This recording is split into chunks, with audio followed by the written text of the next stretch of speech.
randoms. Welcome to the Brawl Stars World Finals.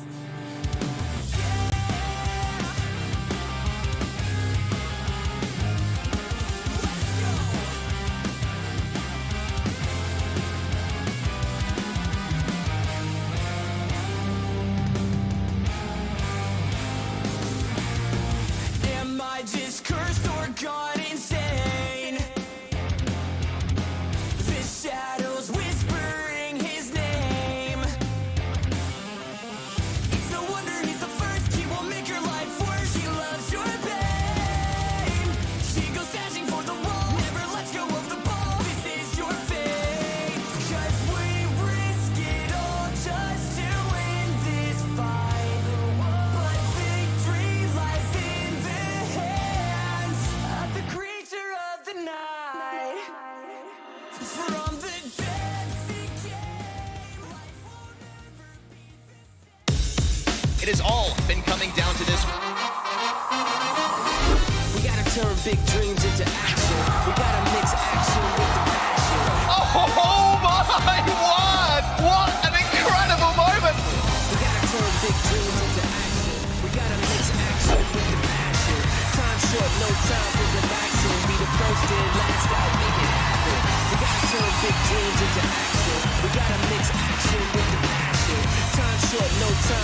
without further ado, let's get brawling!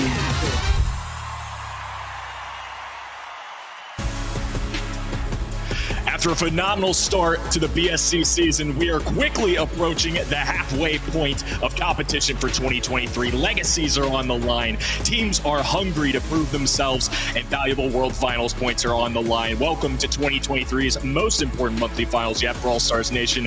I am Kenny Barlow, joined with me two of the most lovely co-hosts a man could possibly ask for. I've got Ready, Set, and Trav joining us for the first APAC show for himself this year. Trav, how are we feeling about a little newness?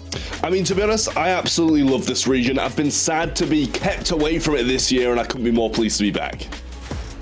Ready, Set, 3 months in a row with you. Couldn't be happier to have Kenny Set back in action. How are we feeling about today? I mean, we love having Kenny Set up here. I think that the Ready and Trav duo is going to be a little bit of fun too, but more importantly, the consistency of seeing some of the same matches every month after month. It's exciting because we get to break some ties here. Some teams going 1-1 against each other, but most importantly, getting things under wraps is going to be our format. Very consistent throughout the entire year. If you're a fan at home and have been watching a long time, not much has changed, but if you're new, power match format, just like those games you play at home in an 8-team single elimination bracket. Best of 5 quarterfinals all the way to our grand finals today, which of course kicks off with the SEA region. This leaderboard not changing much here as Team Flash and Rising Sun, of course, are going to be our 2 finalists. Ready? Yeah, we've seen this same match 1 month after the next, is what I was touching on earlier, but I think every single region, sub-region within this mega region of APAC doesn't seem to be too immune to this sort of recurrence of the same matches over and over. That said, Team Flash, Rising Sun, SEA, we're going to see these two clash once again. Yeah, Trav, and of course with 218 and 158, this doesn't even include the points that they'll acquire for getting 70 and 100 respectively, depending on who wins this one. There are teams like Bai, Umbrella, Reforged, they're kind of within striking distance, but for the most part, it feels like these two teams are the real leaders of this region. I mean, I think it was fair to say coming into this year that we kind of expected 2 pretty heavy favorites, runaway teams, should I say, in Team Flash and Rising Sun as well. They've just got some really, really strong members on their rosters, and I mean, Team Flash do seem to be the ones who are running away with it time and time again with their 2 wins on the board this year, hence why they've just got so many more points. Yeah, it really feels that way too. I think coming into this, Team Flash for me personally was the #1 seed, and they haven't failed that yet when looking at this bracket as well. Again, no surprises, a lot of 3-0s, a lot of 3-1s. So many good players in this region, of course, and one of the best parts about all these sub-regions is we get to see this new crop of talent come through, but ultimately it's led to the same thing. Ready, Rising Sun, SEA, and Team Flash just seem inevitable. I mean, is it really too soon to start calling this El Clasico? Maybe, but we are sort of wrapping up the first half of the year. We're going to have a sort of a mid-season break after this, and if that continues after the break, we'll know for sure that we do have a consistent rivalry within this region. Very true. And if you want to participate at home, our newly renovated event.brawlstars.com got a little bit of an upgrade here and there. Awesome to see the team continuing to work on that. Watch, interact, earn those rewards at home, just like the 3 of us up top. We're, of course, going to be sharing our predictions throughout the entire show, too. And I don't expect too many surprises here. And it does look like 3 for 3, Trav. All of us riding with Team Flash. I mean, who can blame us, really? And I think, for the most part, the community should be siding with us as well. I feel like we're going to have a pretty one-sided prediction when we do get into that. But, I mean, I don't think there's any other possibility other than Team Flash coming out on top of this one. Rising Sun, you know, they've had a few says here and there, but I think this is a safe bet. I think it's safe too if I'm putting my points at home on the line. Team Flash is who I will be riding with. Rising Sun, SEA versus Team Flash coming out. For now, Trav, we'll get you in on the next one, but it's going to be Kenny Set taking this one here. Very excited to kick off our grand finals. Ready? Again, we talked about it enough. These are 2 teams that have proven themselves for multiple months in a row. The Rising Sun, SEA, if they want a chance to take #1 in this region anytime soon, they got to stop making up some points here. They got to get a grand finals win. That's, of course, Meow, Troy E, and Bear on their side. There's no better time to start than now for this trio, and it's going to be remarkably difficult, right? We've seen these 2 teams face repeatedly, with Team Flash coming out on top every single time. And I think a lot of people will agree with me on this one. There's a very, very real possibility that Team Flash ends up taking every single monthly final this year. Rising Sun, SEA, they are so close to being able to claim this title for themselves. And I always root for the underdog, but my prediction remains rock solid. I think that's very fair as well. Look, Team Flash have had some phenomenal months so far this year. I don't really expect anything differently, and until I see them get beat, it's pretty simple, right? I'm just going to pick them to win. Jay, Hiroshi, Response, 3 phenomenal players on Team Flash. Of course, a very historic franchise in Brawl Stars as well. Things are just kind of lining up for them here. Of course, Response on the cam as well. Great player and arguably one of the best, if not the best, in this region. If we roll back the clock a little bit, too, it's no secret Response was voted MVP, so I think we can, and this was at a previous World Finals, I think we can all rely on him to pull out some really flashy, consistent things for Team Flash. I'm excited to see these two clash. I am too. I mean, even though it has been Team Flash back-to-back months, never gets old, right? I love seeing rivalries start to form in these sub-regions, and Rising Sun, SEA, and Team Flash are really starting to get to that point. My one exception, though, is it only a rivalry if Rising Sun, SEA can get some wins in here, too. This is going to be a big opportunity for them to put themselves on the global leaderboard, to put themselves on the map. Kind of a prove-it month for me. There's going to be a lot of teams and a lot of themes for me today about some of these rosters that really got to start picking it up here. We're hitting at month number 3 this month. We're hitting that halfway point in the year, and if they want a chance at things like LCQ, Worlds, plenty of teams out there need a win here today. Look, we come into this region in this broadcast talking about storylines, and the storyline here is that, well, nothing's changed over the last couple of months. We've seen these two teams face time after time again, and we've seen the exact same outcome repeatedly. Now that things have shifted up, once again, as they usually do in Brawl Stars, we see the meta change in a significant way every single month. Will Rising Sun, SEA finally rise to the challenge? And I think that's a fair point, too. Speaking of meta changes, of course, we had some this month. I'm expecting a little newness, a little refresh in the meta. Our map pool has changed a good bit. So if you're just joining us for the first time since last month, some new maps are going to be showing here. Dry Season, going to be our first 45% to 55% at home. I'm actually a little surprised there's not more people writing on Team Flash. Maybe the people know something that we don't already, but I'm feeling pretty safe about Team Flash at this moment. Yeah, those predictions are having me second-guess myself just a little bit, but we have seen Team Flash, they're more than just a flash in the pan, right? They've had consistency over the last several months. They very much pulled this one out again, and I put my prediction on the line for these guys too. However, we will see the first pick head over the way of Rising Sun, SEA. Keep in mind some of these bans on Dry Season. We've also seen RT banned out on the side of Team Flash. I think a very important one, considering that this brawler is still super, super strong and almost has no counters. Despite a little bit of a nerf, I do agree from what I've seen from scrims and talking with some pro players across multiple regions, it really feels like RT is going to be the same here, not going to be showing up very much. A very big staple in the Brawl Stars meta right now, be the 1.1 in this draft, the response from Flash immediately picking up Sprout, which should be a great option to try and counter that sharpshooter.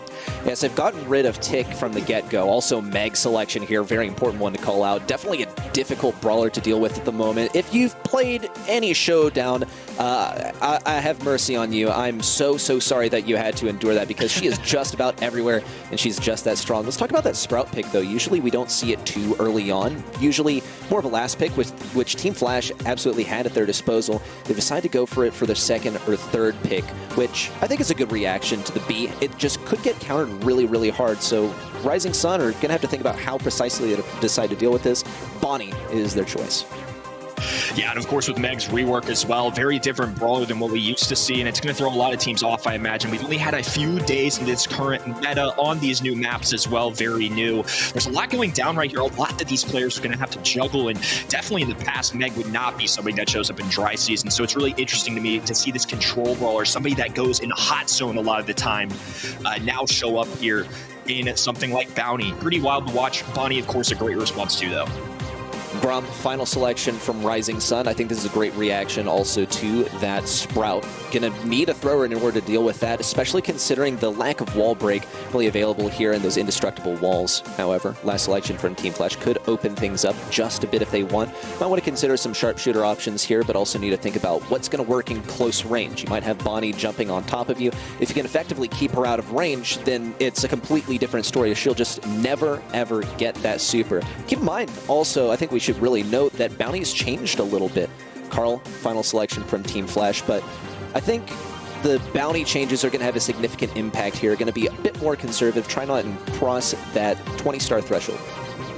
Yeah, that's a great point too. Even the mode itself has had a little bit of a change up. So there's so much newness, a great refresh coming into this month, and it's giving me another opportunity. And one of the reasons I love Brawl Stars, it's constantly evolving. There's always something different happening, whether it's balance changes, a ton of maps getting cycled in and out for this third month as well. I think it's really going to test our pro players, really make them work for it a little bit. They've had limited time to practice all of this. I think a Carl pick here, though, is a little interesting. I think that's going to be a great aggressor to go against somebody like Grum, a very squishy brawler. And we're going to have to see how it all goes down. Kicking off our grand finals here in SEA. Jay picking up that blue star instantly, 1 of 20, instantly acquired. And it already sort of shifts the momentum of this match. It means that Team Flash are going to get to play defense if they so desire. And that timer is ticking down. Rising Sun, SEA need to look for that first bit of aggression. They are going to be pushing in quite aggressively on the right side. Bear taking the brunt of that damage. Troy now shifting over to that left side to try and deal with Hiroshi. It's a good switch so far, but no carnage just yet. Troy with low HP here, backing up as the B. Meow standing on this left-hand side, trying to contest the very heavy-hitting Meg in her monster truck.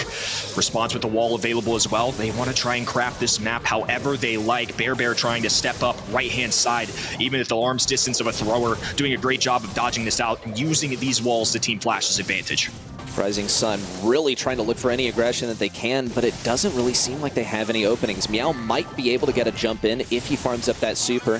Hiroshi does give him a hit over here on the left side. It's going to be a pretty drawn-out game for Rising Sun if they get any significant supers in here, just to get that very first kill for their side. As we're already dipping below 45 seconds left on the clock, it's drive time for Rising Sun SEA. They're going to have to move quickly here as well. No kills acquired quite yet. Only 1 on the board so far. And Hiroshi able to just hang out in this mega mech right now. Popping a gadget now, trying to heal out. Troy looking for shots. Bear might be pitched here as well. Getting really aggressive response, looking for shots. There goes a wall as well. Jay looking for the cleanup. 3 red players still standing. Ultimately ending in 10 stars and low HP for Jay. They're going to have to act fast as this countdown is beginning. Ouch. Psychological warfare already coming out with 2 banana sprays and another spray there on the right side. Protesto out as well as Team Flash really wiping the floor in the final few seconds. Rising Sun doing whatever they can to get that last bit of damage in, but it's no use. They're just too far behind. It's going to be game number 1 headed over the way of Team Flash. It feels like Meg is just a menace right now. Of course, the rework to her, allowing her to be in that mech form so much longer, so much earlier. It's a little bit of a change of what we know from Meg, and it's somebody I'm going to be keeping my eye out for constantly this weekend. It's definitely something that's common amongst the pros that I've talked to. Somebody that they're testing out, they feel is a little bit stronger, to say the least, and certainly could be entering ban stages, high play rate. And SEA certainly seems to be the starting point for that response. Also a major factor for me in game number 1. Those walls super well for defense. And Jay once again picking up this blue star. It's what Carl can do so well. Carl's going to have to be the main one accelerating any kind of offense or any kind of bounce back for Team Flash if they find themselves getting behind. But we already observed throughout the majority of last game that they stayed in the lead very consistently, a good cut above Rising Sun SEA. But we'll see some different strategies approached from Rising Sun SEA. Of course, that first one on the right side not going to go well. Troy going down in the process. Team Flash just continuing to grow this lead as they seem to have a response for any kind of aggression from the other side. Bit of an aggressive move in from X9J. Does end up paying the price with his life. And another jump in from Meow on the right side. Great kill, but won't quite be able to make it out. Rising Sun SEA still just a bit behind Team Flash. And just with so much damage being able to done with that swipe, I mean, Meg can clean things up so easily, especially if Bonnie dives out of that Clyde form, goes into that more Leon-esque type shot. And it's just going to be really tough to clean up multiple brawlers there. Great response there from Team Flash as Rising Sun still looks to claw their way back in this one, blocking Troy for now on this right-hand side. It's one of the things that does so well into these single sharpshooters. They can't get over these walls. Bear really their only hope for that. Simple dodge there from Jay. Make sure that Bear doesn't make any connections. Team Flash just hunkering down right now. They've really outdone themselves this time with the comp because there just doesn't seem to be any counterplay once Response gets that wall up, and there's no wall break available to Rising Sun SEA. Here comes the wall around the left side. Troy going to take a lot of damage, though does get that last bit of damage tanked by Bear. All-out aggression from Rising Sun SEA, but Team Flash are just so safe and sound back in this bunker near their spawn. Meow goes down. Troy is the last one who can do really much of anything. Bear still trying to come to the rescue, but won't be able to hit that final shot. Hiroshi safe and sound once again, and Team Flash sweep through that very first set.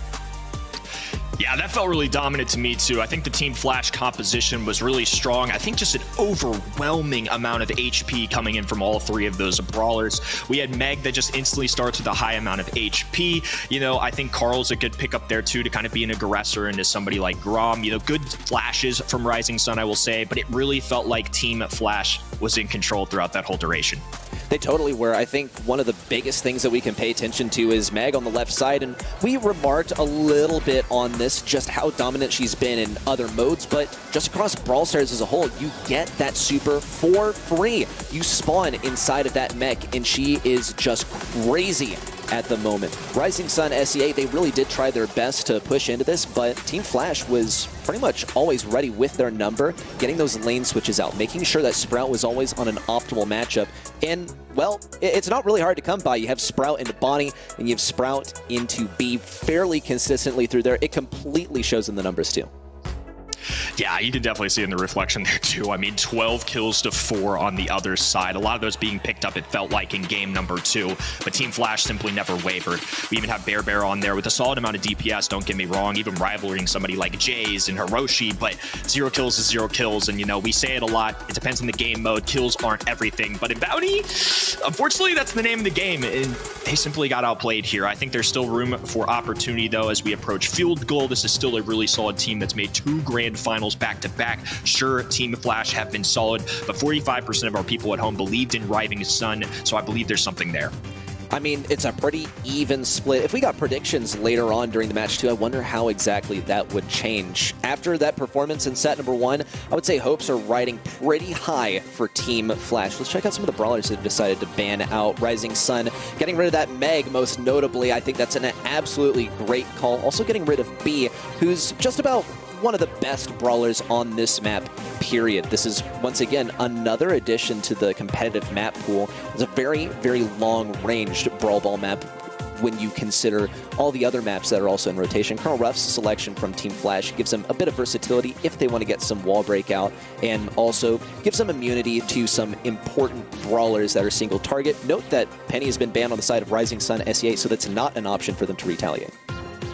Yeah, it's a really interesting map. In the mid, you kind of get these long-range or mid-range brawlers, but on the left and right-hand lanes where these indestructible walls are, you get pesky brawlers like Sandy, who can be solid lane options. I've even seen some crazy ones in scrims right now. El Primo showing up on this map, BB showing up on this map. A lot of fun could be had. Nita, somebody that it really could do well into some of those tankier brawlers as well. I'm curious to see what these guys end up selecting for game day, though. It looks like they're going with a very safe pick. Rising Sun SEA selecting Otis. Can never really go wrong. I call him the Swiss Army knife of Brawl Stars at this point. He does well in the tanks, solid DPS, a good amount of HP, solid amount of range, you know, the fat splatter gadget. There's just a lot that this guy can bring to the table. He's sort of a one-size-fits-all, and in this specific instance, his Fat Splatter can be very useful for taking down some of those sandbags. It also makes him a bit more defensive versus any tanks that Team Flash might want to go for, and considering their track record of already picking up the thrower quite early on, I cannot shame them at all for gearing up for a defense already. Bear now going with the Bear Summoner on the left side, and we'll also see this be one of their more viable options for dealing with tanks. If Team Flash decide not to go for any tanks at all, unfortunately, Nita's gonna kind of be dead in the water, honestly. Yeah, this will be really interesting if they don't really go with a tanky route. Bear might not have the easiest playing his namesake brawler here, as Nita's typically going to do well in some of those sharp shooters. One I'm cautiously, kind of waiting to see what happens. That's a pretty crazy one. I mean, that was definitely somebody on my mind after you see the Barley ban, but I'm very happy we get to see it in practice. Mr. Dynamite, welcome to the stage. Very excited to see what these fellas can do with him. I sort of wonder whether we'll see Rising Sun SEA go for like a Sprout or something. You could use that pretty effectively to get rid of the sandbags. You could also deal with the Dynamite. You don't have the greatest DPS, and the walls aren't going to do a whole lot for you on most of the lanes, but hey, it would still be a way to deal with the thrower. They have some options, though. They have plenty of time to decide, too, as the clock ticks down. Mortis is their selection. Hey, look, if your opponent's going to pick some crazy things, then sort of step up to their level seems to be the response from Rising Sun SEA. Unfortunately, though, Team Flash does have quite a bit of counterplay to this brawler, so I'm a bit apprehensive about this selection.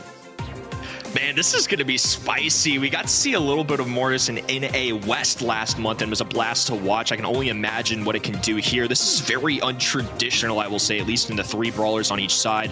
No real mids. I think Lola is likely going to play the mid for Team Flash. I guess Otis might have to for Rising Sun SEA, as Nita simply doesn't have that range.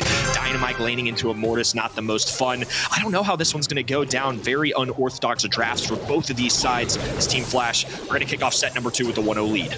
We'll see Troya on the right side trying to make use of this Nita. Big slashes in from Bear, immediately going for Hiroshi. Great reaction and great team play around the right side.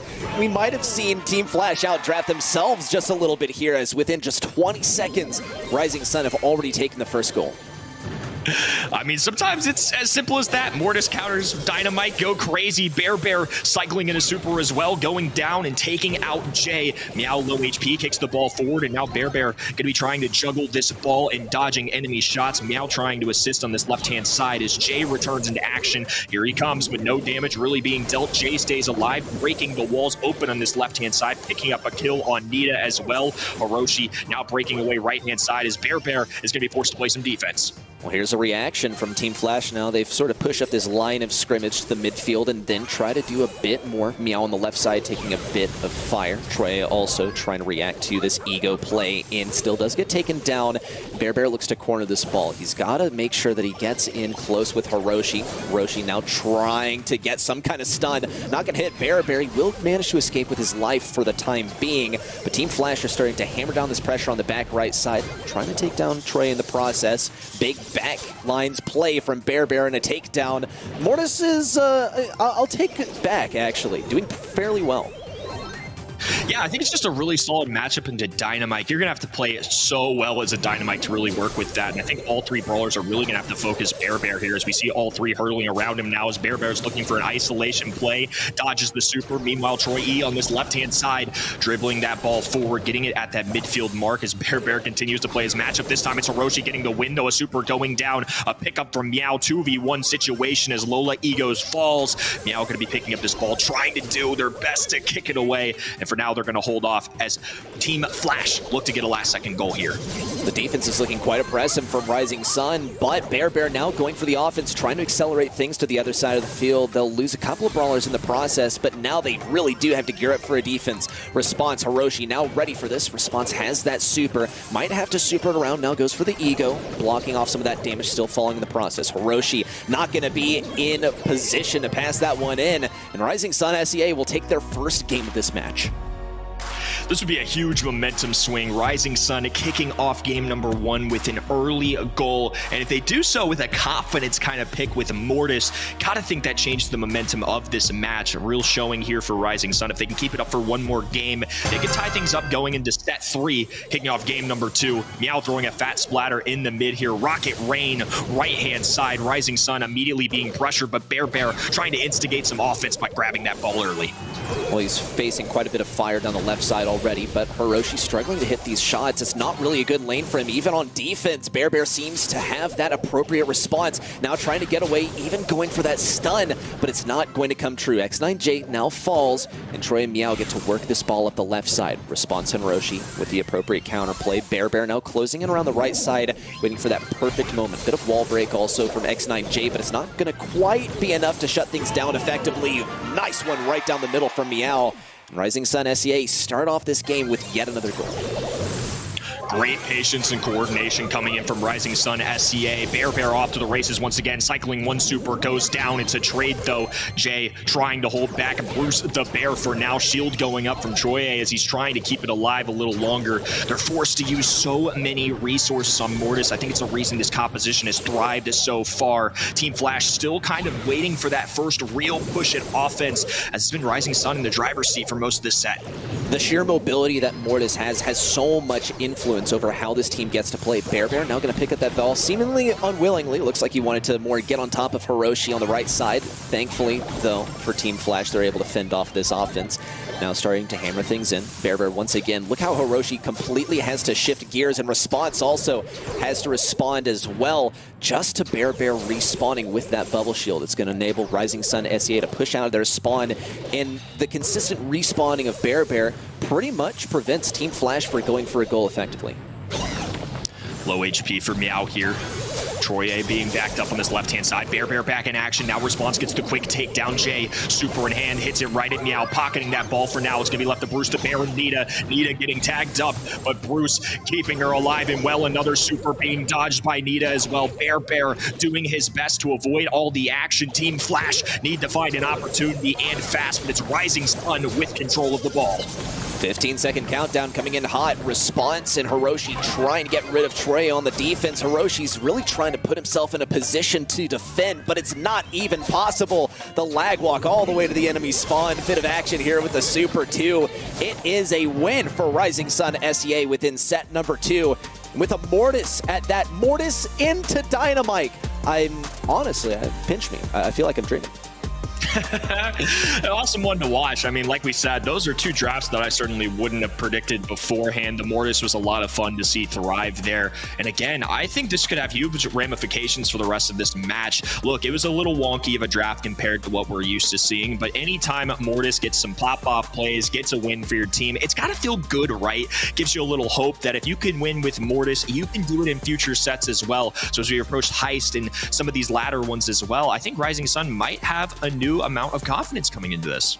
They should. I think they've absolutely earned it, and they also need to sort of tap into this energy because it seems like Team Flash have surprised them with a couple of their selections previously, and now Rising Sun are beginning to figure it out and also figuring out that, hey, we can basically do what they're doing and stepping up a notch, right? They go for Dynamite, we'll go for Mortis. It's the classic counter, and Bear played it very, very well. But it wasn't just him owning the entire time. We saw Meow, we saw Troy also going for some big plays, being appropriate flanks to this. Also saw Troy make a good amount of use of the Nita when there weren't really viable things that he was countering, which I think also speaks to some of the expertise that Rising Sun SEA is bringing to the table in this match. I think so too. Like we said, sometimes just keep it simple. Look, Mortis is not my #1 brawler option in the meta right now, but when it comes to throwers, especially Dynamite, it's a wonderful matchup to go against. You see it there, a lot of kills going down for both sides, to be honest with you. It would have been hard just on the numbers to make a real judgment, but at the end of the day, I feel like Mortis did his job right. He got the Dynamite matchup that he was looking for. He got that kill constantly, winning that lane constantly, and ultimately it forced the other team to use resources that they probably should have been trying to use on Nita or Otis. It just really paved the way for them to succeed. Awesome to watch and good to see Rising Sun in better form. 1-1 going into our third set. Really anyone's game at this point. Seriously is. I mean, we're going to a set 4 guaranteed. I think a lot of the pace of this match is going to be dictated by, well, what sort of maps we see and what sort of brawlers are viable here. Is that unrelenting aggression a viable option? On Heist, it's absolutely viable, and in a lot of ways, it's the favorite strategy, but we're headed into Kaboom Canyon, which we haven't had a taste of in a little while, so it's good to be back. Good to see some of the more viable brawlers here, and some of those actually getting banned out. Crow, very first selection from Rising Sun, absolutely hands down one of the best brawlers on this map. You get good visibility inside of those bushes. You can deny pushes with the use of your gadget. RT reaction from Team Flash makes complete sense. A brawler with basically 0 counters. Yeah, RT's still arguably the best brawler in the game, despite the nerf that he recently acquired. I think he's going to be everywhere throughout the weekend across the world, whether it's the ban stage, the play stage. They pair this with Lola as well, a high DPS brawler, of course, especially when she drops that ego. We'll notice that Meg's in the ban stage as well, something we're not used to seeing. Amber with a little bit of a recent rework as well, in the sense that her gadget got a little bit edited there. So I think Amber is certainly an interesting one to watch this weekend. With all the grass in this map too, the long range, I think it makes a lot of sense they would try and take this brawler out. Well, now 8-bit selection from Rising Sun. We know just how valuable 8-bit, Amber can be playing into 8-bit, so they've enabled themselves this gameplay in a few ways, but still, is a very difficult brawler to move up the field. You have to get rid of some of those walls if you want the easiest path to the other side, but at the same time, you need some kind of terrain to hide that turret behind. Otherwise, it's going to go to the wayside really, really quickly. One more selection for Rising Sun SEA to accent the Crow and the 8-bit. If they want to take away one of the counters to 8-bit, that would be very, very valuable. Carl is their selection here, and I think this is just an all-around good brawler. Doesn't really blow me away, doesn't really point towards any particular counters or counterplay on the side of Rising Sun SEA. Yeah, it could be an opportunity to try and pierce through that Lola ego, I think, and maybe even if Jay gets a super down, detaches his head from his legs, it could also work out too. That's a very niche situation, though, like you're saying. I think Carl's just a solid brawler in general, which is probably a lot of the love for that. Penny, however, is going to be able to apply some pressure with that turret. Of course, piercing shots of her own, and the Salty Barrel can do damage very quickly if a Crow managed to jump on her. I think that makes a lot of sense for me, too. 6 pretty common brawlers, I would say, that we're used to seeing on maps like this in situations like this. It's going to be all about the playstyle for me here. 1-1 Team Flash, really dominant in our first set. Rising Sun SCA, very dominant in the second. I really don't know what's going to happen here. Obviously, we had Team Flash coming into this as heavy favorites, but right now, it certainly doesn't feel that way. We saw a good reaction from Rising Sun SCA in the last set, but I really do think Team Flash has this one. I know it's quite early to call it, but it just looks like their draft is so much more directed in Rising Sun SCA. I think the thing that sticks out to me like a sore thumb is Meow over here on that 8-bit lane. He doesn't really have anything to help him accelerate up the enemy side, and I think that's going to be a big drawback for Rising Sun. However, it's going to be quite difficult for Team Flash to push into mid, considering that Bear on this Crow has so much influence over the mid area. X9J trying to line up these shots, but Troy and Meow get to take some easy pot shots from secluded areas on the map. Hiroshi also facing a lot of opposition on that right side. A reaction from Troy does start to accelerate things for Rising Sun too, as they now connect with the safe. Trey, brawler to watch right now, popping off on that top-hand side. Great positioning, great aggression, finally falling to the 2v1 situation. 8-bit getting all set up now, and all they really need to do is make sure they're constantly cycling 8-bit and Carl onto that safe. They deal a ton of damage if given the opportunity. Of course, on the other side, we have brawlers like Lola who can dish out a lot, but RT and Penny are going to have to get very close to that high safe if they want to really do any serious damage. Right now, complete control for Rising Sun on this leaderboard. Team Flash are starting to push things back. Here comes the Eagle on the left side. Troy now going for the super, dodging out a lot of the damage, and looked like he wanted to go for a bit of aggression there, but took a lot of damage in the process. Still, though, response staying up on this left side. We also see Hiroshi throwing down the turret on the right, which does a good job of keeping Bear back. Meow also focused down on mid, not quite taken down, but he's pushed back enough for some control to be taken by Team Flash. Just like you said, Kenny, Salty Barrel popped down Hiroshi with the destruction, and Team Flash need to start theorizing about how precisely they'll get this damage on the safe, because they have the positioning, but they don't have a whole lot of time to get below that 58% mark. Lola going to be a key role here as well with that. Ego being popped, the shield going down instantly, though. Hiroshi looking for an aggressive turn, and this is going to be Bear trying to play defense. Does have options, could pop a gadget if he wants. I'm sure looking for more value, and already cycling another turret here. 84%, they're drawing it close here. Lola dishing out some serious heat right now as the Penny turret rains down as well. 59%, and now they've taken a lead with 13 seconds to go. Troye and teammates need to act quickly. Low HP does manage to survive, though. Pops the super as well. Wow. 7 seconds to go, is cycling the tailspin on that high safe, looking for a few bounce shots back and forth. It's anyone's game, but 41% the winning number here. Team Flash taking it in a close one. Piercing damage from Penny really came in clutch there, and you can see a response. I mean, look, feeling good after the win, but still laser focused down. That one was just too close for comfort. They got to find a way to make it happen once again. That's only game number 1 of Heist, blasting right into game number 2. And we'll see Troy immediately go for that positioning at mid. Bear trying to flank around the left side to accent it, but wow, great coordinated team play from Team Flash to already drive Carl out of the bushes, now facing their attention on Bear, getting slowed a little bit in the process, but not too much for them to deal with, as they have now set up residence inside of these bushes at mid. Team Flash finding their footing early here. Going to be left to Rising Sun to respond. Hiroshi playing this right-hand lane against Meow. Jay being forced right as well. Getting together with his teammates, making these bushes their home. Meow finally getting a takedown for Rising Sun as well. Jay with an opportunity with his super if he wants to get really aggressive, but he's going to have to find his way on to that high safe. Penny turret going to be very crucial. Could do so well into 8-bit. The slow arcade machine doesn't love when there's incendiary hitting the ground because he's very difficult to dodge with. A jump in now from Bear 2. Response cleans it up quickly. Team Flash in control of this map. Oh, they've got it locked down, especially with that turret on the right side, but Hiroshi doesn't have another one ready in case this one on the right gets taken down. Meow faces a lot of opposition so far. Could get taken down by the turret. Not quite, but he's consistently forced back. Mistakenly missteps inside of that fire on the right, and there's a little banana spray down too, just to remind him that's exactly what happened Rising Sun SEA doesn't really look, there's a whole lot of future in sight for these guys pushing up as they fall 1 by 1, consistently facing a 2v3 and potentially a 3v2 once again as Meow is very close to falling. There he goes, and Team Flash continue their domination of this map. This is really tough. Ever since the beginning of this game number 2 where they took down Carl early, they've just been in a deficit in terms of players. It's really Team Flash just owning control. They haven't really had to apply too much pressure on the high safe. They've just been looking for kills. Immediate takedown as Bear tries to jump in. Jay entering a different form as well. Teleports back down. Hiroshi with some shots as well. A takedown on the Carl.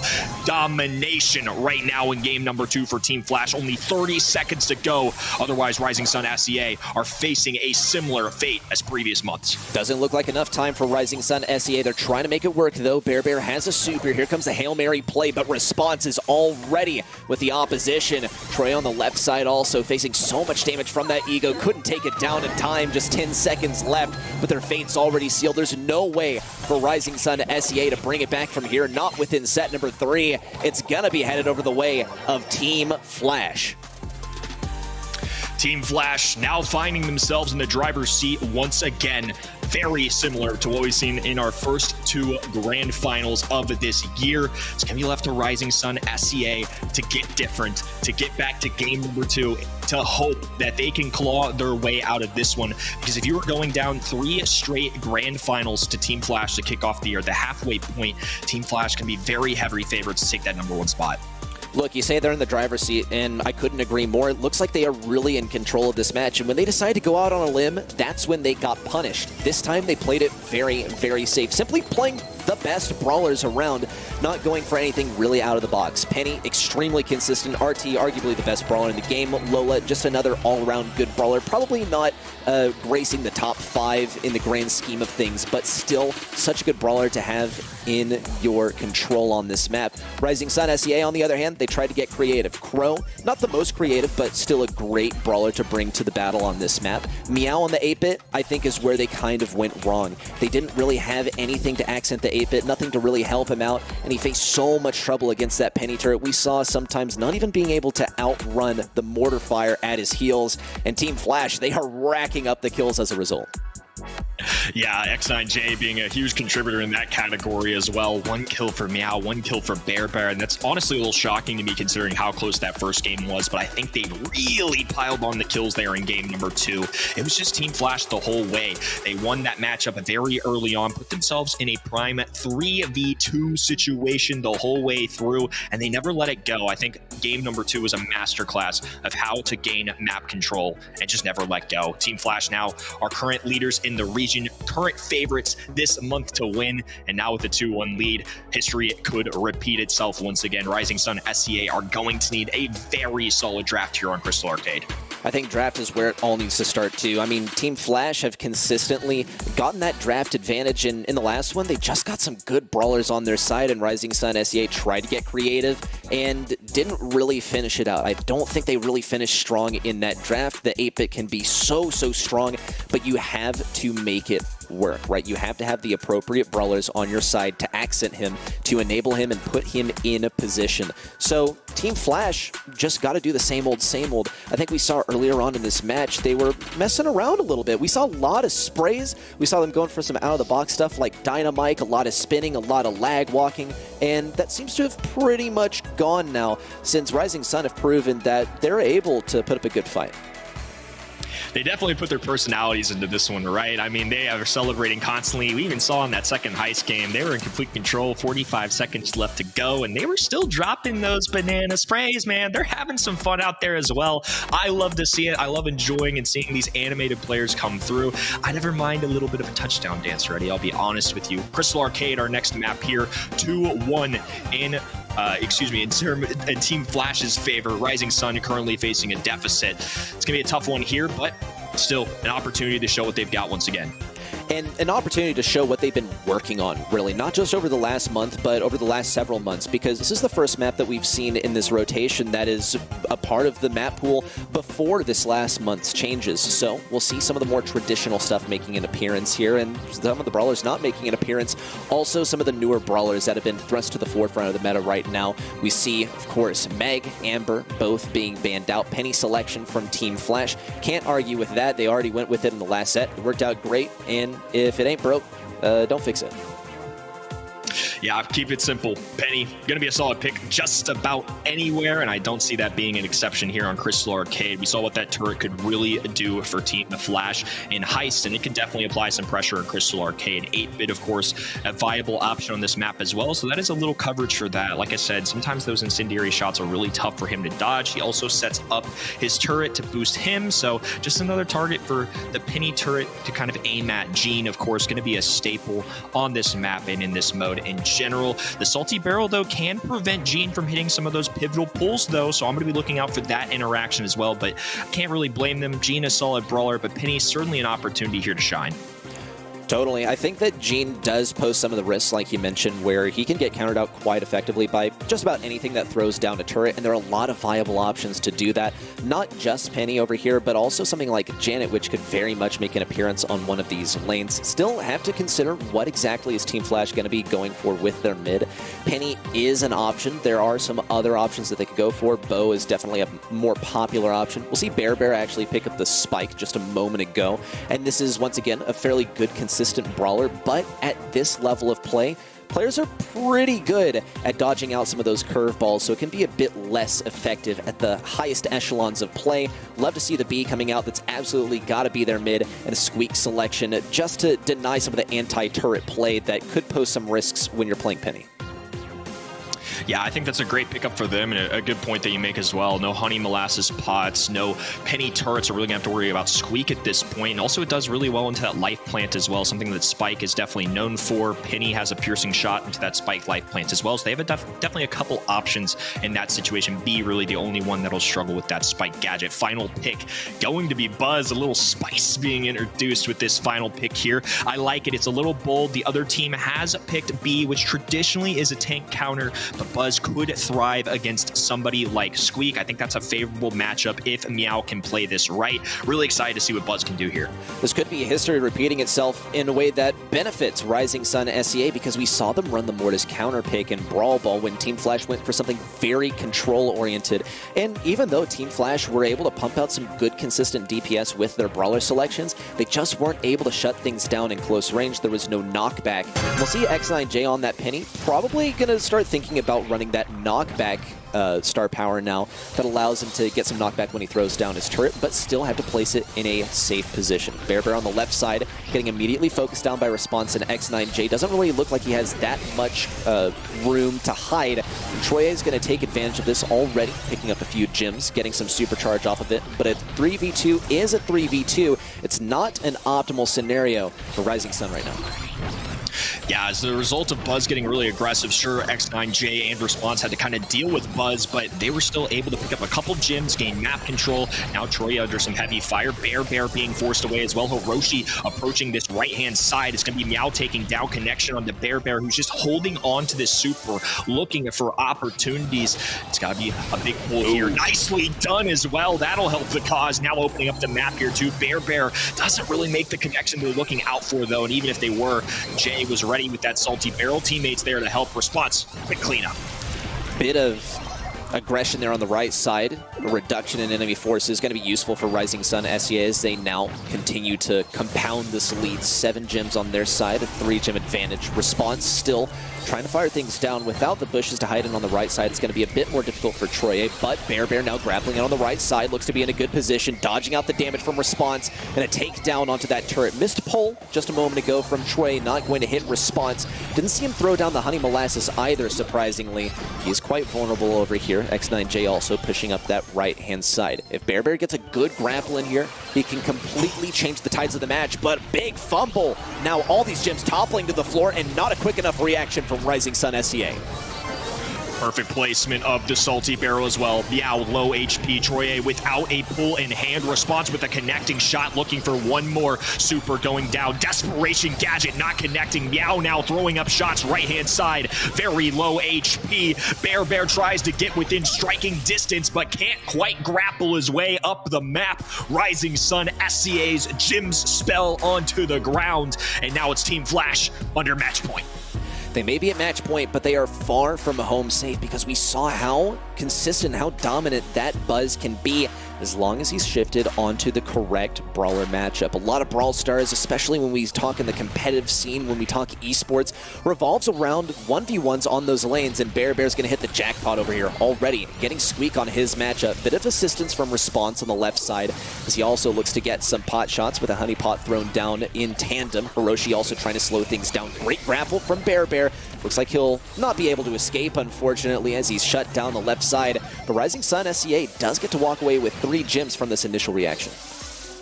Bear certainly made it worth his while, really executing on those dodges so well. Now a pickup on this right-hand side for Meow, and things looking back up for Rising Sun SCA. They arguably could have won that first game, but of course a pivotal takedown is sometime all it takes in this game mode. Here could be another one as well. Jay, it's raiding out there as Bear cleans things up, does pick up 4 of these gems, doesn't elect to pick up that 5th, now going for it. You have to be really careful when your most aggressive brawler is also your gem carrier. This is going to change the way that Bear approaches this match now. He's going to have to be incredibly choosy about what sort of matchup he decides to go for. X9J on the left side also trying to shut him down. Bit of a missed grapple. Now he's got to think about how he's going to get himself out of this position. Meanwhile, on the right side, Meow not in the optimal matchup. Will be able to get some good damage done on Hiroshi, but still falls at the end of all of that. Bear taking a ton of damage, and all these gems toppling to the ground is actually a good situation for Rising Sun. They're in a pretty safe position. Bear has no choice but to pick up 2 as he respawns, but still can get more aggressive than he was previously. Response just needs 1 more gem. Trey, no pull in sight. Bear, no stun in sight. Just this next gem for Response will kick off that countdown for Team Flash. Oh, and a huge pickup on this right-hand side. Hiroshi getting a takedown there. Response getting pulled, though. Needs to be careful. Immediate shot going down, though. Bear will be activating the gadget just outside of striking distance. Another missed gadget in Super from Rising Sun SCA, which means Team Flash, another back-to-back make it back. Grand Finals champions, 3 in a row for our heroes right now. Finishing off that undefeated run in the first half of the year, pre-break is a phenomenal way to close out this chapter. Rising Sun, of course, unenthused, but they did get a single set victory off of the guys and had some good ideas laid out there. Some very near misses as well, might I add. We commented on in the final few seconds. The Buzz grapple almost got within range and made contact so close to a comeback for Rising Sun. But hey, I'm very happy with their performance, and I'm looking forward to seeing how they perform in the coming months. Yeah, I mean, Rising Sun SCA 3 straight times have now fallen in this situation. I think it just reflects how good Team Flash really are. 3-1 here. We got to see him have some big moments. I think game number 1 of Gym Grab is one that's going to bite them. I think there were a lot of missed supers that we saw from this game as well. You know, when you're rocking the Buzz, when you're rocking Gene, you can't afford to miss those pulls. There's one right there that probably changes the way this matchup is played. Bear, of course, being the gym carrier as well, forced away. Team Flash grabs all this positioning. I think overall they just stayed calm, disciplined, and just simply played better. I think Team Flash just really, to me, seem to be the leaders in this region right now. X9J, Hiroshi Response, all with a phenomenal day. Meow, Troye, and Bear, such good players, but man, Team Flash are strong.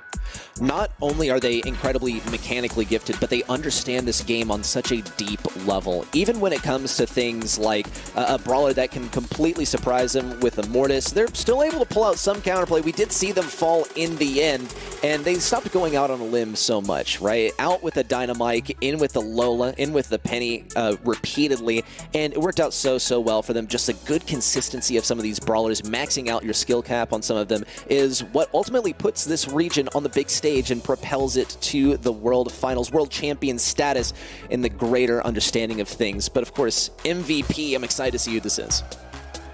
And it looks like the people at home at event.brawlstars.com have spoken. It is going to be Response, a very fitting MVP in my mind. All 3 of these guys had great days, but of course, Response consistently one of the best to do the job. Love seeing him play here today.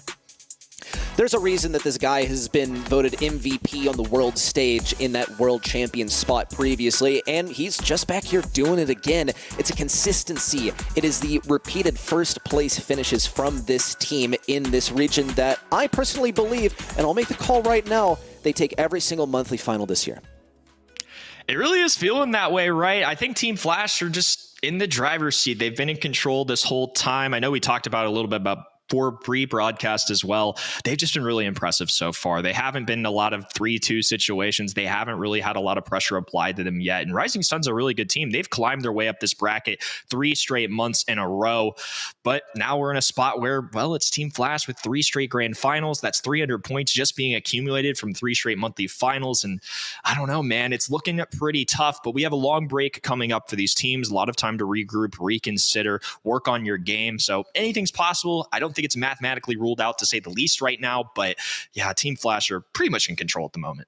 They are. If the game were to change fundamentally, then maybe, just maybe, it could rattle them. It could sort of rouse up some new champions in this region. We'll have to wait and see, bide our time, and see if some of those balance changes really are conducive to producing a new champion in this region. But for now, there's really a titan at the top of this mountain, and their names are Team Flash.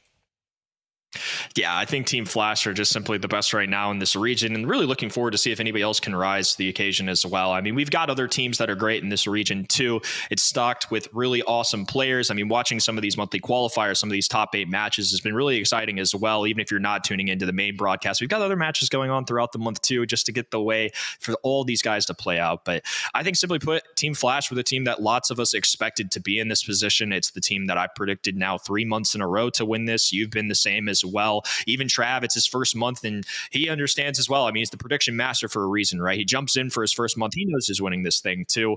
And I mean, especially when we look back at all these matches as well, it's just not too surprising to me, unfortunately. I think Rising Sun SCA really, really strong, but I think it's more of a compliment to Team Flash and what they can accomplish. Again, historic franchise in Brawl Stars. The team name alone has huge ramifications and meaning for what the history of the game is. They've been very successful in the past, and I don't really expect that to change this year. Look, staying on top, it is no easy feat. Team Flash, I mean, they're out here having fun. They're spinning, they're pinning, they're putting down the sprays on the ground and smiling on the cams, but that's just the fruits of their labor, of consistently putting in the effort, putting in the hours to take what's theirs. And Rising Sun SCA, once again, they have risen to the challenge every single time, making it to the grand final. Just this time, once again, falling just short of taking down Team Flash. It is a realistic possibility that they eventually take down Team Flash, but we're going to have to kind of put a pin in that one for a while, since we are coming up on a long break. But this could be the perfect breeding ground for Rising Sun SCA to bring some new and surprising thing to the monthly final stage in the coming months. I want to see this develop into a rivalry. I want to see these guys improve and play each other, making some closer matches. And of course, now that we've tallied up all the points, this is our result after our 3rd month here, the halfway mark of the season. It's going to be Team Flash, 318 points leading the region. Of course, the second place, 3 straight second place finishes. It's going to be Rising Sun SCA, and of course, a few other teams slightly behind here ready. By Umbrella Reforged, taking 3rd and 4th places respectively. It's not really an easy region to rise to the top, and especially when Team Flash and Rising Sun SCA could await you at any turn in those qualifiers. But still, a lot of new names looking to claim those top 2 spots and well on their way. Still, some real titans keeping them out of those top few spots.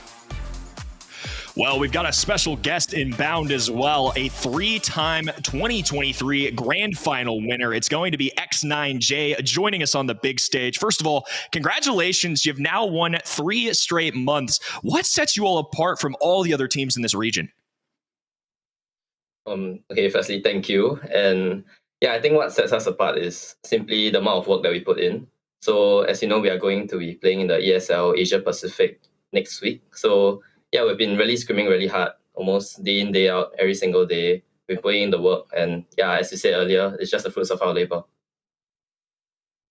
Absolutely. I mean, it's clearly showing as well. Now that you guys have been so successful in this region, what's the confidence level going into something like ESL, where you're joining other sub-regions in the BSC? There's going to be some of the top competition in the world, previous World Finals champions competing against you all. How do you guys feel going into that? Yeah, I think definitely it's exciting, and also it's kind of scary, I guess, because we're facing off like one of the best players in the like one of the best teams in the world. And yeah, we're just really looking forward to going there and doing our best. For me personally, I think I have pretty good hopes of doing well there. So yeah, we just can't wait to show what we have. That's awesome to hear. I don't want to leak too many of your old strategies or anything. Obviously, you'll have another big competition coming up here, but we've had some serious balance changes coming in this week as well. We have Shelly that definitely has caught my attention. We've had Meg. We've had Amber get a few redesigns as well. What's the general consensus on some of these changes? And are there any of these brawlers in particular that you expect to see a lot more of in future weeks? I think generally the main brawlers that we think would rise to the top would definitely be Meg and Amber. Shelly is kind of a niche pick. Like, it's definitely a lot stronger, but it doesn't work into all comps. So I guess you could expect to see it in 1 or 2 games, but mainly it will just be Meg and Amber, in my opinion. Gotcha. I'll definitely be making note of that for my future Power League matches and some of the casting this week. And X9J, once again, congratulations. Are there any shout outs that you want to give to the people at home? Not really, but I guess shout out to our coach, Wrigley Spoon, our analyst, Lucas, and also all our fans that are supporting us. And yeah. Awesome to hear. Well, looking forward to see what you all can do here very soon in other competitions as well. Congratulations once again. Looking forward to see what you guys can do in the second half. Thank you. All right, Mr. Ready, Set. Glad we finally got to hear from one of the guys on this team. Obviously, they've had a lot of success this year. It's been really awesome to see. And I'm very curious to see how they can do against some of these other sub-regions like we mentioned here in the APAC region and things even like ESL. Very big competition, of course, trying to compete for a global spot and what's going to be around the halfway marker of the year. I mean, it's absolutely the most exciting stuff. That's why we have to have these monthly finals, and not only to enable some of the best players in the region to get up on the big stage, but also to decide who is going to represent this region when they eventually make it to the world stage, whether that's an LCQ, whether that is actually at the main event at Worlds. It's exciting stuff. It's kind of a long way away, but we even heard there's some ESL action brewing in the future that has me pretty excited to see what these guys are going to pull out. There's always some great Brawl Stars going down. And of course, this region today, no exception. In India here in a few short moments won't be any exception either. Join us in just a few moments as we take a quick break. Grand finals for the India sub-region coming up next.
It has all been coming down to this.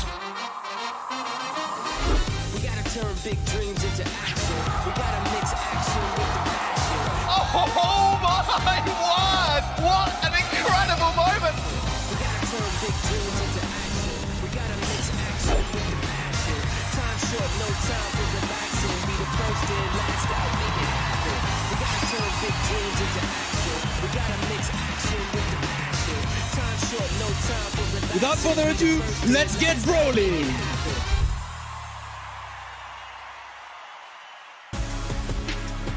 Welcome back, Brawl Stars Nation. It's time for another grand finals. This time it's going to be the India sub-region. We just crowned our 3rd in a row champion for SEA, and we have an opportunity to do the same here, possibly with Revenant Esports. I'm Kenny Barlow, joined with me, my main man, Mr. Trav Talks. How we feeling?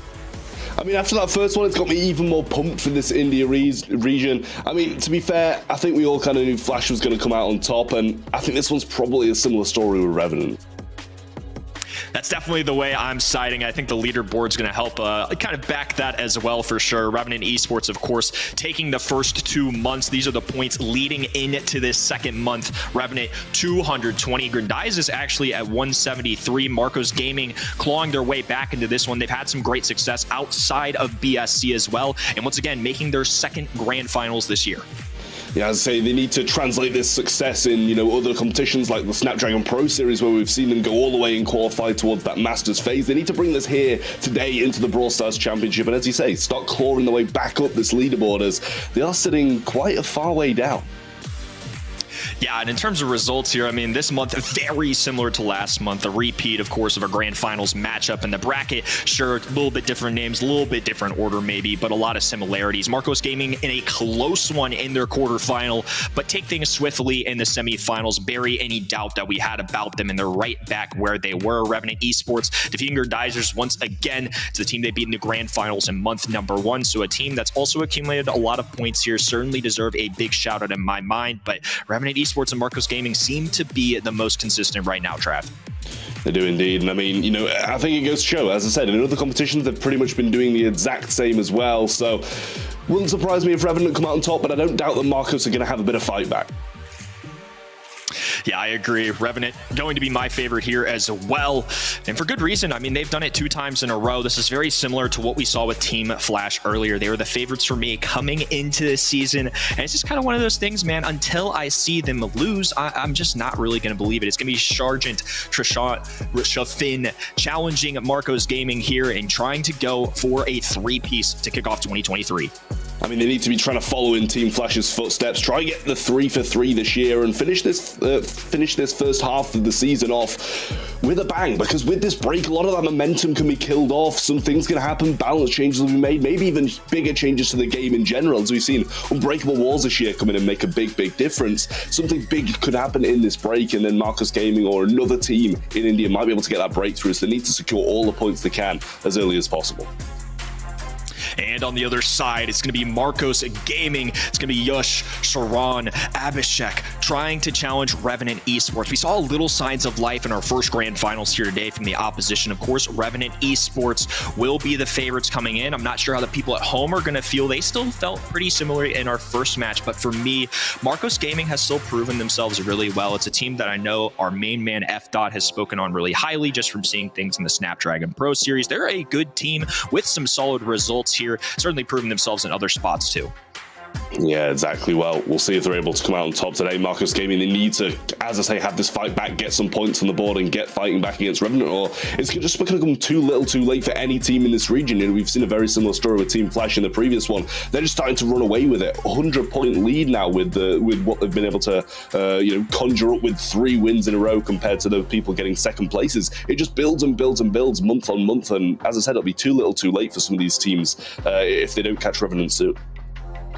Yeah, Marcos Gaming in a spot where this is kind of a must-win for them if they want to start trekking their way up the leaderboard. Of course, the first month not necessarily going their way, but our predictions, once again, we're all writing it together here. A triple Revenant prediction from all of us. Look, they've done it 2 times in a row. Again, until I see somebody else top these guys, it's just who I'm going to pick, Trev.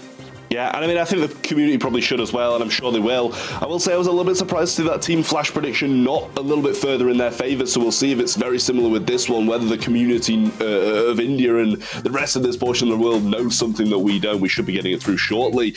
We will be starting things out in dry season, but this time it does seem to be a little bit more in our favour rather than the other. Yeah, not as many Marcos Gaming believers here, but certainly a lot of fans. This is a very passionate region and one of my favorites to always cast. I feel like the people at home and you all at home in chat just always bring the energy. Love seeing these kind of smaller regions get their own sub-region, get playing. We get to see some new talent coming through this year and certainly been a memorable as one. So triple Revenant for us, but that doesn't mean that we won't be surprised. I've certainly missed out on quite a few predictions this year, Mr. Prediction Master. I don't think you can say the same, but I'm just trying to be like you out here. We'll see if Revenant can pull it off. Gene, first overall pick.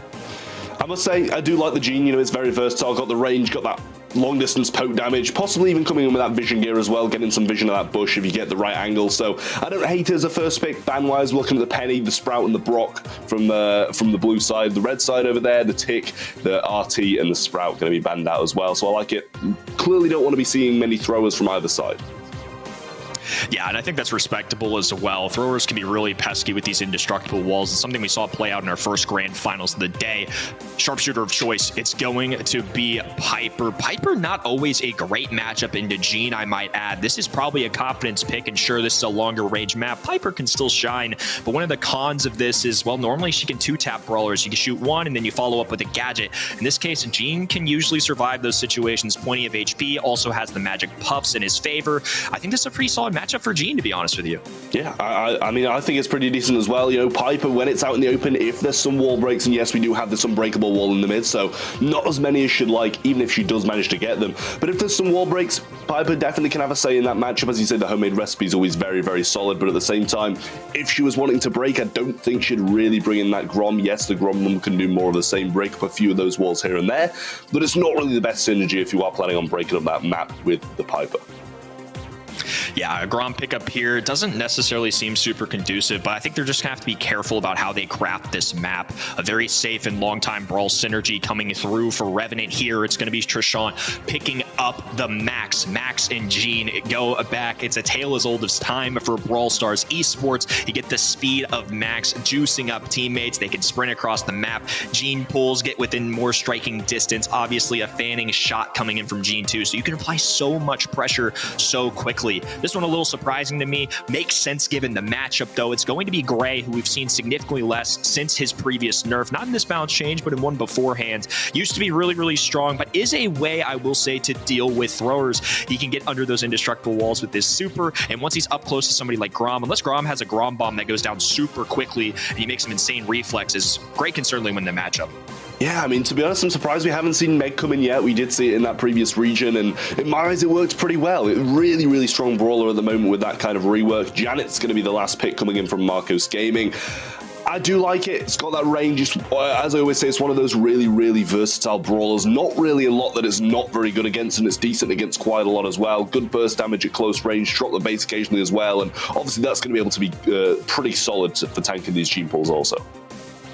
I've seen Janet just about everywhere. It hasn't really changed. I mean, Janet's been around for a while, but it feels like more particularly in the APAC region when I'm looking at some of these scrims, seeing what these guys are practicing with. Janet shows up a lot, even a little bit here and there in the ban stage. Most of the time, she's a brawler that's not quite overpowered enough or matchup dependent to where you have to ban her. She's just good into just about everything here. Starting off our grand final, it's going to be Revenant Esports versus Marcos Gaming. Both sides fighting for this blue star. A dive back with the phase shift as just looking to get aggressive here. Picks up that blue star for his team, and the new bounty format going to be 1 of 20 stars accumulated here for Marcos Gaming.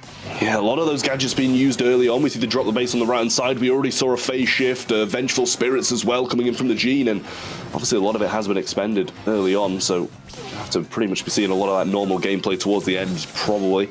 Sergeant having to back off once more, and Trishant getting hit yet again. Homemade recipe going to be veering over to Shafin other than Trishant, and that's probably a good thing for Revenant at this point. He would have been quite low, and that would have pushed them back. Another drop the base place over the right hand side, and that's 2 of them gone already, and not even using them to tank the late game Gene pulls.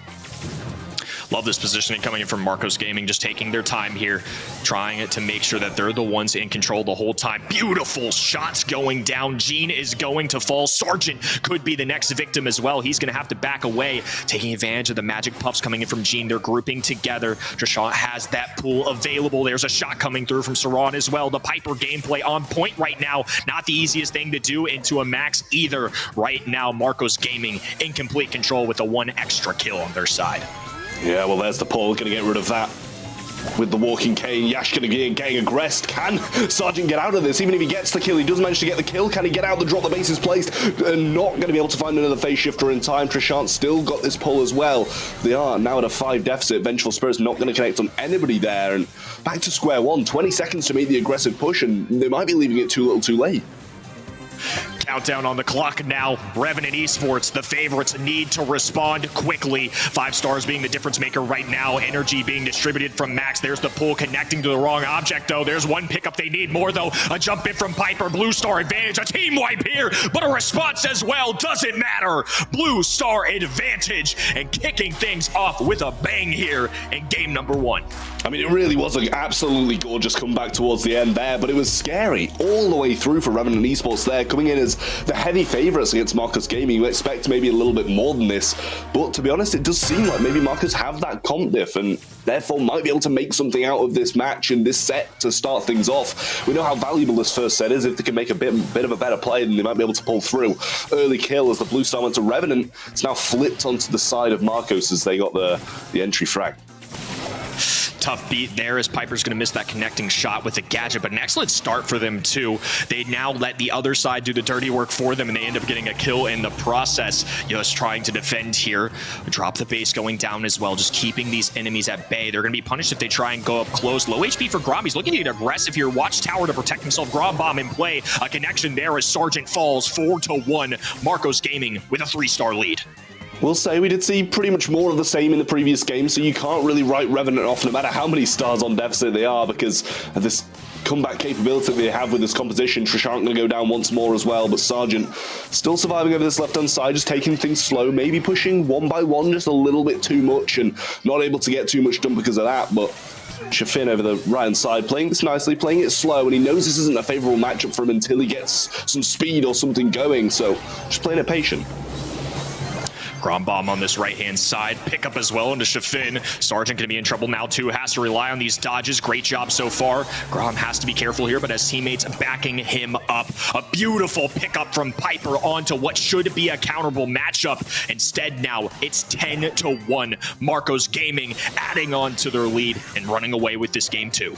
Yeah, make it 12 now as well. Drop the base did go down eventually, but Shafin not able to get a lot done, and he goes down as well. 14-1. 7 kills on the side of Marcos Gaming, and Revenant with 0 to their name so far. Sergeant and Trishant over the left-hand side getting dominated as well. Another takedown to make it 16. Complete flip of the script here in the second game as Marcos Gaming are going to be the ones running away with it. Walking Kane's going to miss as well, and Yash going to walk away with 6 stars over his head. Strong with 5 as well, and that's just all-out domination from Marcos.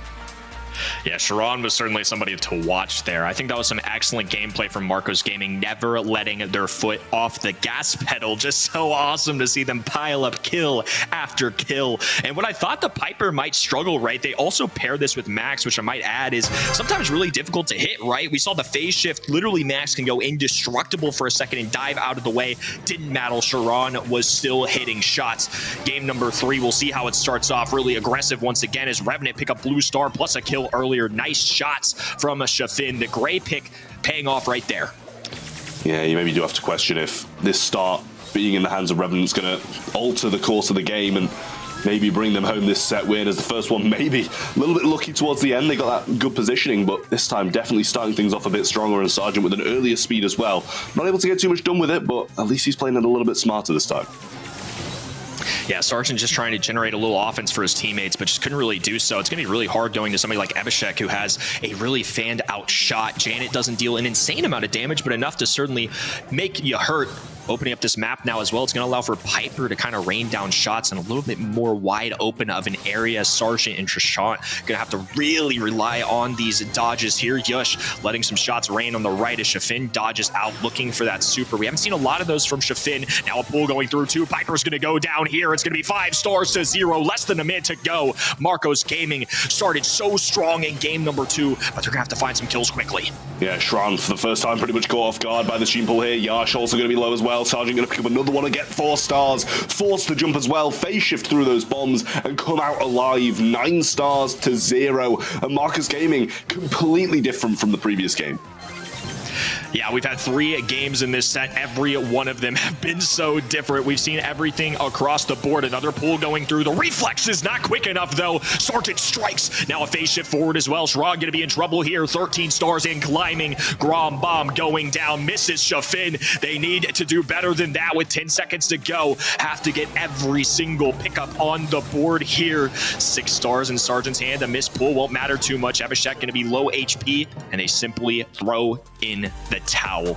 Revenant Esports ending this set with a massive comeback and a 15-star win. I mean, that was really, really something. The first two games weren't on their side at all. The first one, definitely a bit of a comeback towards the end, and they made that big explosive play. It was really, really nice. Timed it perfectly, make sure they didn't lose all of those stars. But at the end, the second game was really not good whatsoever. They got absolutely dominated. But then, as I said a little bit earlier, they flipped the script once again and managed to pull off this beautiful game 3 where literally no mistakes were made. It's insane to me how Brawl Stars can have 3 exact same comps, and we get 3 completely different results. We have Marcos Gaming in the driver's seat in game number 1, and then an epic Revenant sweep there at the end to take the lead. Game number 2, all of a sudden it was Marcos Gaming who were looking like they were on top of the world, and then Revenant said enough of that, back to business, and just dominated, piling up all of these kills. Even the end game here, there was really no doubt about it. Abhishek, even with low HP here, taking this guy is just not enough. Sargent just standing in place at that point. Look at the kill count though. I mean, definitely some similarities here. We're going to see 11 on our left-hand side, 12 actually for Marcos Gaming. So to tell you the truth, in terms of kills, it looked like Marcos Gaming were keeping up, but that's just not the story this set painted at times. Yeah, I mean, they were keeping up quite well, I will say, throughout quite a lot of it, but that last game definitely boosted Revenant's stats just that little bit more. I will say, kill-wise, it doesn't seem to reflect it whatsoever, you know. I thought we saw a pretty well-balanced performance from Revenant Esports. Definitely the last game, Sargent on that max did shine just that little bit more as well, so nice stuff from him, but overall, a very, very good team performance from Revenant. You know, Shafin might not got many kills or much DPS, but he was that survivor that Revenant needed to kind of balance them out. Yeah, and I mean, ultimately, the Piper matchup didn't work out the way that I think they would have wanted it to. It still had some shining moments. I just think that's a really tough spot to pull in Piper. And honestly, though, I think it made me eat my words a little bit. Definitely had some moments there and was a huge contributor for why I feel like Marcos Gaming was doing so well. The shots were just connecting at times, really popping off. So impressive stuff there. I think, nonetheless, Marcos Gaming really showcasing that they are certainly in this matchup. Field Goal, a new map being introduced into our month number 3 here. Trav, are there any takeaways for you on this map? Anything unique that you've seen here on this brand new Brawl Ball map to the BSC 2023? I mean, I will say, I think the unbreakable walls maybe on there's just maybe a little few too many of them on this map, I feel. So, you know, the Dynamite pick, I actually didn't kind of hate it when we saw it in the previous one, but the Mortis leaving something like that open, not really having a good answer to it was, you know, the downfall that we saw in the previous one. But Nita, it's a very good pick. We saw that in the previous one as well, and I believe we did see it come out on top as the winning side took it on Field Goal. But bans-wise, we're looking at Ash, Crow, and B, Penny, RT, and Max on the side of Marcos Gaming. Over to them for the picks now as well. Not sure if Nita's first pick material in my eyes is very good, but I think there are some better alternatives. Yeah, I think with your first overall pick, you're usually wanting to play it safe and make sure you have something that's pretty versatile. Nita on this map, maybe with all the indestructible walls, they feel confident enough to make that work. It also prevents the other side maybe from being as tempted to go with those tanky brawlers, but I definitely understand where you're coming from, right? I feel like Ems to me makes a lot of sense as kind of one of those candidates for our first overall pick as well. Of course, we're going to see that on the other side from Sharon, but it just kind of makes sense to me. Usually with that first overall pick, pros aren't really trying to lock down what their strategy is the whole way through. They're going to want to see what this second and third pick response is. Ems, of course, being that first one. The band stage is what I'm looking at it here too. I mean, 6 unique brawlers makes a lot of sense to me. It's actually going to be Poco, who I'm imagining plays the mid here. I'm curious to see what they pair this up with, because if they go with the tank, like we said, Nita could be a pretty strong candidate with Bruce the Bear alongside her, but you know, Poco's still pretty strong on his own as well. Just a lot of area control right now from Marcos Gaming, not a ton of DPS. Yeah, just a little bit confused about kind of the Poco pick at this stage in the draft, with Revenant still has 2 picks left. Even if they do take something that's going to be quite good against that Poco through the mid, or yet again double down and go even more against those tanks while still having that versatility with Spike, I think that's a very, very good pick from Sargent there. They don't have the Ashe either, so it's not like they can top it off and kind of play the Ashe, which is usually that tank that's competent against most brawlers, even against some of those counters as well. But with B banned out, it kind of does kind of close down this mid portion of the map and allow Poco to thrive that a little bit more. Same with Ems, I guess, as well. Mid-range brawler, nothing that can really face it at range. But just intrigued to see what this last Revenant pick is, because obviously they do have to kind of still account for this tank, but don't want. Okay, then. And I mean, I don't hate it, but I'm not sure what to say about it. You know, it's just the world we live in, Trav. I mean, this is back-to-back Dynamite and Grand Finals. I'm a happy camper. Month number 3 is delivering. I wonder if Marcos Gaming will take a similar approach to what we saw earlier, but if they do go with something like Mortis, it's going to be a bit wild going into somebody like Nita. So there's a little bit of yin and yang there, right? Pros and cons. Instead, they're going to go with the thrower of their own, who I believe was banned earlier on this map. Barley makes a lot of sense to me. It's going to be Yush picking this one up. Barley, I think, is somebody with these indestructible walls, similar to why Dynamite can be so good. Can also provide here. This is triple area control, really. Barley kind of that area control thrower. Poco just, you know, has playing his guitar, strumming it up the field. He's gonna be able to fan out shots. Ims not really hard countering anything here. I'm trying to figure out how this is gonna go down in my brain, because for 2 straight grand finals now, we've had some really untraditional drafts here for field goal. I mean, I like Revenant's comp more. I didn't think I'd be saying this after I saw the Dynamite pick and no mid from them really coming out. But yeah, I was about to say, I imagine Spike will be playing down that mid, and then we should have some pretty decent lanes. Sergeant's already going to pick up that mid. Nice pinch onto Yash there. And what is he going to do throughout this entire matchup? I just don't feel like there's much they can do. Ems is going to be dominated no matter what lane he's on as well. Kicking things off here as well. It's going to be Poco picking this ball early. Sergeant looking for a surprise shock here. No stun available there, though. Super in hand. Can break these walls. And there's Abhishek with the super as well. Pass over to this right-hand side. Trishant has the ball, though. A super shot available if he needs it. I think they're going to be looking for the kill first, though. Easy pickup, easier goal. Revenant Esports putting one on the board early. I mean, this is difficult for Marcos Gaming. I don't know what they can do here. They've gone to lane swap, and Revenant have read that as well and swapped back and got these matchups once more. Need to bear in the face of Abhishek, and he's being pushed back just by that alone. All the ammo's being expended on it. Shafin's got his super here as well, and pushing that ball forward. Some shots through from Trishant, bringing Yash low, and not able to get those finishes off, but pushed them back nicely. Shouldn't be able to get anything from this, but in turn, I don't think Marcos can either, really. Spike certainly going to struggle with this Barley matchup if played properly. Trishant trying to stay back as well. Yush pushing forward as the Poco. A lot of HP for this composition, but certainly a lot of DPS coming in from somebody like Spike. Super going down now. Poco's going to be in trouble. Dynamite super inbound. Boom! He's going to go taking down here. Abhishek just looking to try and grab this ball, but Shafin putting on so much pressure. The curveball connects, and now it's going to be an instant offensive opportunity for Revenant Esports. And then here comes another Dynabomb as well. Should be cycling it out, but he's just going to be able to get the walk. The Screeching Solo's not going to do anything either. Sergeant slots that ball in, and they're going to be taking home the first game of Brawl Ball. Revenant just walking away with this one at that point, and I don't know what Marcos can do to answer. I think this is a tough composition for Marcos. We're only 1 game in, but again, it just, to me, what stands out is they don't have the it factor for me. There's no pop-off brawler opportunity. It's a healthy Poco, it's Ems, it's all safe brawlers, and Barley, of course, can be really solid, but we've already got enough area control in the team. I don't know how much more it's really going to contribute. Trying to heal up his teammates as well. Not going to do much here. Not the composition that's really going to thrive off that. Instant pickup onto the Poco now.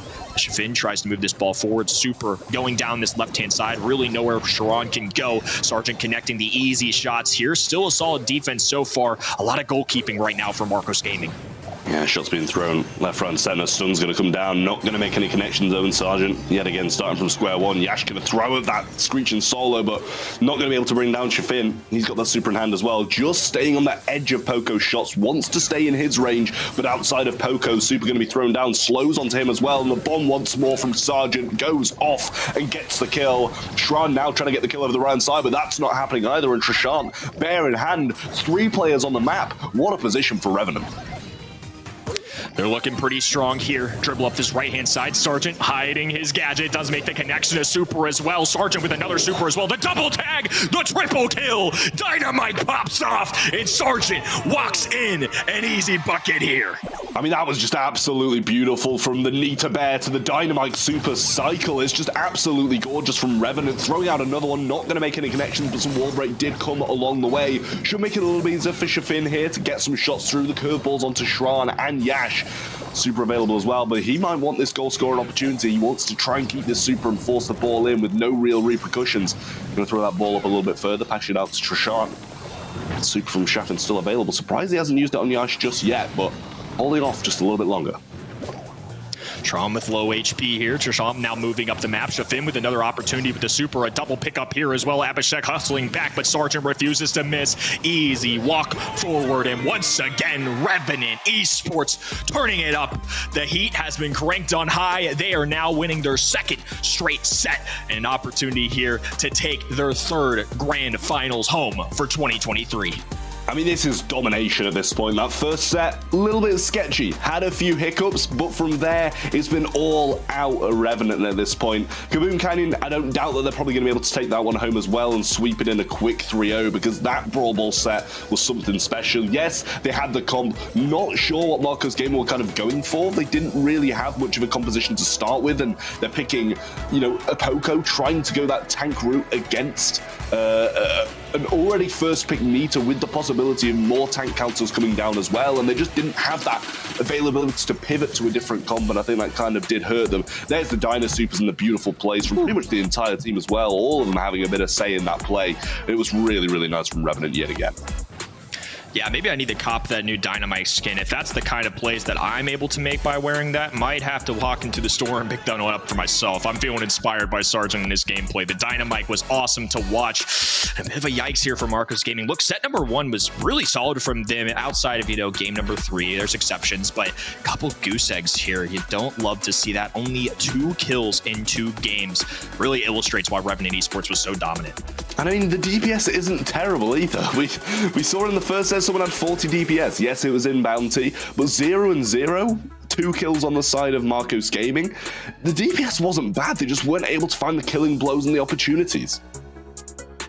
Yeah, as we go into Kaboom Canyon, I'm going to need to see some more Marcos Gaming from their set number 1. Set number 2 just wasn't cutting it. I think partially to the draft. Again, I'm not a pro player. I'm never going to claim to be. These guys know way more than any of us do. But to me, it just didn't feel like there was enough firepower really with that composition. I think they're going to look back at that one, and that'll certainly be one that they reflect for the future months. But Marcos Gaming, not out of it just yet. Hopping into set number 3, it's going to be Kaboom Canyon, a really interesting one. I'm looking out for Amber, Meg to make some appearances here in our band stages, and it looks like we see one on each side. Bonnie, one of those safe overall selections. I think at pick number 1, you're not locking yourself into too much, not too many counters that can be picked into Bonnie, just a solid overall brawler.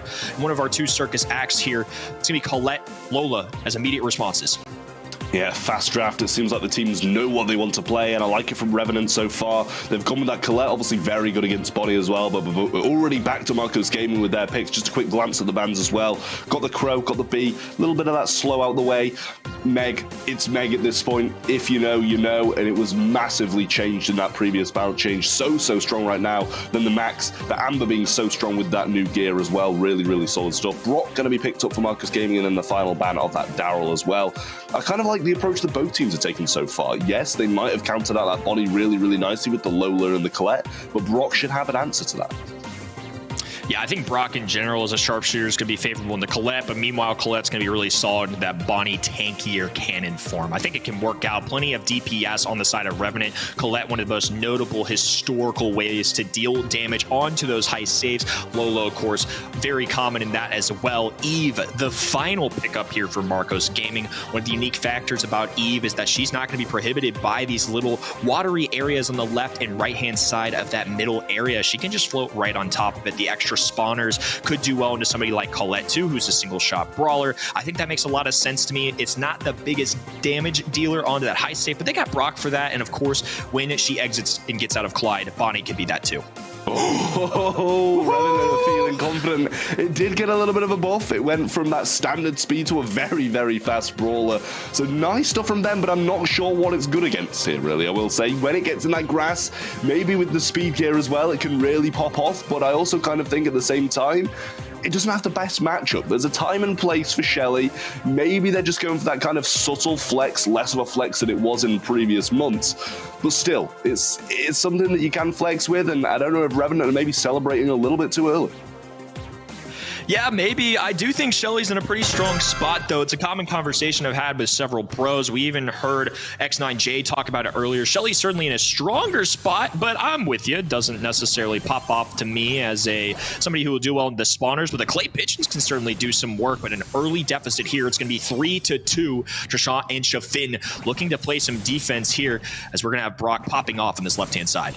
Yeah, really nice connections, but it didn't make too much of a difference. I will say he got Sergeant down, and he's already back up, and he's even claimed the mid as well, but this grass break is really starting to hurt him now. Less of this maneuverability in the mid, and obviously going to be able to fly under the radar a lot less. Shafin just trying to find some super and find some connections. No wall break coming in from Shran there, so just trying to keep it slow and steady. Shots from Abhishek going to be connecting. A little bit of that clay pigeon from Sergeant as well, getting that long range damage, but it's just a slow start from both teams. We see Revenant in the mid, but nothing's coming of it. Abhishek in a lot of trouble here. Going to be charging up that HP as well. Somehow dodging all of this out, but ultimately going to get taken down here. And now Sergeant charging forward. He is going to be able to deal some serious shotgun damage here. Actually just chasing down Yush. Does charge up that super as well, as Abhishek's going to be in trouble here as well. Few more tags, a lot of damage, allowing for Trishant to pave the way for his teammates. Getting a huge lead now. They're past the 50% marker, and Revenant still has a brawler on the other side. Yeah, and he's still surviving as well. This is beautiful from Trishant up top. He's surviving this one out. Abhishek's not able to find the connections, and Brock's just not pinching well enough. They don't find the angles, and Sergeant, during that affair over the right-hand side, has found and made his way to the left-hand side in the pocket. Abhishek's going to go for the jump, but for what? The game's pretty much over. One super from Shafin, and it's going to be done. He gets it. He finishes the game, and Revenant are going on to match point. Shelly paying off here. Interesting to see, and I'm curious to see if we see it throughout the weekend. This certainly is not the map I expected to see Shelly pulled out. Certainly not the matchup like we mentioned too, but heck, if you're the better player, what difference does it really make? Revenant Esports one more game away from back-to-back grand finals championships. I mean, this is nice stuff from them. Clay Pigeon early on from Sergeant as well, and even earlier control for the side of Revenant Esports this time. Yash going to be low as well and getting pushed back. Shafin looking for his super once more, trying to get some damage down, but not finding too many connections. He did fall quite low, so I had to slow it down a little bit, but Sergeant going to get the shots in. Two of them fall down as well. Nice super from Sergeant. Super onto the safe from Shafin as well, and a little bit of an answer from Abhishek here, but not a lot coming out of it other than that. Some shots from Brock over the right-hand side, but Tron needs to break up this mid a little bit more and open up the map for them. Little breakaway jump here from Abhishek, looking to do some damage. Slowly clawing his way back into this one for his teammates. They still have to worry about Shafin on the other side. Yush looking to play defense. Saran now being backed away by Sergeant. Shelly clearly a threat here, holding on to that super as well. Can slow it down the enemies. Common combination here for Shelly. A dive in there, a one pickup, make it two now as Revenant charge their way onto the high safe. Already spinning as well, I might add. Feeling very confident about their odds at this point. I'm not sure you can blame them. Look at the position they're in. Sergeant's going to go aggressive as well. Save his super. Shran's given up. Yash has given up. It's over for Marcos Gaming this month in the Brawl Stars Championship, as Indian champions are going to be Revenant Esports once again. And they did it in style. Little Shelly on Kaboom Canyon. You love to see it. Look, man, that's what makes some of the most fun Brawl Stars for me. The balance changes always bring a little something new, but it's safe to say I think that was unexpected, and that's why my heart's really happy right now. Congratulations to Revenant Esports, 3 in a row now. Marcos Gaming, of course, not the best first month, so I'm sure when we catch up with our leaderboard here in a little bit, we're going to still see Marcos, despite 2 grand finals, probably not being in the spot they want to be in yet. Yeah, I mean, it's really difficult for them. They're going to be rising up that leaderboard just a little bit more. They're probably going to be slotting into that top portion of the map, maybe even coming up to the 3rd or 2nd spot in this region. But at the same time, there isn't that much room to wiggle. It's Revenant Esports who are going to be taking the spot to that last chance qualifier at this point, and I don't know how much chance there is of them catching them. Even if they get to the finals, even if they win a couple, they've got to win 3 in a row, and Revenant have got to perform terribly throughout the second portion of the year for them to even have a chance.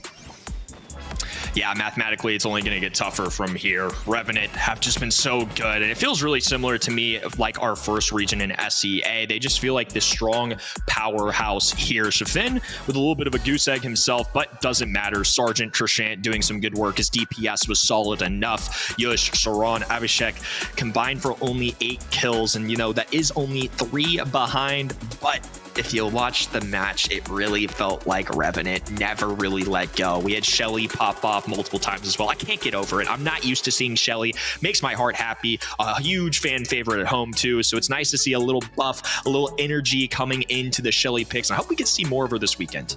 Yeah, I really do as well. I'd like to see her in a bit more of a more conventional game mode for Shelly rather than Heist, and I'd like to see her in a bit more of a close affair as well. Maybe in some of that Japanese action we see a little bit later on, but Sargent is going to be the MVP of this game, of this region in general as a whole, and it thoroughly deserved. You know, those max plays we saw in Bounty, some of the plays we saw coming through the last couple of sets as well were just really, really strong, and it is thoroughly deserved. Sargent, of course, a longtime beast at this game, man. He's arguably the best player in the region, has been for a while, consistently shows up when it matters most. Look, this is going to be a tough hole for them to climb out of, to be honest with you. I think at this point, Revenant are safe to say a favorites. It's something that really similar in terms of storyline that we had in SEA earlier today. Of course, when we look back at this, a 3-0. Grandizers kept it close, 4-button through in a set in there too, but ultimately Marcos Gaming going down 3-0 here.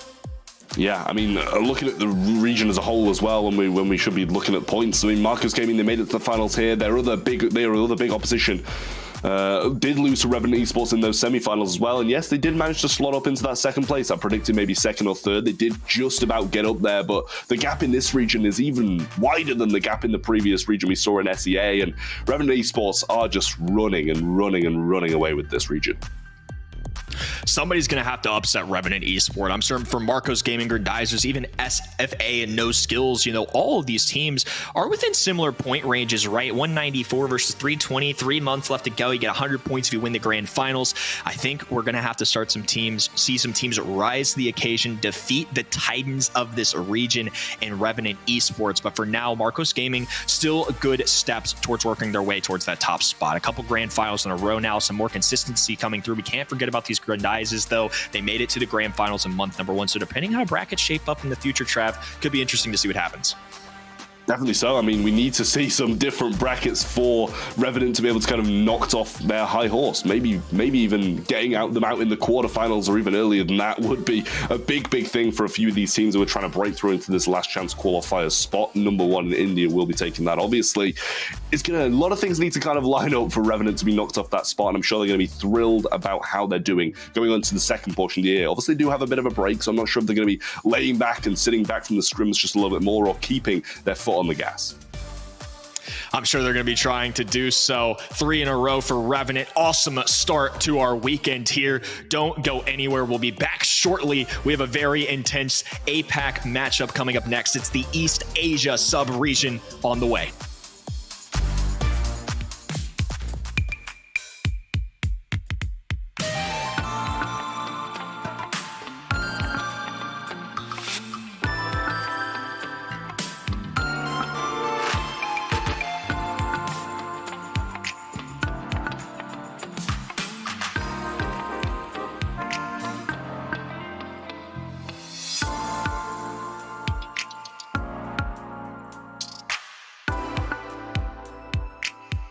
Just have to do stuff.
Back on the grind.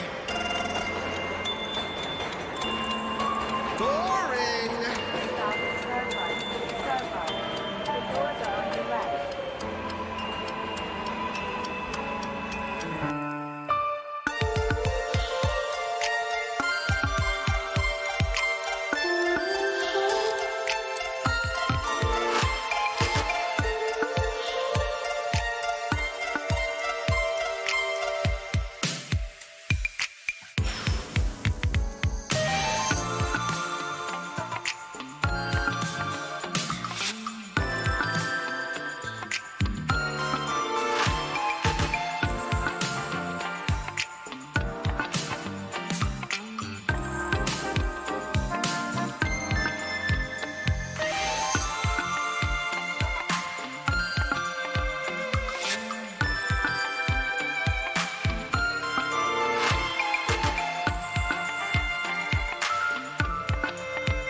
It has all been coming down to this.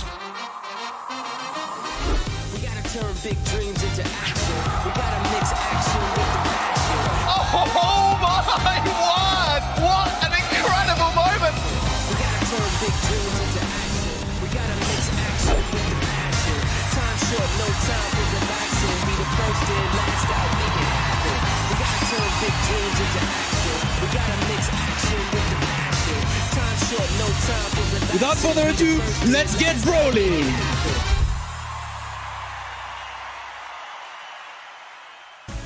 What's up, Brawlers? Welcome back to the APAC monthly finals here in April. But it's time for us to move into the final sub-region of all. It's time for East Asia. Trav, this has been the region that has historically produced the World Finals champions. We've seen it for the last 2 years in a row. And those champions have actually been struggling a little bit when it comes to making it into the grand finals here. So I think we're in for a fun ride today. Yeah, I mean, as you say, this is where champions are born, this is where champions are bred, and it really is an incredible region. I don't doubt that we'll see something similar this year at World Finals yet again, because the quality of the games that this region has been producing through these past couple of monthly finals have just been so good, and we've seen a few upsets, but we've also seen those big dogs pulling through as well.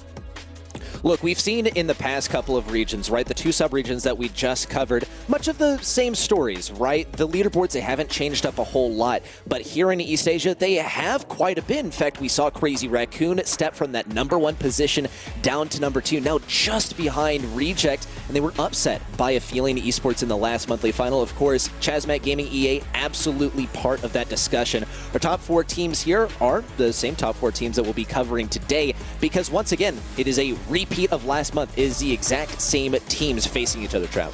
Yeah, we'll be starting things off with that Reject versus Chasmac Gaming EA game, which, as you say, we've been seeing through the past couple of months as well. Crazy Raccoon and Chameleon Esports and Aphelion Esports facing down in that low bracket. As you said, Aphelion did manage to take down Crazy Raccoon in the semi-finals last month, so they'll be wanting the revenge, and they'll also be wanting the points, because whoever wins out of them and Reject, if they make it to the finals, will be taking that #1 slot. It's absolutely true. And not only will they be taking the #1 slot for a month, but make that 2 months, right? Because we have that sort of long break coming in where we, take a moment, right? We have some other events going on, big stuff happening in Brawl Stars, just not monthly finals for the next month. But it gives us some time to sort of zoom things out and see how teams are doing in a big picture top-down analysis. But it's kind of time for us to start crowning the champions here in April, and it all starts in the semifinals because in East Asia, that is where our monthly finals broadcast starts with one killer matchup. Of course, you'll want to submit your predictions as we have also sort of gone through ours on event.brawlstars.com to get some cool in-game rewards. Okay, enough of that stuff. Let's talk about our predictions, Trav. Looks like we're all pretty much on the gravy train with Reject and Crazy Raccoon for the first couple semifinals. Yeah, I'm seeing a little bit of a recurring thing today. I don't know if you guys are kind of copying what I'm bringing to the table in terms of predictions, but all 4 of our predictions so far have been the same throughout all 3 of us. Grand final, I probably don't doubt it'll be very similar as well, but I think these 2 first games are fairly clean cut. I say that although Aphelion did beat Crazy Raccoon, but they're the big names in Brawl Stars. You can never really predict against them. Well, let's see if the predictions hold true. It's time to decide the winner of the match the old-fashioned way. Reject and Chasmac Gaming EA now going head-to-head in our very first matchup of the East Asia broadcast. The Choppy, Levi, Minmi, all well-known players, this time on the side of Reject and Chasmac Gaming EA, hosting Kenji, Melty, and Kuru on their side. It is going to be a fiery showdown between these two, and it's also part 2. I mean, Rejects really are something very, very special, especially this year. Achape, he didn't make the cut of that Crazy Raccoon roster, for probably different reasons than the community thought. Maybe he didn't want to, but it seemed to work out pretty well for him. They're sitting at #1 spot so far in this East Asia region, so really, really nice stuff from Reject, I will say as well. And look at this facility. Look how beautiful this place is. That is definitely a nice place to be playing from. Got some comfy chairs to boast to. No, not a podium in sight. I feel like there might be a little bit of influence here on what we see up on stage. Okay, enough of that. Really fun stuff seeing these guys compete. They have some stiff opposition across the way, though. And while I can't say the favorites in this matchup, definitely some favorite names across the history of this region. Kenji, Melty, Kuru, notably Kenji and Kuru making it to the top 2 on the world stage last year, and now trying to do that again with a new roster. Yeah, I mean, the possibilities are there. They just haven't really had the success this year that they had in that previous year, especially on that Kuru side. He was playing really, really solid throughout the previous year, but we just haven't seen him get the results that they desire this year, and mainly it might be because they're facing the #1 team in the region month in, month out, and yet again, this is more of the same. They'll be facing Reject once more. We're predicting Reject once again. I just don't doubt that that'll be the result. Chasmac, they have an incredible roster, but they're just not getting the desired results, as I said.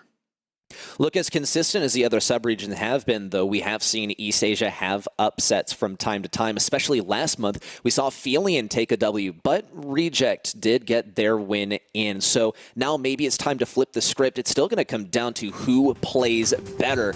On Hard Rock Mine, to start us off, gym grab action. We've seen a lot of new maps come in and out of rotation, but Hard Rock Mine is always a favorite. And speaking of favorites, no clear favorite between these two. Only a 3% differential.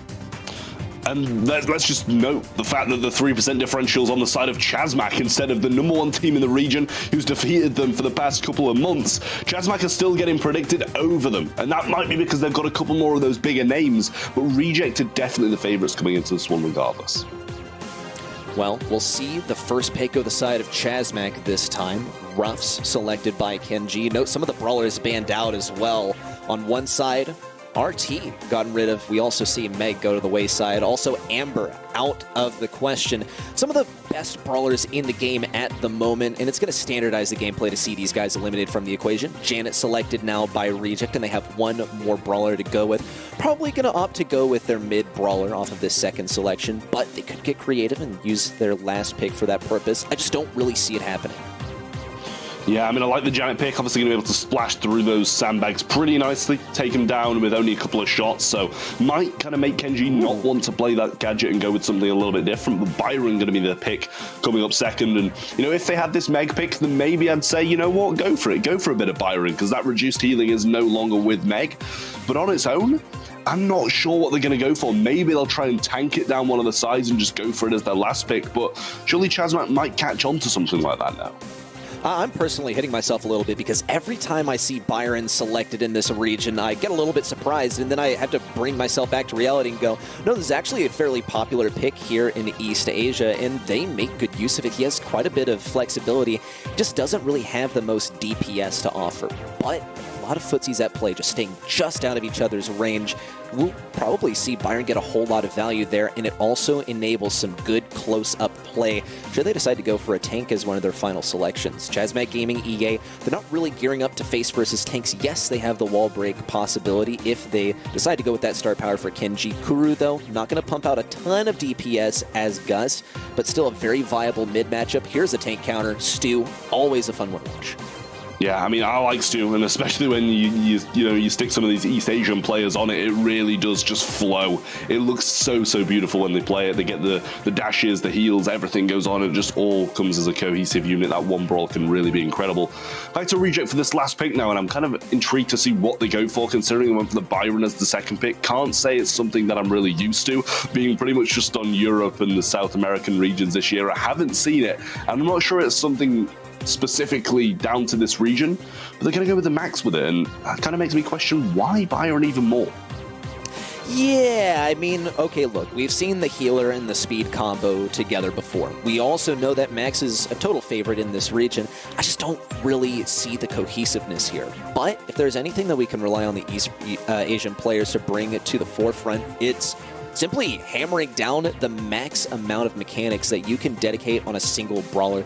We repeatedly see the East Asian scene push these brawlers to their limits and explore the skill cap of what each of these characters has to offer. It is going to be quite difficult, I think, to face versus the Stu, particularly because he's able to keep that distance so well, but it's all going to come down to how precisely it plays out, how these players perform at the helm of each one of these brawlers. Already, some good healing in onto a choppy. Menmi doesn't really have to fight a lane on the right side, it doesn't look like, but also at the same time, Chasmac are opting not really to play that lane at the beginning, just taking a bit of time to shift Kuru onto that area.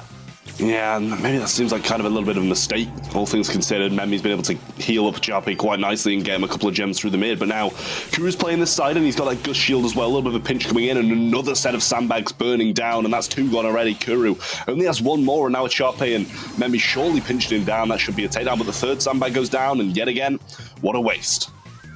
Yeah, the wall break is probably useful, but that power-up being all the way on the side of Reject is going to hurt them in the long run. Also note, sandbags are gone. Melty on the left side running over that left lane, and now sort of setting up residence in the back line. So Choppy and Menmi still trying to hold fast. Levi taking a lot of damage, is able to get the last laugh on that one interaction. Here can come a big play from a Choppy, appropriate reaction from Kenji as he pops that shield, gearing up for a defense. But a Choppy is exactly where he wants to be. Very aggressive play on the left side too, where Stu's kept at bay. Almost a kill confirm onto a Choppy as well with a use of Kooky Popper, but still Reject remain in the lead. Chasmac Gaming EA rapidly approaching. They just need to win this matchup on the left side, and then they can start to flex a bit of pressure on the interior. Yeah, Levi takes flight. Not the biggest help to a Chape here, as he's going to be taking a lot of fire as they can't shoot at Levi. They've got to find another target. 9 gems in hand now, and he does have to retreat. Nice speed away, and Memmi keeps him alive just a little bit longer, but Levi up top, just trying to get the pinch down. Last gem does spawn, and it's a free pickup for him. Why not just go for that and start the countdown? He is up top, though, and might be working for another super. Does get it, and now it's looking beautiful for Reject so far. Gems drop as well, and Chape not in the best spot. Does have to use that face shifter. Falls down, but Kuru's not going anywhere. 186 HP, and Levi collects the rest of those gems from the Chasmac side. And Reject, they start the countdown again, but it's with a lot more gems this time.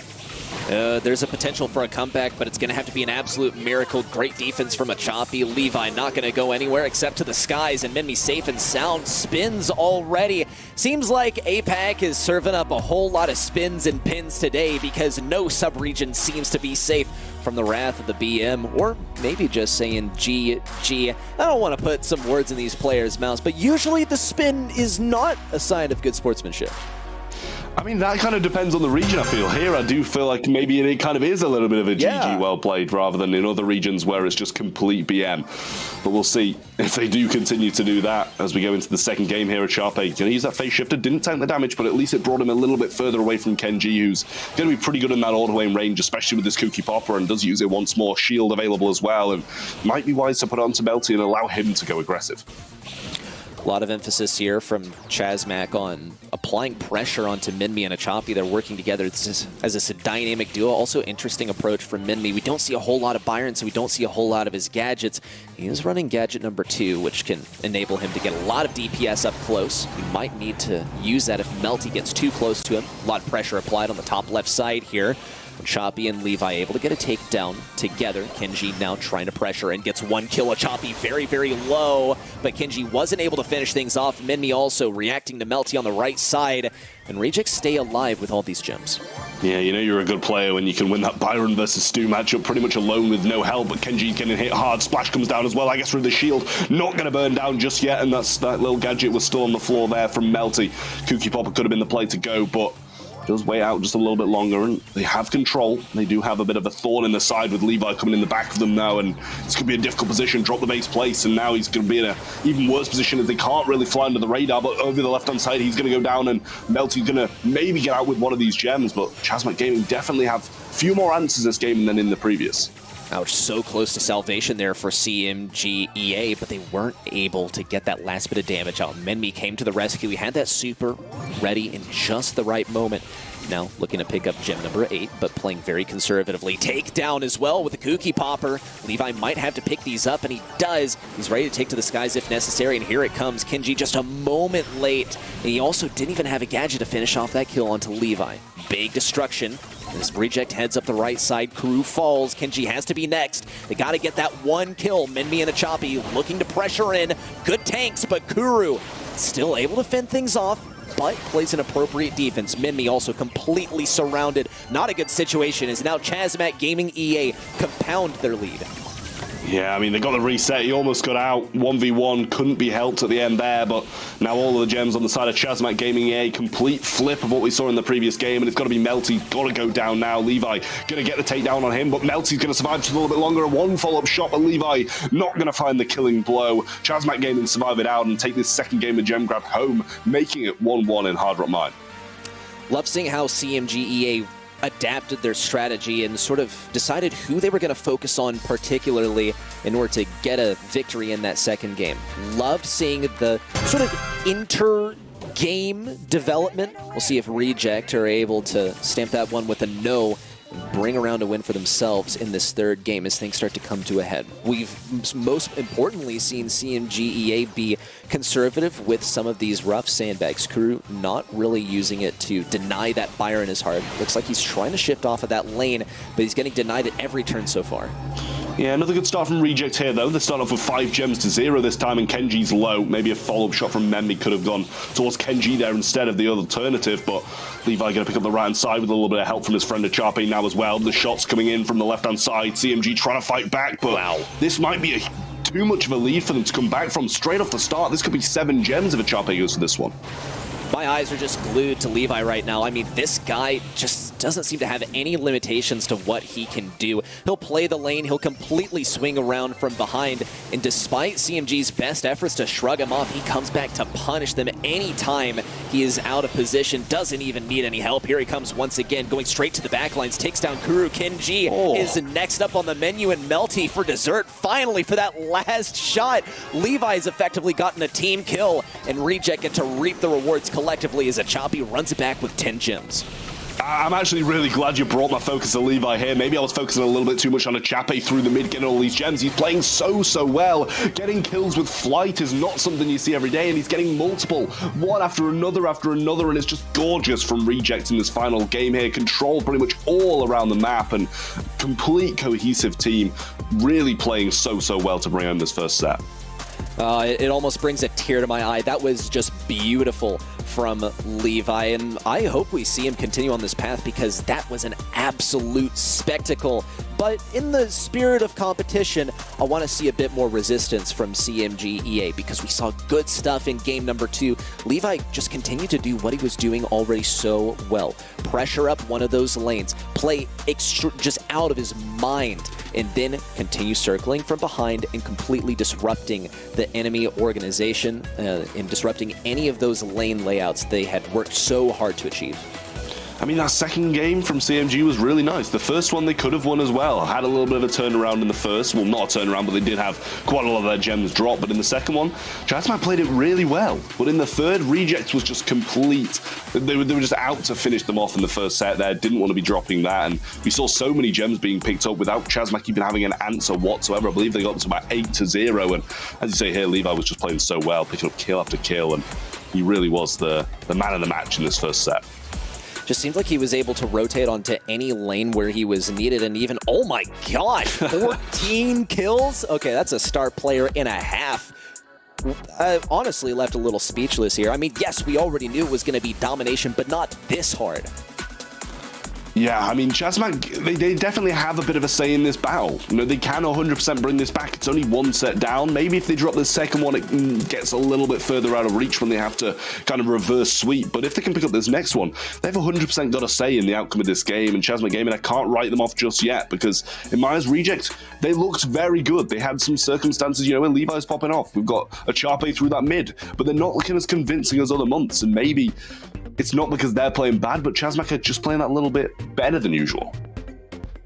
This is absolutely true. I mean, Chasmac, they're really holding their own in a lot of respects, but at the same time, I mean, Reject is playing extraordinarily. Levi, in particular, just popping off. But I think this could be kind of brawler dependent. So, as with all things, it comes back to the draft here on Hot Potato. Yet another map that is new in the Brawl Stars competitive map pool for now. We've seen it historically and with a little bit of draft in play, but now the meta has changed a lot. It's time to see this in the competitive scene. Here comes Penny as the first selection from Chasmac Gaming EA. No complaints on my side. It's very, very versatile. It's a great brawler, one of the best in the game at the moment, and a very viable first pick.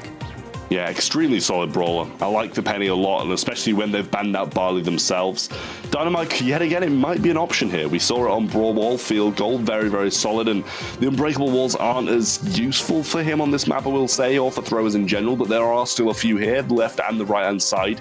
Going to be blocked off by those Unbreakable Walls. Otis going to be the first pick from Reject coming out here, sorry. And I like it. You know, it kind of stops the, well, not stops the possibility of tanks, but definitely slows it down a little bit. Well, could be another way that Reject decide to sort of enact their resistance towards tanks. Otis is a great start if they want to head down that road. Might be wise for them to pick up some of the tank counters here if they want to enable that for a last pick, but still, this is a map with some long lanes. And if you want to disrupt those lanes, then a very useful way to get rid of that is, well, getting rid of those walls. Brock is going to be one of the greatest ways to deal with that. And Reject now have that on their side, but Chasmac Gaming EA could get some things in their arsenal. They have decided to ban out Colonel Ruff, so that is moot for now. There's still plenty of other options to consider, and they'll also want to sort of counter out the Brock and make sure that they're not too vulnerable versus close range brawlers. Keep in mind, Carl is still in play too. Yeah, I mean, I'd like to see the Carl, I will say. I think it's pretty solid shout from you, but across the board, it kind of seems like Reject want to kind of maybe go for this little break open thing. Yeah, we're going to see the Chasmac squad going for that Carl instead of them. Definitely a solid pick as well, you know, considering they've got the Penny on their side. Can't throw down this turret and interrupt that super, the tailspin that Carl would be kind of bringing onto. So maybe good for them to get it out of the hands of Reject, but Chasmac going to take that one down. And so far, I do like what they brought to the table. You know, you made some very good points about why Penny's extremely good. Same with Carl as well. And they kind of build in a very serious comp here. Yeah, they just have to make sure that they cover all of those bases. They don't have the counter pick at their disposal. Colette selection from them does sort of eliminate a lot of possibilities for Reject. It counters out tanks and also is great for using on that safe. Also just one of the main things that can shut down Carl here in a lot of respects. So great prudent pick from Chasmac Gaming EA. No doubt Crew will be able to explore the skill ceiling on that brawler. Now Reject have to come up with an appropriate counter pick. They have a lot of strong brawlers to try and counter here, and there's really no one-size-fits-all solution. BB is their choice here, and I like it. It's going to spice things up a lot. I think it'll be great versus the Carl, just not so much versus the Colette. I will say, with the shield, though, bit of batting stance in there. It does make it a little bit more capable against the Colette, but still definitely not the best matchup. Sure, she'll probably be staying away from that brawler, but gives it a little bit more of a foot in the door in that matchup. But I'm sure we'll be looking towards the Otis and the Brock to kind of deal with that, while the BB does focus on batting back and keeping that Carl under wraps over probably the right-hand side, I'd say. Maybe the left-hand side. Ooh, actually, no, they probably might even run through the middle. The thing is, but Warbreak's going to be coming down left, right, and center here from the Brock, so we'll see how he chooses to mold the map best. Well, forget about the wall break. It's bush break for now. It'll allow things to be a bit easier for Choppy up mid. Levi just going straight for the safe. And yeah, he's taken a lot of damage, but does it really matter? He's already taken a decent chunk out of that safe. Melty and Kenji are ready to make their contributions on the safe zone. It's almost shutting things down to below what Reject has achieved so far. Minmi also trying to make his way to the opposing side. Levi doing much of the same. He's got to face versus that 1-2 super combo from Colette that can kill absolutely any brawler in the game. Still has a gadget at his disposal if he wants to have a bit more longevity, but so far it's all tied up. Mimi getting that first blow on the right side, Kenji taken down. This could be the opportunity to make some moves on the safe, but Levi is getting guarded really hard here by Kuru on the right side. Yeah, I will say, scrap what I said, he's not even running batting stance, he's going to be running that speed. Gets the kill as well, the bubble comes out just in time, and he takes him down. Wow. Rock damage, incendiary being built in as well, and the huge damage boost from that damage gear going to be coming down as well, and Achape pushing forward. Seems to just be leaving the damage up top, down the bottom, sorry, to be able to try and get some up top, but 37% to 60, looks like a worthwhile trade. Well, Kuru is also getting his fair share of damage in on that safe, 50% left now. Trickling down to 47, just a 10% differential. Melty could make a big move in here if he finds an opening. Has that gadget, has that super ready to go. Kenji also ready with the turret. Levi might go for the base race. No, shut down by Kuru. Now this safe is melting. Kenji makes so much damage in here, and Kuru going for the final strike. It's Reject, unfortunately falling here as Chasmac EA start things off with a bang in set 2. Yeah, maybe it would have been a little bit of a different story if the BB had survived and not kind of tried to get too greedy with the amount of value he was getting out of that BB bubble. Maybe tried to throw it towards safe and get a bit of a bounce towards the safe rather than just going for the kill. Auto aim a bubble there and you're going to be able to get the kill, have a bit more of a say in the game. But Levi starting things off away from the Colette this time might be a little bit more helpful. Well, it seems like it's base race time, actually. We saw Melty absolutely trying his best to defend that. We'll see, though. Chasmac Gaming EA getting significant damage in. Carl just going to town on that safe. Melty now retreating to try and fight that lane on the left side. Levi also suffering a lot of damage along the way. Kenji trying to charge up that super as fast as he can. It provides you so much control. Mimi's really the main way of shutting things down in the turret department as well. Seems like he's a little more focused on damage for the time being, though. Circling around that right side. Great stuff from Kuru as well. Might fall thanks to that poison. Nope, just barely alive. And gets a lot of damage taken out of that safe. 57% remain for Reject on their safe. Yeah, can't really leave Kenji here, though. The Salty Barrel's definitely going to be quite helpful for him. Look, Sharpie's going to come across and get some shots. Nice stuff from him. Not going to get the takedown just yet, and he is standing behind the safe, so a little bit cautious about that one as well. Does pick up the kill, and now they're in a wonderful position. Fully healed up on the side of Reject, in a great position once more. Memmi, though, needs to be cautious. Melty doesn't have any flying hooks, so can't quite get into range of him without much being done, so definitely not the easiest of matchups for him now, but the Tailspin being available, that's a bit of movement with it as well. Well, Levi's got a bit of movement at his disposal too, except for him, it's passive. He has that star power active, bit of speed coming in here. Kuru has the combo once again, so Levi's just waiting things out. They do not have the lead though, so it's going to be quite difficult. He's sort of setting the stage for his teammates, if anything, and waiting for Kuru to drop his guard or get a little impatient. Now also baiting out that turret. It's going to be that much more difficult for him to face on that lane. Melty silenced on the right side, but it doesn't even matter. He still got that kill. Now it's time for Kenji to lay into that safe. Pops down the Salty Barrel. Big damage in. And Kuru gets some damage too. Farms up that super, easy peasy, and another 10 health. Knocked off the safe. Kenji coming in for the final bit of damage. Even throws down the turret for a bit extra. And Chasmac Gaming EA sweep through set number 2. I mean, that was a lot better from Chasmac, and as I said, if they don't drop this second set, they're well in with a chance of being able to take down the real titans of this region at the moment. Reject sitting at #1 spot, making it 1-1 now, and that was a big set for them to take. And you know, I don't think the BB pick was the smartest pick of them all. Brock didn't really get a lot of wall break down there either, and not really playing the best as a team, leaving brawlers maybe they should be pinching down and stuff like that. I think Reject definitely have a lot of reparations to make after that game, and heading on into Ring of Fire need to be a completely different team if they want to be able to win this one. Yeah, I think you've really located like where things could have improved a bit draft-wise, because we saw the BB selection. I didn't hate it as the final selection considering what they had and what they were going into, but they made the decision to pick up that Brock. And Minmi, while he did get some good damage on the safe, it was defense where he really struggled. Melty, especially with so much mobility, was very troublesome for him to deal with. And that came back to bite them big time, because while BB was, once again, an okay selection here, it was sort of the symptom of some things that went wrong earlier on in the draft.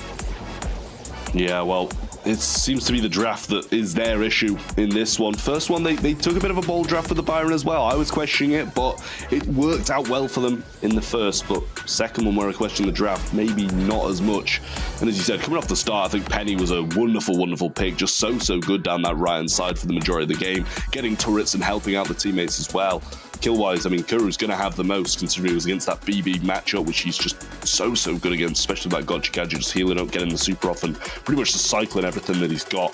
A lot of DPS out along with that as well, so nice stuff from him. But heading on into Ring of Fire, Reject hoping for a different story, and Chasmac definitely want more of the same. Well, different story, but maybe some of the same characters in that story. I'm anticipating some of the same brawlers to be banned out and some of the same ones to be selected. Penny, one of the main ones that I'm focusing in on, and maybe a bit of Janet too. We'll see what brawlers have been banned out to start things off and who gets that coveted first pick. RT already selected by Reject, sort of an insta-lock for them. Keep in mind some of the brawlers not banned out here. Amber, we see the Crow banned out for Chasmac Gaming EA. This could start to set the stage on Ring of Fire. B is their selection for now. Can't argue with that. Such a great brawler to shut down anyone at mid, and also counter out a lot of things that can be viable as long as they get in your bushes. I think B's a very smart pick, I will say, you know, with RT on the board, you know, as you said, Amber not going to be banned out, so still available to pick. If they don't choose to go for it themselves, B can do decent against that, get the slows, get the shots off when she's out in the open. You just got to hope that she doesn't really start to get in your bush and start to cause a bit of havoc up there. It needs to be dealt with quickly if you're going to be able to do it. But Stu going to be brought once again by Chasmac Gaming EA, and it didn't work in the first set. Maybe want to try it again and maybe play that a little bit better in the third. Now, one thing that Stu's really good at, of course, besides mobility and being able to get up in your face if you're more of a squishy brawler, is he's able to avoid a lot of damage. And brawlers that rely in a lot of ways on getting that super consistently to maintain control, definitely looking at Lou here. Stu's actually quite good into those as long as you execute it well. And there's not a single doubt in my mind that over here in East Asia, the players just have the top shelf kind of execution once they get in on the battlefield. Minmi now reacting here with a Colonel Ruffs absolutely makes sense. You throw down those sandbags, you block out a lot of damage. Also with Penny off the table, courtesy of Chasmac Gaming EA, there are fewer options to get rid of some of these sandbags. I think you've got it. Hit the nail right on the head there, because you know the sandbag's pretty much going to deal with whatever they've brought to the table so far. The B, the Stu, it's good against both of those. Janet going to come down as that last pick. More of that versatility. That's what it is. You know, it's pretty much good against the majority of brawlers. Not got too many counters. So very solid pick from Reject, especially as a third. They need something with that little bit of versatility. So Chasmac bring in pretty much anything. It's going to have a bit of a say in the matter. But Amber still available.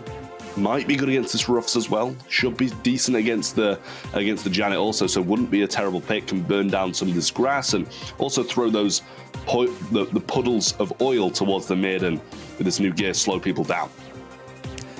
I'm excited, man. I see the Amber pick. I'm all over it. Beautiful. I'm still unsure of exactly how this one is going to play out, but in my personal, of course, you know, not world champion, not professional player experience, man, this is not fun to play into. You just have that oil sitting on the field and it just slows you down consistently. You can start off the game by throwing down a super on a lane that you choose not to even play for the entire game and just watch your third have a fun time on that lane as they're able to consistently and easily line up those shots. We'll see if Stu and B are really cut out for it. Keep in mind, they are facing into those sandbags. It will be quite difficult for the duration of those gadgets remaining on the field. So far, good use of the speed zone too, through getting those entry beats onto the zone. Minmi already thrown down those sandbags, easily dealt with by Kenji.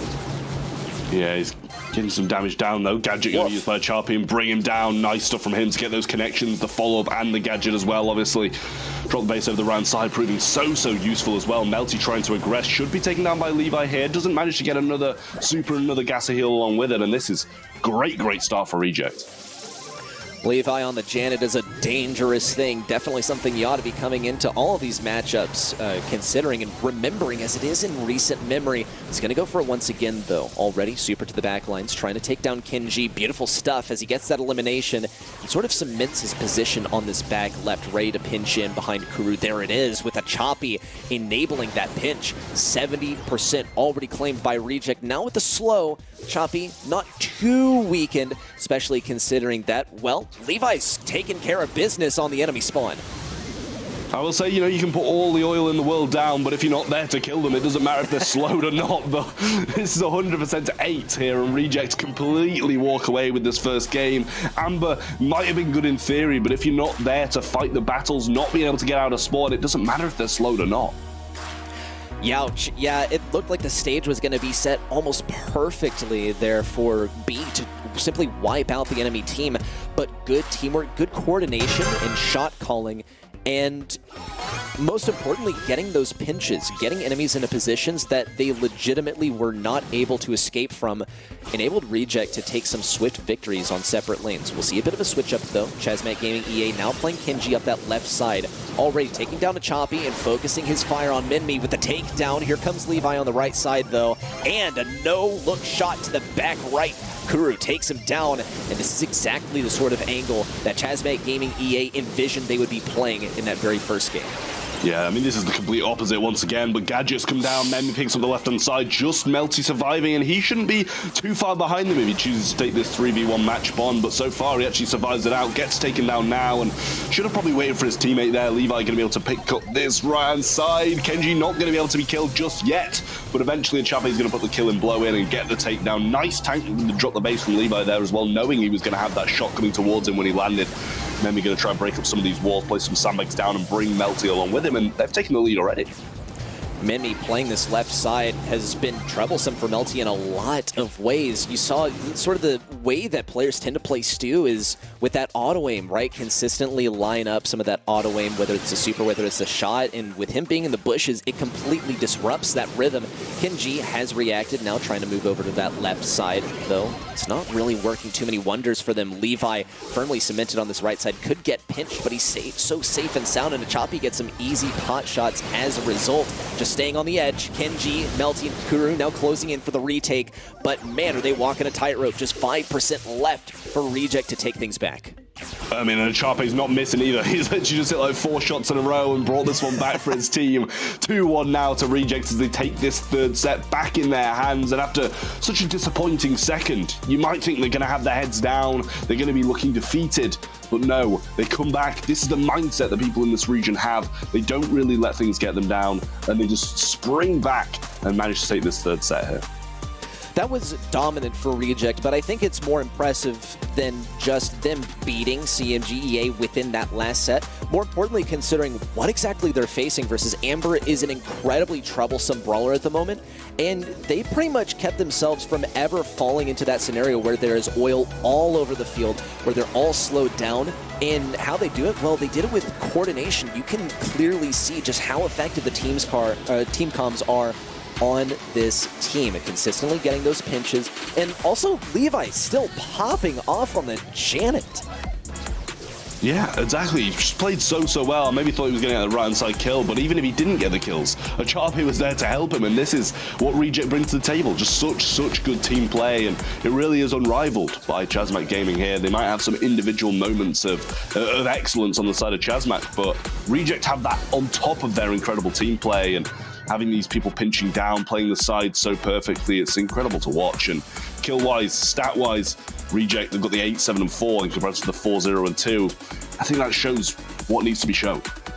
Yeah, I mean, there's not really any way you can argue with these numbers, and you can't argue with the results either. 2-1 on the match score so far, and a 2-0 within that last set. Great ideas on both sides in terms of the draft, and I think Reject, more than anything, prevailing in the mechanical department. They were up against some very, very tough stuff that is just now broken into the scene. It's only been a few days that Amber's new gear has been in the game, and they're able basically to shrug it off, mostly due to how good they are as a unit. Now that we move into Backyard Bowl, though, things are gonna start switching up just a little bit. Once again, a familiar face here on Brawl Ball that gives way to some of the longer range brawlers, which I think will bring out some of the best gameplay here in East Asia. I mean, at this point, it's not a prediction of who's going to win this map. I think we got to predict how many draws we're probably going to have on Backyard Bowl. I think that's a more common thing at this point, but at the end of the day, Meg going to be the first pick, and after that one, maybe we can just say Rejects are probably going to win it. Yeah, I'm kind of in the boat with you there. I mean, this is not only a brawler that enables incredibly effective pushes, whether offensive, defensive, but also will probably draw things out, right? Not only drag things out for a long time, but give way to a potential draw, because already Backyard Bowl was pretty prone to this, and now we got the indestructible walls. Now we have the Meg on one side. She's in that mech by default. She's healing while in the mech if she's not taking damage. And Kenji on the B is an incredibly defensive pick as well. That's going to be quite good versus the Meg. I would say strap in, because this is going to be a fun one. We'll see how many draws we get in this match. Yeah, I mean, at this point, I actually wouldn't hate a Byron coming in. Just sit a Byron behind that Meg and it'd be pretty solid. You know, I was judging it in that first set, but I think now it'd be pretty solid. Ruff's going to be returning this time for Chasmac rather than Reject. B Ruff's combo, and I mean, it's probably the smart pick. Not only is it a good brawler, but it takes it out the hands of Reject to be able to tank those B shots. You have to wonder whether we see the Janet again. Of course, that Byron is also another viable option for Reject, but these two brawlers, we've already seen them play. They might be a good reaction to this. Melty could have those sandbags pierced through by a Janet, and you already mentioned the Byron. Pair it up with the Meg, and just let it go. Here's the Byron selection, and this could be the exact same thing. We've seen this repeatedly also in East Asia, that there's a tendency to pick the same brawlers repeatedly, even across different modes. They need to be cautious, though, because if Chasmac Gaming EA have that ultimate Achilles heel located, they have that counter pick, and they could be setting themselves up for failure. Yeah, we'll see what the last pick is here, and obviously Chasmac are going to have that final pick, so they'll be able to counteract pretty much whatever Reject bring to the table, so they do have to be a little bit cautious about that as well. So far, I like the kind of combination they've got, and the fact that Meg's not even going to be taking those reduced heals anymore. It's full Byron heals behind it is really, really difficult for them to deal with, and Byron, he's got pretty much a say in the fight against B no matter what, so if they choose the matchups, they might not even have to just do this spam heals in the back of Meg and let her walk forward kind of route towards this, but pick should be coming in very, very shortly, and we'll see what Rejects will bring to the table. Have to wonder also what exactly the method of dealing with B is going to be, considering that, yes, Byron's already on the field. Does he have that much damage? Oh, and you know what? Turns out that, yeah, it's like the same old in East Asia. And Trav, also, you and I think, are just pretty good at predicting what Reject are going to pick at this point, because we've already said this. If it ain't broke, don't fix it. And the Byron and Janet has worked so well for them previously. Throw a Meg on top of that, and you got a recipe for success. Yeah, I mean, you know, Janet is really, really incredible, especially in the hands of Levi, but I like the Carl, and I think Chasmac have got a good comp as well. If B can deal with the Meg, start to get some of those 3k shots cycling here and there and getting some damage down, Carl can do the same towards some of those other brawlers, pick his fights, get those flying hooks in, then Chasmac can win this one. They absolutely can. Reject have some strong brawlers on their side, though. They have some good dodges on their side, too. Kenji's going to get that first powered up B, though. Choppy withstanding a lot of pressure. First set of sandbags on the right side don't seem to be much of an issue. Minmi's just the main healer on top of a Choppy. First time he's going to be thrown out of his mech, though, as he now looks to recharge things. Pushes that ball up the right side. He's also got a 50% shield on him, taking a lot of damage. Another set of sandbags down. Melty now with the super, going for 1-2 kills. And Kenji looks to advance things up that right side. Here comes the Honey Molasses to slow things down. maybe get a kill onto Minmi. If he's able to pinch things off, he will have staggered Reject's offense a lot. And here it comes. And a supply drop down for Kuru. A good outlook for Chasmac Gaming EA. If they're able to turn this 3v2 into a 3v1. Doesn't look too optimal, though. Levi and Achapi are holding the backline so effectively. Minmi's able to return to the battle, and we're back to a 3v3. Yeah, well, I mean, I would have liked to see an early goal coming out of Reject, especially with these kind of heals that are being brought down onto Achape, but they get the takedown on the right side. Flight from Levi once more, and we know how well he is, how good he is at connecting those shots. Pass through, he's landing on the ball, and it goes in the goal. Levi and the boys on Reject with a phenomenal play. The passing plays, they're just so strong. Oh, that's just what you'd love to see. That brings a tear to my eye. Wonderful gameplay from Reject so far against what seemed like an impenetrable defense. Just fly over the walls, make it that easy. Of course, it's not that simple. Reject are just that good. And Achapi, already deep in enemy territory, will still be able to backcap this one. No way! That's filthy! And Reject bring us to match point. We talk about how ridiculously good it is to have this mech, but he's getting as much done without the mech as he is with. Like Levi as well, getting this. I mean, the communication this team has, the synergy is just so good. And, you know, we spoke about it before, but that is just complete proof of what we're saying. Oh, my goodness. I mean, first of all, They've sort of defied expectations in a lot of ways. Not only have they made the Byron work yet again, but they've also gone for a goal with Janet landing on top of that ball that you just don't really see all that often. On top of that, managing to score a goal, even just one, in Backyard Bowl and make that ×2. Though, still, ×2 is, well, the layout from Reject so far is just Minmi and Achapi. Soon their third will be joining them probably up around that right side. Melty needs a viable opponent on that side. Kenji and Kuru also get the takedown on the left. Almost reaction, though. Here goes Minmi. And Levi looks to continue this offense.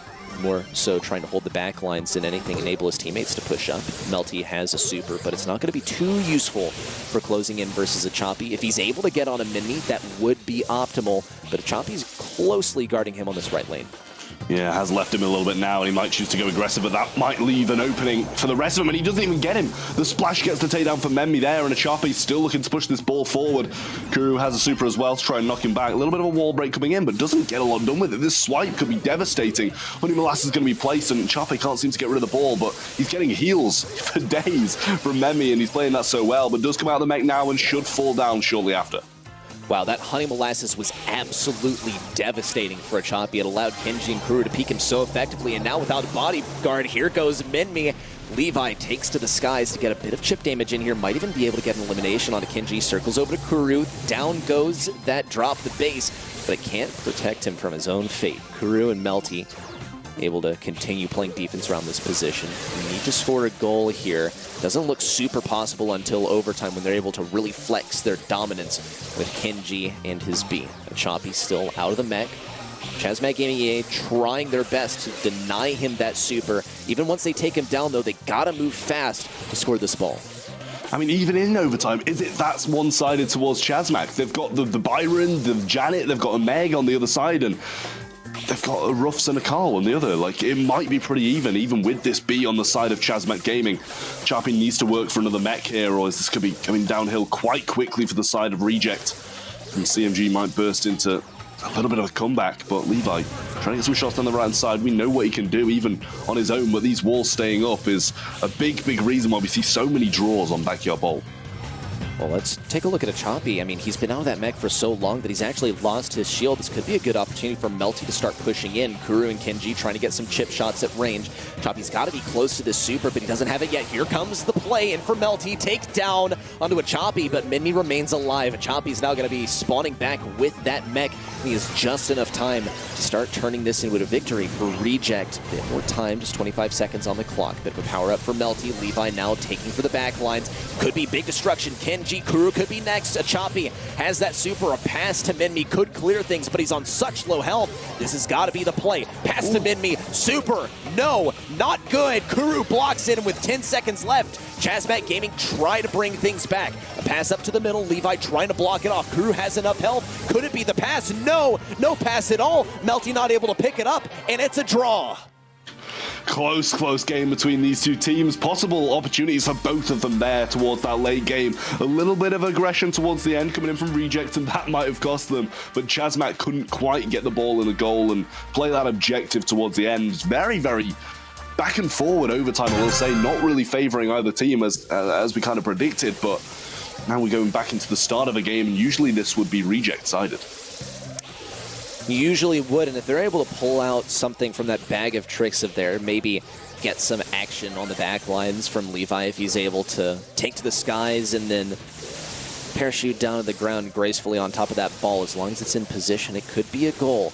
They've made it happen twice in that first game, but we just didn't see it in game number 2. Still, a lot of aggression. Levi could be in position. Melty equipped with that super, able to get 1-2 takedowns. This could be it. Kuru has the wall break at the ready, but no one's picked up that ball just yet. They're more focused on taking an offensive position and trying to trap things in spawn. Buy enough time for Carl to come back and then enable the goal to be scored. Yeah, it's a smart move, especially with Kenji in this position. Honey Molasses slow, everything pretty much coming down. Now they'll spin in, tailspin from Melty. He's got that protective pirouette as well, but Chappie almost gets Kenji and relieves all of this pressure pretty much, but he does survive just a little bit longer. Respawn's coming in now from Reject, and that might be enough to push them out, but still, we've got the slows from Kenji. We've still got the Honey Molasses as well in hand, and might be too tough of a thing to break for Reject. This is a very oppressive offense. Oh, big combo here, but it's not going to go through. Achapi's still trying to defend it. He passes right around Kenji, who looks for this goal. Minmi and Levi both low on health, trying to block off that goal, but Melty's in here to pick up the pieces, get that super charged up, and clear the way for a slow roll in from Chasmac Gaming EA. Well, we need an answer now from Reject, or as this could quickly get away from them and head to a 5th set. Chappie getting hit so heavily, and they seem to just be focused down on him, and Melty just going for his prime targets instead of going towards the people he shouldn't be. Actually getting some kills now, but a pinch coming in from Levi. 40 seconds on the clock. Looking for Kenji. He does bring him quite low now. Hits another one as well, and that should be a takedown for him. Can he guarantee the kill? He does. This needs to be the springboard that Reject used to move forward, and it might be just that. Levi getting a whole lot of heals, but it wasn't enough for him to pass this one into the goal. Here comes Melty, now in with the super, almost a takedown into Levi, who goes up to the skies, claiming Kuru's life in the process. Kenji also looking to investigate things here, gets that last bit of damage onto Levi. Chasmac Gaming EA in the lead. They might be able to finish it out here. Achapi's trying to maintain position, but there's just no help. Chasmac Gaming EA will be taking this game and equalizing the scoreline within set number 4. Keep in mind, it's still a match point for Reject, but Chasmac Gaming EA are slowly bringing things back, clawing things towards a 5th and final set. It's smart, it really is. They played such good control in that game. They even left the ball. You know, you said there might be a goal score opportunity. They had that rough super, had the wall break, but they just waited. They played it slow, they played it smart, and that's what Chasmac need to do. Melty was picking his matchup so much better as well, and using those flying hooks so smart. It's really excruciating sort of watching Chasmac Gaming EA try to maintain that offense, because while they're able to, they're really just making it through by the skin of their teeth. It's really difficult for those guys to maintain that position, and even facing this team, this composition of brawlers on their own territory, it's devastating. Here comes a swing from Achapi, but Kuru's able to push this ball back on the left side, eliminating a goal-scoring opportunity for now, constructing a fortress out of sandbags on the left side, and just barely getting taken down. Drop the base down from Levi. It's his 3rd one already spent. Chasmac Gaming EA might be able to defend this and drain him of gadgets very early on in the game. Yeah, but can they defend it? That's the question. The splash comes down, and that's surely a walk. Someone tanks, someone walk, and that's a goal. They're waiting maybe a little bit too long, but they do get it in anyway. Achape forces the ball in the right-hand corner. Reject going to take the lead, and they are a match point. 1:20 between them and the game. Which is usually a lot of time, but for Chasmac Gaming EA to push things all the way back and even get some wall break to enable a goal, open things up on the side of Reject, it's just not that much. And Reject are really constructing a fortress on this back side, already cornering that ball too. Levi's going to be a tough brawler to get past, and Kuru has to play extremely carefully, knowing that he might not get the super back if he goes down here, taking a lot of damage. Melty trying to rotate over this lane for an optimal matchup. Kuru rotating over towards the right to face versus Minmi. It's unclear whether he has gadgets to finish the job. Still does have a gadget left, and here it comes. In fact, has one more after this. Quickly taken down, Chasmac Gaming EA still, of course, in this race. Just the last set of sandbags down. Melty goes for the big play. Levi takes to the skies. A swipe from a Choppy. 30 seconds left. Just a long way to go and a short time to get there for Chasmac Gaming EA. Yeah, this is just not a possibility. Rejects have got the control. They've got the ball in their control as well. Back in their corner, 20 seconds. Melty's got Flying Hook, but how far can he get with that alone? Splash comes in. He's one shot. He can't get anything done. Kenji trying to make the last breakthrough, the last push, but there's just no possibility there for Chasmac Gaming EA. And it's going to be Reject who head on to the finals once again, looking for yet another crown. Spins, pins out. It's a Reject win. But, yeah, there's the smile. Okay, usually it's just stone-faced and, yeah, another day in the office. We're going on to the next stage, but a well-deserved reaction. A little celebration, but it's far from over for this team because, hey, they still have their eyes on the prize. Winning the grand finals is the ultimate objective for these guys. I would say wonderful performance for both teams. I really do think CMG could have taken us to set number 5, but Reject had other plans, and so did Backyard Bull. What a marathon set.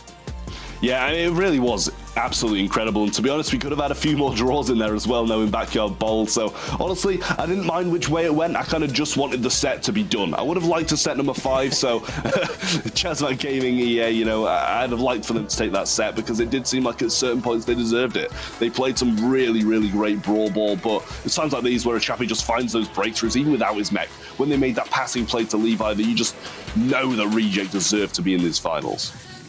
Oh, just, you know, so they find these tiny holes in Chasmac Gaming EA's defense. And yeah, there's a thanks, Kenny. Salute and respect for these players because, wow, well played. I love the Kenny reactions off cam. We need more of this. Yeah, I mean, it was a very, very good reaction as well. I'm not sure why he sat in his seat, kind of like saluting with nobody being able to see him, but we pulled up on the replay and you love to see it. Stats-wise, though, the 10, 8, and 9, 9, 13, and 5, so pretty even across the board, I will say. Melty kind of picked up Kuru's slack throughout that one, but, you know, as a Ruffs, you're not really going to be able to get too much done anyway in reality, so nice stuff from him.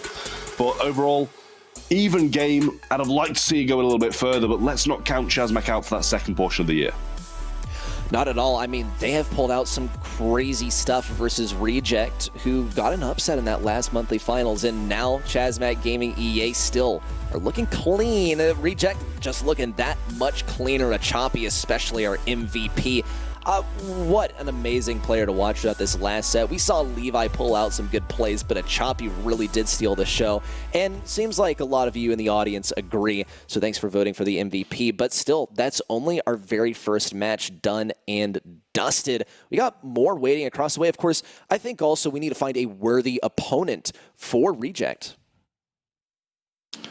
Yeah, I mean, definitely so. I think it's going to be tough for either of these teams to be able to beat Reject. They're sitting on top of the region. They've just come off a big win. But it's Crazy Raccoon versus Aphelion Esports. And this is a massive game. We saw Aphelion take down Crazy Raccoon in the previous month. Crazy Raccoon are looking for the revenge, but not only are they looking for the revenge, they're looking for the entire win. Because whoever wins out of them or Reject, if they both make it to the finals, they're going to be taking the win and taking the leaderboard #1 spot for the second portion of the year. Well, going into it, should I say. But if Aphelion win, they're going to be up there contesting with these other teams, Reject and Crazy Raccoon, for these spots, for Worlds, for Last Chance Qualifier. And they're going to be wanting that as well. Just a dizzying amount of possibilities here and a grudge match incoming. We want to know what you guys think. Make your predictions, of course, on event.brawlstars.com. I formally invite you to cast your predictions there on how exactly the rest of this bracket is going to turn out as we now grace beyond that first match of the day and head into our second semi-final. Crazy Raccoon versus Aphelion Esports. We've talked about it already, but let's bring it back, right? Let's revive this one. This was an upset last month. Aphelion Esports quite unexpectedly took down Crazy Raccoon, a powerful roster formed from some of the top players in the World Finals last year and the World Finals the year before that. Could they bring it back? Was last month just an exception, or is Aphelion Esports now claiming the fame over Crazy Raccoon? Yeah, I mean, the thing is, you know, we did our predictions, we showed them at the start. it's hard not to side with Crazy Raccoon, regardless of all. If you look at all past results, if they'd lost to Aphelion 5 times this year, I'd still probably predict Crazy Raccoon, because look at this roster. Tensai, Moya, and Chitampo. It really is just the stars of Brawl Stars all on one roster. But at the same time, it could be proving this year that a super team doesn't always work. Well, it's a lesson that we've learned before. I would say a perfect example, if we bring things over to EMEA, was SK Gaming last year. Some of the best players around, but it just didn't work out. It's something I'll say a million times over. Sometimes you can have some good pieces that don't make a good puzzle, but I think we've seen these pieces fit together before. We saw it in the 2021 World Finals, if we specifically look at Tensai and Chitampo as a duo. Of course, they're not the only competitors here. They have some serious competition across the way. Aphelion Esports shut them down last month, and now Milkryu, Suzuku, and Dimsy are looking to do it again.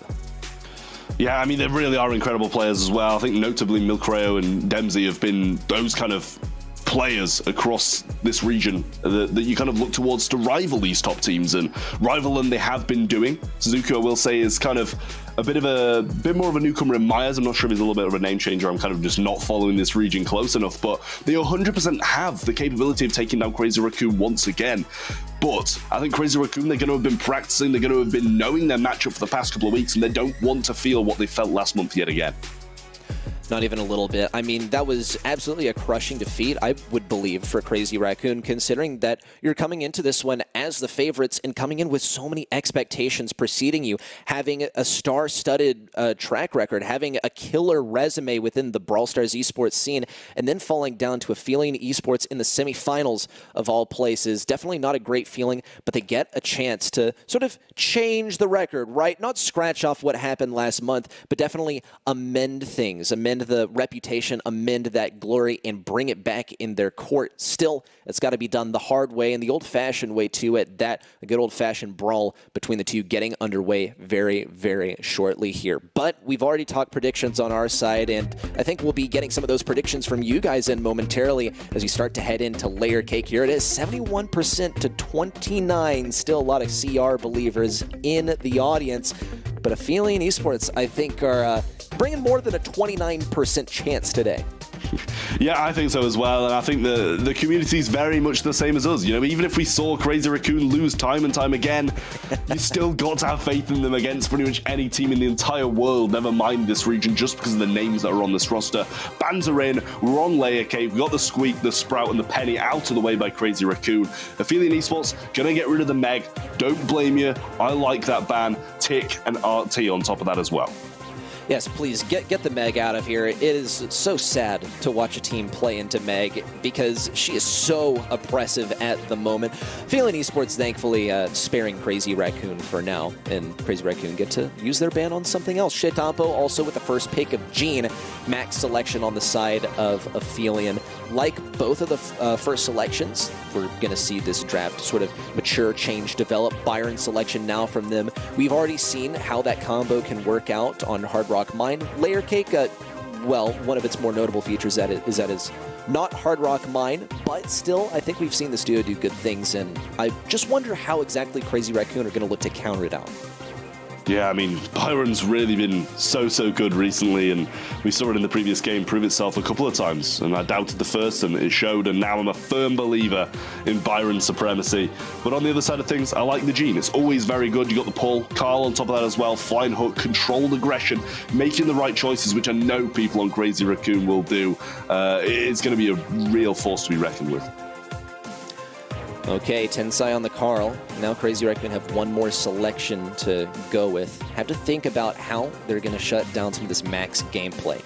Don't want to go for anything that's too weak in close range. RT is out of the question. There's still some other brawlers they can go with. Otis is definitely good for shutting down some of those pushes. You just have to make sure that you don't let that super slip. You have to hit it with 100% accuracy. Otherwise, Max and, well, any of our compatriots are just going to steamroll right over you. Speaking of compatriots, it's time for a third pick from Aphelion Esports. They have a lot of options that they can decide to go with. And, well, not a whole lot of counters for some of those enemy brawlers. So they'll have to get creative and rely on the execution to bring them to victory. Yeah, I was going to say, there's a lot of options, but I'm not sure how many of them are going to be viable against this Crazy Raccoon comp, because this is a very, very strong one. They're going to go with the Stew. We've seen it a couple of times. Hasn't really worked that well in this region today, or at least this sub-region, should I say. With Crazy Raccoon, I think I like their comp just a little bit more. They've gone with the Max on the side of Aphelion Esports, but they haven't really got a lot to give the speed to and make it worthwhile. It might just be one of those where they intend to rush down the enemy team and get a lot of area control pretty much for free. And also keep in mind how this region loves to play the Max. Love to play the Max as an aggro brawler, right? Not just as a support, not just as something that's going to be boosting up enemies, but also sort of a good DPS in its own right. Milkra is going to be doing exactly that, trying to get that entry damage, also looking to farm up that super as quickly as possible. Suzuki's also probably trying to break down some of these walls, and we'll see if he's armed with a gadget that will instead block Tenside's pull. A whole lot of counterplay available, but neither team have really revealed their hand just yet. Yeah, Crazy Raccoon, I don't think they mind really backing up that much, because obviously Aphelion don't have anything that kind of throws over walls or does that kind of damage like that. Fat Splat's going to be placed down by Moya there of the left-hand side. Nice to try and push Stu back a little bit and try and regain a little bit of this control. Tensai just consistently throwing out shots. Has the pull and actually predicts the phase shift a little bit to the left. Shoots that pull a little bit further to the left than you usually would. And they're actually going to be able to get Suzuki as well there. Guaranteed themselves 5 stars, which is a great start for Crazy Raccoon here.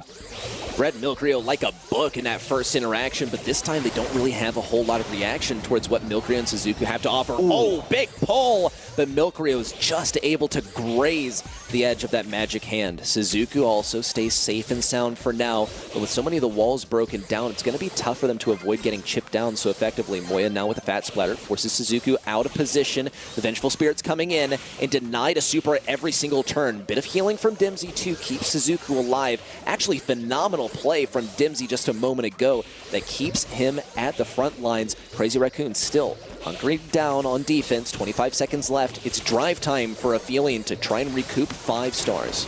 Yeah, they've got to be a little bit scared of Shitampo over this right-hand side, though. Moya's got that mute as well. Can't really aggress him, and Shitampo's just going to go straight for Dempsey as soon as he sees Milkrio overextend a little bit. Vengeful Spirit thrown out and only actually connects with Dempsey, but now Shitampo has healed up quite nicely. Tensai gets the pull through, spin onto him as well, and he gets the double. Tensai pulls it through, and Shitampo cleans up. Crazy Raccoon going to take the first game, and that was convincing.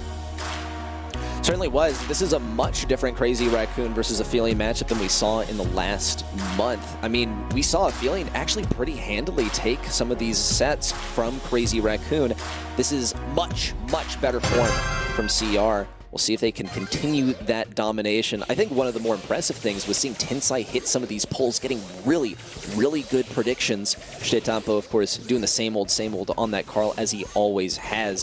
He got some flashy plays at Worlds last year, continuing to extend this into an Aphelion matchup. They already have the blue star at their disposal. Now just have to farm up some of these more important supers, especially Tensai with that pull.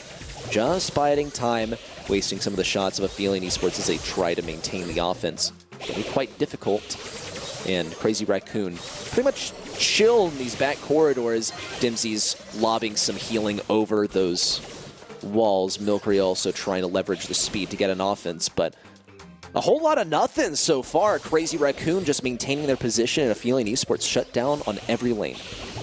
Yeah, I have a feeling Tensai might want to prove you wrong with a whole lot of nothing here. He's got his pull and he's going to be looking for Milkray over the left-hand side in just a second, but chooses to rotate over to that right-hand side just a little bit, as you know, Shitampo should be able to hold and control this left-hand lane on his own. So, playing it slow, and I'll reinforce a whole lot of nothing to try and manifest something into happening. I mean, it looked exciting. Tensai has his pull at the ready now, but they're really just biding their time, waiting for Aphelion Esports to strike first. Here comes Suzuki, and immediate punishment. I won't usually criticize what a pro player is doing, but I'm not really sure what Suzuki was trying to do there. Things just fall apart from that point onwards. Dempsey falls afterwards. Could just be the change of momentum that Aphelion Esports needed, though. Similar story to last game. A 5-star lead by Crazy Raccoon, and a whole lot of opportunities for Aphelion Esports to try and push in. Suzuki and Milkrio on low health. missed Magic Hand, and the speed in. This could be exactly what Aphelion needs. Moya trying to get some silence in here. Not possible. Milcrio healed up. Suzuku circling around the right side. Just a few seconds left. There's a kill from Suzuku. Just one more to follow up. Shetampo's out of there, and Moya safe and sound. Crazy Raccoon remain in the lead, and they take set number 1. Although they were in spawn the entire game, they seemed to have some level of control of the map. It was a little bit weird to say, you know, they held onto the gene pole, they held onto the mute for so long. Same with Shetampo just staying in this defensive positioning, and they might not have had control of the map, but they had control in their minds, you know, they knew what was going to happen, they knew how to execute this defense, and they played it just so well. They brought that cannon all the way back to their spawn and said, hey, come and take it, right? Like come to us, play the game on our terms. And Aphelion Esports had no choice. They had to get that blue star back somehow. The tiebreaker was in favor of Crazy Raccoon, and they really did explore every single possible outcome. Suzuku even going for, that. I'm not really sure what to call it besides that, so maybe we'll just leave the discussion there. They really did try everything, I think, is the main takeaway. Yeah, I mean, exactly. And I think that Crazy Raccoon, they did have a bit of a better comp as well. I'm not really sure what Aphelion were kind of grasping for. It was fair to say that CR were going to get that blue star pretty much every single time and then just play a defensive. But, you know, Aphelion had the aggressive comp but didn't seem to aggress. They didn't seem to take those risks, except from the kind of moment that you just keep on referring back to about. I'm not going to judge a pro player about what he's doing, but it was a little bit off. Stat-wise, though, 3-4-1, 0-1-0. Aphelion Esports, 1 kill across 2 games is not what they'll like to see. Ouch. Yeah, I mean, look, it's a tough set, but to only get 1 kill along the way is such a momentum killer. You start off the match and you don't even really get to play. Now we're headed into knockout, and this might as well even be set number 1 for Aphelion Esports, because that can't even be considered a warm-up. They just didn't really get offered any chance to play at all. Now they might be able to afford themselves some of that situation, though. Aphelion Esports getting rid of the gray, the amber, and the bonnie along the way. We'll see Crazy Raccoon with some bands of their own, but first and foremost, a max selection from Aphelion Esports. We've seen this one before in the last set. Will it propel them to greatness is kind of a head-scratcher. Well, Max, as you say, we'll see if it can do something for them this time, as it clearly didn't in the last one. But Amber out the way, I'm kind of glad about that. Don't really want to be seeing much of that. Milcrio giving us a little wave. Hello, Milcrio. Hi, Milcrio. But Meg going to be the first pick coming in from Crazy Raccoon, and should we just call it here? Oh, dude, you've said that once already, but this time it still killed me. Dude, this stuff really does pretty much erase my entire vocabulary. You see the Meg come up, and how many ways can you really say, like, okay, it's chalked? Like, she's just that good right now. The Brawler gets to heal to 7,000 health just, you know, by default. Then when it pops out, it has a 50% shield. By the way, it has more health. It still gets to shoot at you. It is so oppressive to fight against. Aphelion Esports might find a way to deal with it, but they're going to have to get real creative. I like the mentality of picking a thrower here. Crazy Raccoon still do have something like Grom at their disposal, despite having banned out Tick, and they can choose something else to get rid of that Sprout, but I mean, point stands. Meg is going to be a real menace. Yeah, I like your point. I think maybe Grom would be the smart pick from Crazy Raccoon to go here, especially with the Colette as well. Obviously, that's going to be good against that Meg while she's in mech form, but when she drops out of it, and surprisingly, she actually becomes weaker, she'll become stronger against that Colette. Going to go with the Barley, though. They're choosing not to go with the Grom. Thrower going to be coming in as the Barley. And I'm not sure if it's what I'd go for, but I also don't mind it. You know, against the Colette, if they can have these matchups, it's going to be pretty strong still. I really think the strategy from Crazy Raccoon here is going to be, yeah, let's turtle up. Like, Meg has a ton of health. You can't really approach her. She's great at long range. Even when she pops out of the mech, she's great at long range, and she has a decent amount of health to work with at all times. And you get in close range. Have fun, buddy. You're gonna get swiped. Even Dimsy trying to close in is going to face a lot of firepower versus Moya. Okay, I take it back. Not 7,000 health, but 6,000 health still. Formidable force to deal with. We see Tensai also on the left side, probably going to try and rotate over to the right if he can to deal with the thrower. I anticipate very defensive play from Crazy Raccoon here, and they'll leverage the health especially with Tensai and Moya being some pretty healthy control brawlers to bring things into overtime and then win the game from there. Yeah, I was going to say, it's going to be a good late game for Crazy Raccoon. They got the salty barrel to splash through. Tensai's going to be able to use these walls really well, and Moya, with that vast HP pool, is going to be dangerous. But Milkrio, he's going to try and make this aggressive play down the left-hand side here. We're seeing them swap, and they're pretty much giving all control of that left up. Moya not going to be able to get much healing done in here. He's still shooting, still scanning out this bush, but the wall's going to be shutting off a lot of the action, but at the same time, should give Aphelion some control. Saw Moya doing some donuts over there on the left side of the monster truck. He's gonna get to maybe drive over some opponents on the left side too. Tensai does get a bit too aggressive though on the right side, and Milkrio is able to survive. Suzuki tries to shut things down. He's able to keep Moya out of that mid area. Beautiful control play. Moya now just trying to get into that smoke and also get a super along the way. Looks like he will be coming back inside of that mech too, so it doesn't make too much of a difference. That said, Aphelion Esports have taken that very first round. Impressive stuff, and actually expertly played by Suzuki in that very first round. Yeah, his wards were really, really strong. Milkrio's got the super now as well up top, and might be able to fight the Colette and try and get some stuff done against Moya, but if he gets this swipe, it could be a little bit dangerous for him to even go in with that. But Gotcha Gadget going to be popped, and that's going to be a lot of damage coming down. Tensai not able to get too much done, and this is why I question, why not the Grom? Why go with the Barley? You're going to have a lot more range with the Grom and a bit more of a fight against this Sprout.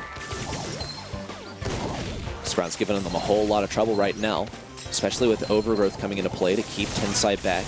He will be continuing to heal up with the use of his star power. Moya on the left side, flanked by Shdetampo, will be able to contain some control over here too. Shdetampo needs to get the super if they want to win the late game. Here comes that hedge down, but Moya is able to rotate over to the mid lane. Tensai also on the right side. He hasn't overextended this time. He's playing a lot more controlled. Now looking to develop that into the late game. Moya still alive inside of that mech. Tensai trying to come up around the right side. He has a super at his disposal. Here it comes. Big plays in. Moya stays just alive. Milkrio and Dempsey trying to finish things off. There's one. There's two for Moya. He clutches out the round, and we head into yet another one within the first game.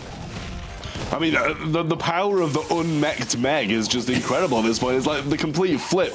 They give it a buff and give the mech first, but in reality, we actually want to see this the Meg. Like, yeah. It seemed to work out so well. You have less HP, you're giving less heals to Dempsey, and it worked so well because of that. There's a little rotation now from Suzuki to move over to the left-hand side, and so far not getting too many connections. Now Shdetampo having to back off a little bit, but that's because they're going for this swap, and Tensai's heading back to the left. Interesting approach. We'll see Suzuki now try and swap onto the right. Shdetampo has a really rough road ahead of him if he decides to keep taking this matchup. Moya also kind of taking one for the team, looking to advance up versus Suzuki. He has a whole lot of health to work with too, so he will be able to withstand some of the control play from Suzuki. Here it comes from Dempsey. Moya popped out of the mech. Now it's that little Meg that goes to town. Dempsey very low on health. Moya almost taken down. Milkrio trying to punish. Gets punished himself in the process. Dempsey and Suzuki now locked in this back left corner. Just no recourse. All pain. And Crazy Raccoon take the game. I mean, I can't say that I expected them to be able to win that one. I thought the Sprout was going to be too strong, especially after that first round. But Crazy Raccoon, they made some adaptations and they made it work. They might have a little bit of a worse comp, and I think it's fair to say that in this one. But they're just so good individually at the game. Well, the team play is also carrying them a whole lot here, too. We see those lane swaps repeatedly, and that's when we get to see their individual prowess really shine. And so far, the lane swaps are looking pretty good.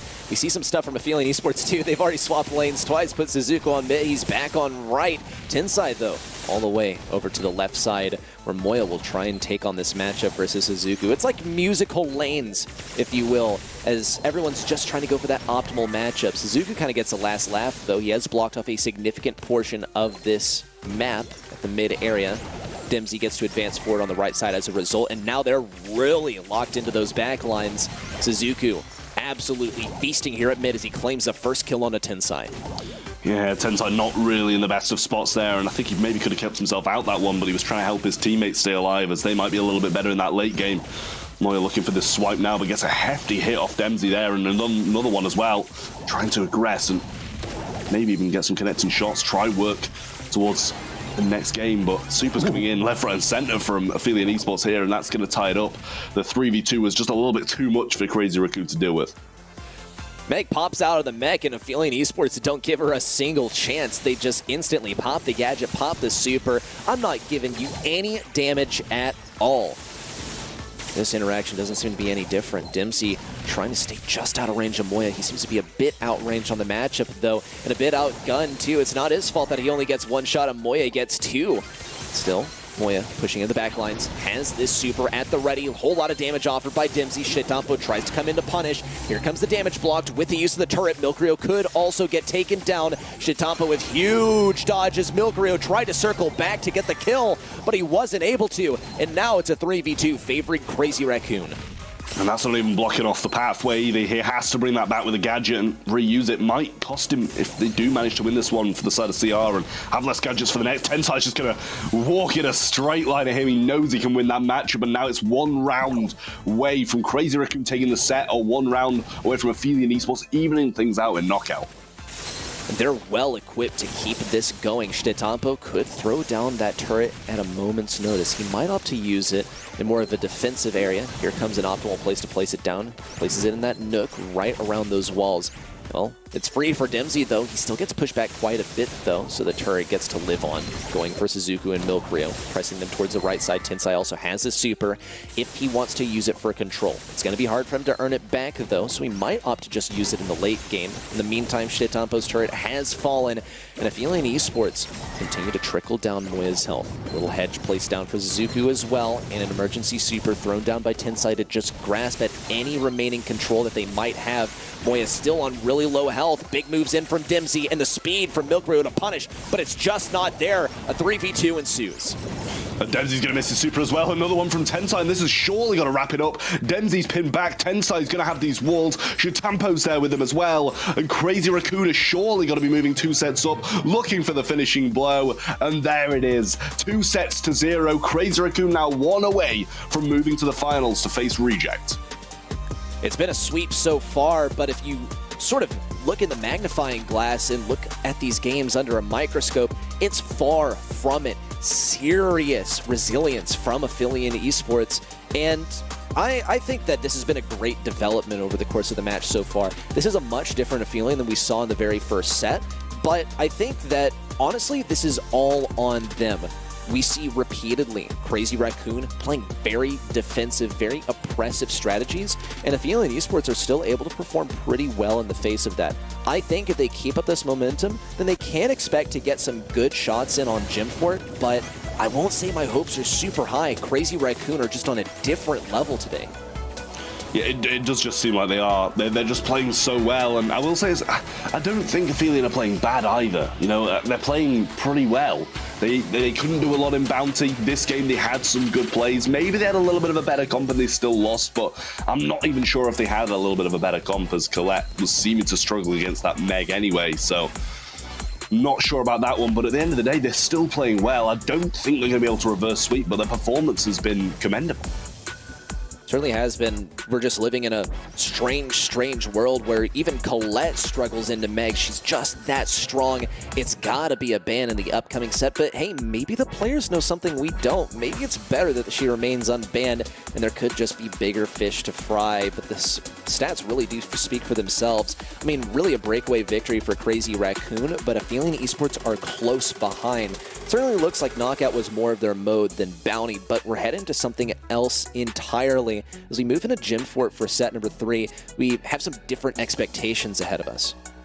I will say, I did used to like Gem 4. I'm not sure how I'll feel about it now, but I think it's a great map, and it should show some great skill, and I think maybe Crazy Raccoon will lock this one up, as they're just so composed, so calm, and just they play really well under pressure, and I think that's what Gem Grab needs to a T. Unbreakable Wall is going to be pretty much top left for both sides. So, I mean, I just think that Crazy Raccoon, they're going to wrap it up here. Aphelion Esports, they're going to need a huge counter and some great plays if they want to make anything happen. They're going to see Meg first picking. I don't know what to say at this point. Do you want to say, oh, should I? Oh, no, I mean, Trav, you're much better at giving it to them straight. I mean, just stating the real facts here that, yeah, this is, no. I'll let you say it. Should we just call it here or what? Hey, stop asking me. You're much better at this than I am. I don't like to call it so early. I mean, okay, look. We can pay a little respect to Aphelion Esports here. They got some different picks on their side, not the usual stuff that we see in Gym Grab, but it's also Gym Fort with the indestructible walls in play. I think Pan will have a good amount of resilience. It's just going to be difficult to get Stetampo on the Meg out of that area once he's in there. Yeah, I mean, I'm not sure how I feel about the poker, I will say. And I really like the comp that I'm seeing coming out of Aphelion Esports right now. Fast draft as well. I like the Pam, I like the Penny, I like the Colette. They're all, you know, we're going to be able to sap some ammo out of the Meg from the Pam, and Colette's obviously got a good matchup against it. Poco's going to be able to heal the Meg so much, though, and I just don't know if they're going to be able to get her out of that area. I mean, Colette, once again, we already saw her struggle. This could be happening all over again. I feel a little bad for Aphelion Esports here, but I also got to wonder why the choice of not getting rid of Meg. Do they know something that we don't? We've seen Meg defeated on kind of a microscopic scale. Like, if we look at things big picture, she hasn't really lost a set just yet. So let's see if Aphelion Esports are going to be the ones to break the mold. They've done the impossible last month by defeating this roster, but now not only do they have to defeat Crazy Raccoon, they got to take down Meg. Yeah, at the moment it just doesn't seem likely. We've seen a bit of splash onto Moya as well there. Tensai eats a few of those shots, but got to heal. We've got a lot of stuff that's going to be able to keep Tensai alive, and Aphelion Esports are in spawn. Suzuki's going to be aggressing and almost falling down now as well. Another heal comes out, a swipe, and everything is just being thrown out from Crazy Raccoon. They want to tie it up here. They really do, and they have all the tools in the toolkit to make it happen. Tensai, despite taking a whole lot of damage, still manages to stand strong. Dempsey now in with the super. Will have a whole lot of firepower to work with, but Tensai remains strong, especially with the healing coming in from Moya. Passive around that left side. Tensai now with 9 gems over his head. It's going to take a real concerted effort to shut him down. Suzuku could make it work if he gets this super in, but Tensai is pretty much using the terrain to his advantage, staying out of range and setting Stetampo on the job. Keeping Suzuku back, all of those counters are pretty much cleared out of the way, and Moya gets those full heals in on the guy. It's just not possible to get through him. Yeah, he is quite low though, but we do still have a heal from Moya, so he chooses to go a little bit aggressive and try and get some damage down. Tensai's going to pop the gadget as well. Heal comes through, but he's not looking too good. Super's going to be missed by Suzuku though, and he might just have let that go. Tensai obviously would have popped into that Meg form rather than the mech, so would have still been alive, but wouldn't have been in the best spot to stay alive. Well, now popped out of the mech, it's going to be a bit harder to sort of parade him around as Moya's been doing so far. Crazy Raccoon looked to get a bit more relaxed there than we've seen them previously, but they got to start picking themselves up. Aphelion Esports now with their 9th gym. It's all tied up on the gym count. They're going to be difficult to extract from this mid area too, but they do plan on getting this final gym in just as Tensai pops that last super. Could be a kill. Suzuku stays alive. Another super cycled out. Tensai picks up number 10. With Suzuku falling, it's all up to Dempsey. Does maybe have the firepower to pop Tensai out of that mech, but he's not just facing Tensai. He's facing the Decapo heals from Moya, and this guy just cannot be removed from mid. Though, with the Poco peeled off of him, it's going to be that much more possible. Could be a reaction from Aphelion Esports now as they've stopped the countdown, now started in their favor with gem number 12. Yeah, Stetampo cleans up the right though. Suzuku, he's going aggressive, but we see a heal coming in from Moya as well. It's there, and that's going to be the 12th gem. They've got some great position in the kill as well, and I mean, Dempsey's going to pick up the 12th, but now Tensai comes through. He's going to get the damage, keeping him back, and Moya's going to do the same as well. 13th in the hands of Tensai, and we're seeing them fall. The gems are back in spawn. They need those. They need them from mid, and they need them now. Milk Rio with the destruction on the back lines, but is there enough damage to take down Tensai? The answer is a resounding no, not even a little close. Tensai still in the mech, safe and sound, not even popped out with that shield with a whole lot of health at his disposal, but it's not over yet. It's a match point incoming for Crazy Raccoon to reclaim their glory from the clutches of Aphelion Esports and advance on to the grand finals. That said, a whole lot of firepower awaits them on the other side. Aphelion almost started to bring this one back. They just got to make sure that they keep Tensai out of that mid area. Suzuku is the main one for making this happen, but he's not able to connect these shots off the beginning. It looks like it's going to be an early game victory for Crazy Raccoon once again. Yeah, I mean, I don't think you can expect much less. The heals and the mech just pushing through is a really difficult combination to kind of push back. Tensai maybe looking for a little bit too much, though. Does have those heals behind him, but Moya shouldn't be too close to a super. I don't think he got that much damage through, and he's quite low himself. Tensai still keeping Dimsy at bay. Dimsy also getting some passive healing of its own. It's not a sort of privilege afforded just to Tensai now, but he does come in for the surprise attack around the backside. Milkrio is able to get a super off of it though, so really Aphelion Esports gets the last laugh. Suzuku also pinches in from the bottom side. He doesn't have anything to block the attack from Shitapos, so he's got to circle around to face Tensai instead. But Tensai's being really, really slippery with the speed gear equipped. Suzuku also getting some good damage in on Moya. Not able to get the kill. Now pinched in between. Whiffs a super. Unfortunate. Tensai now comes in from the top side. A lot of his damage and shots sapped away from Dimsy. Also falling on the back lines. Milkrio picking up some of the pieces in the process. A distinct advantage for Aphelion Esports so far, but Crazy Raccoon do have the area control to make it work. Yeah, I was going to say a distinct gem advantage, not so much for what it looks at the moment. 7-7 now. It's Crazy Raccoon even things out. Still got this turret here, and another one in the hands of Penny as well, but Shitampo's just keeping him so far back, and he's also got the gems, so he can't over-aggress, he can't make the bold play and try to take Shitampo down.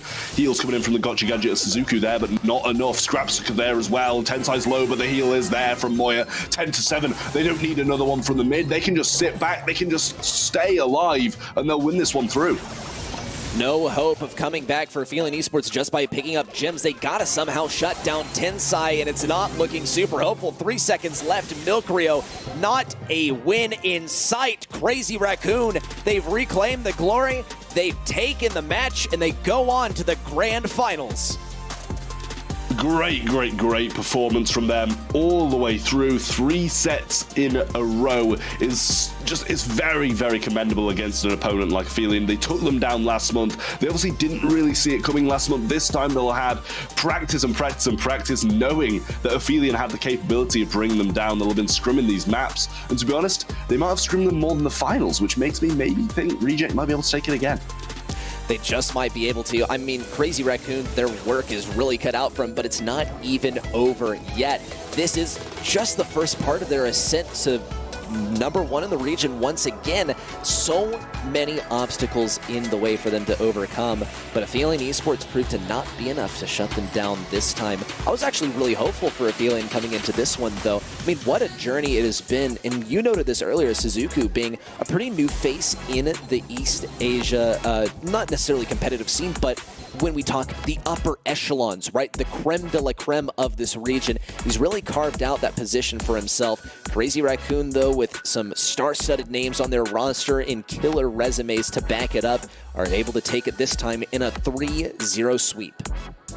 Yeah, I mean, not many kills across the board, to be fair. Either side, 3-1-1 for Aphelion Esports, 3-3-5 for Crazy Raccoon. So just a few more, and Shitampo, obviously, I don't think we touched on it enough during the game, how much he was dominating that Penny lane, but it didn't really seem like he had much of an issue with it throughout near enough the entire set, and it really was something special to watch.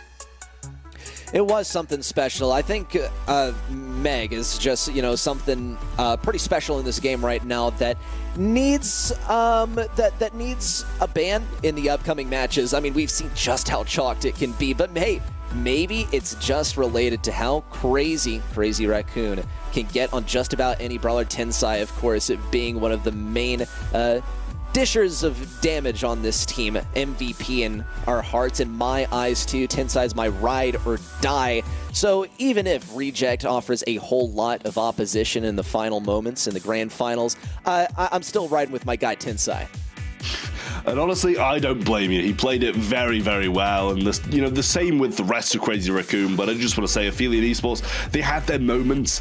They didn't look great this month. They probably didn't even look as good as Chasmac did. They had a few more saves in what was going on.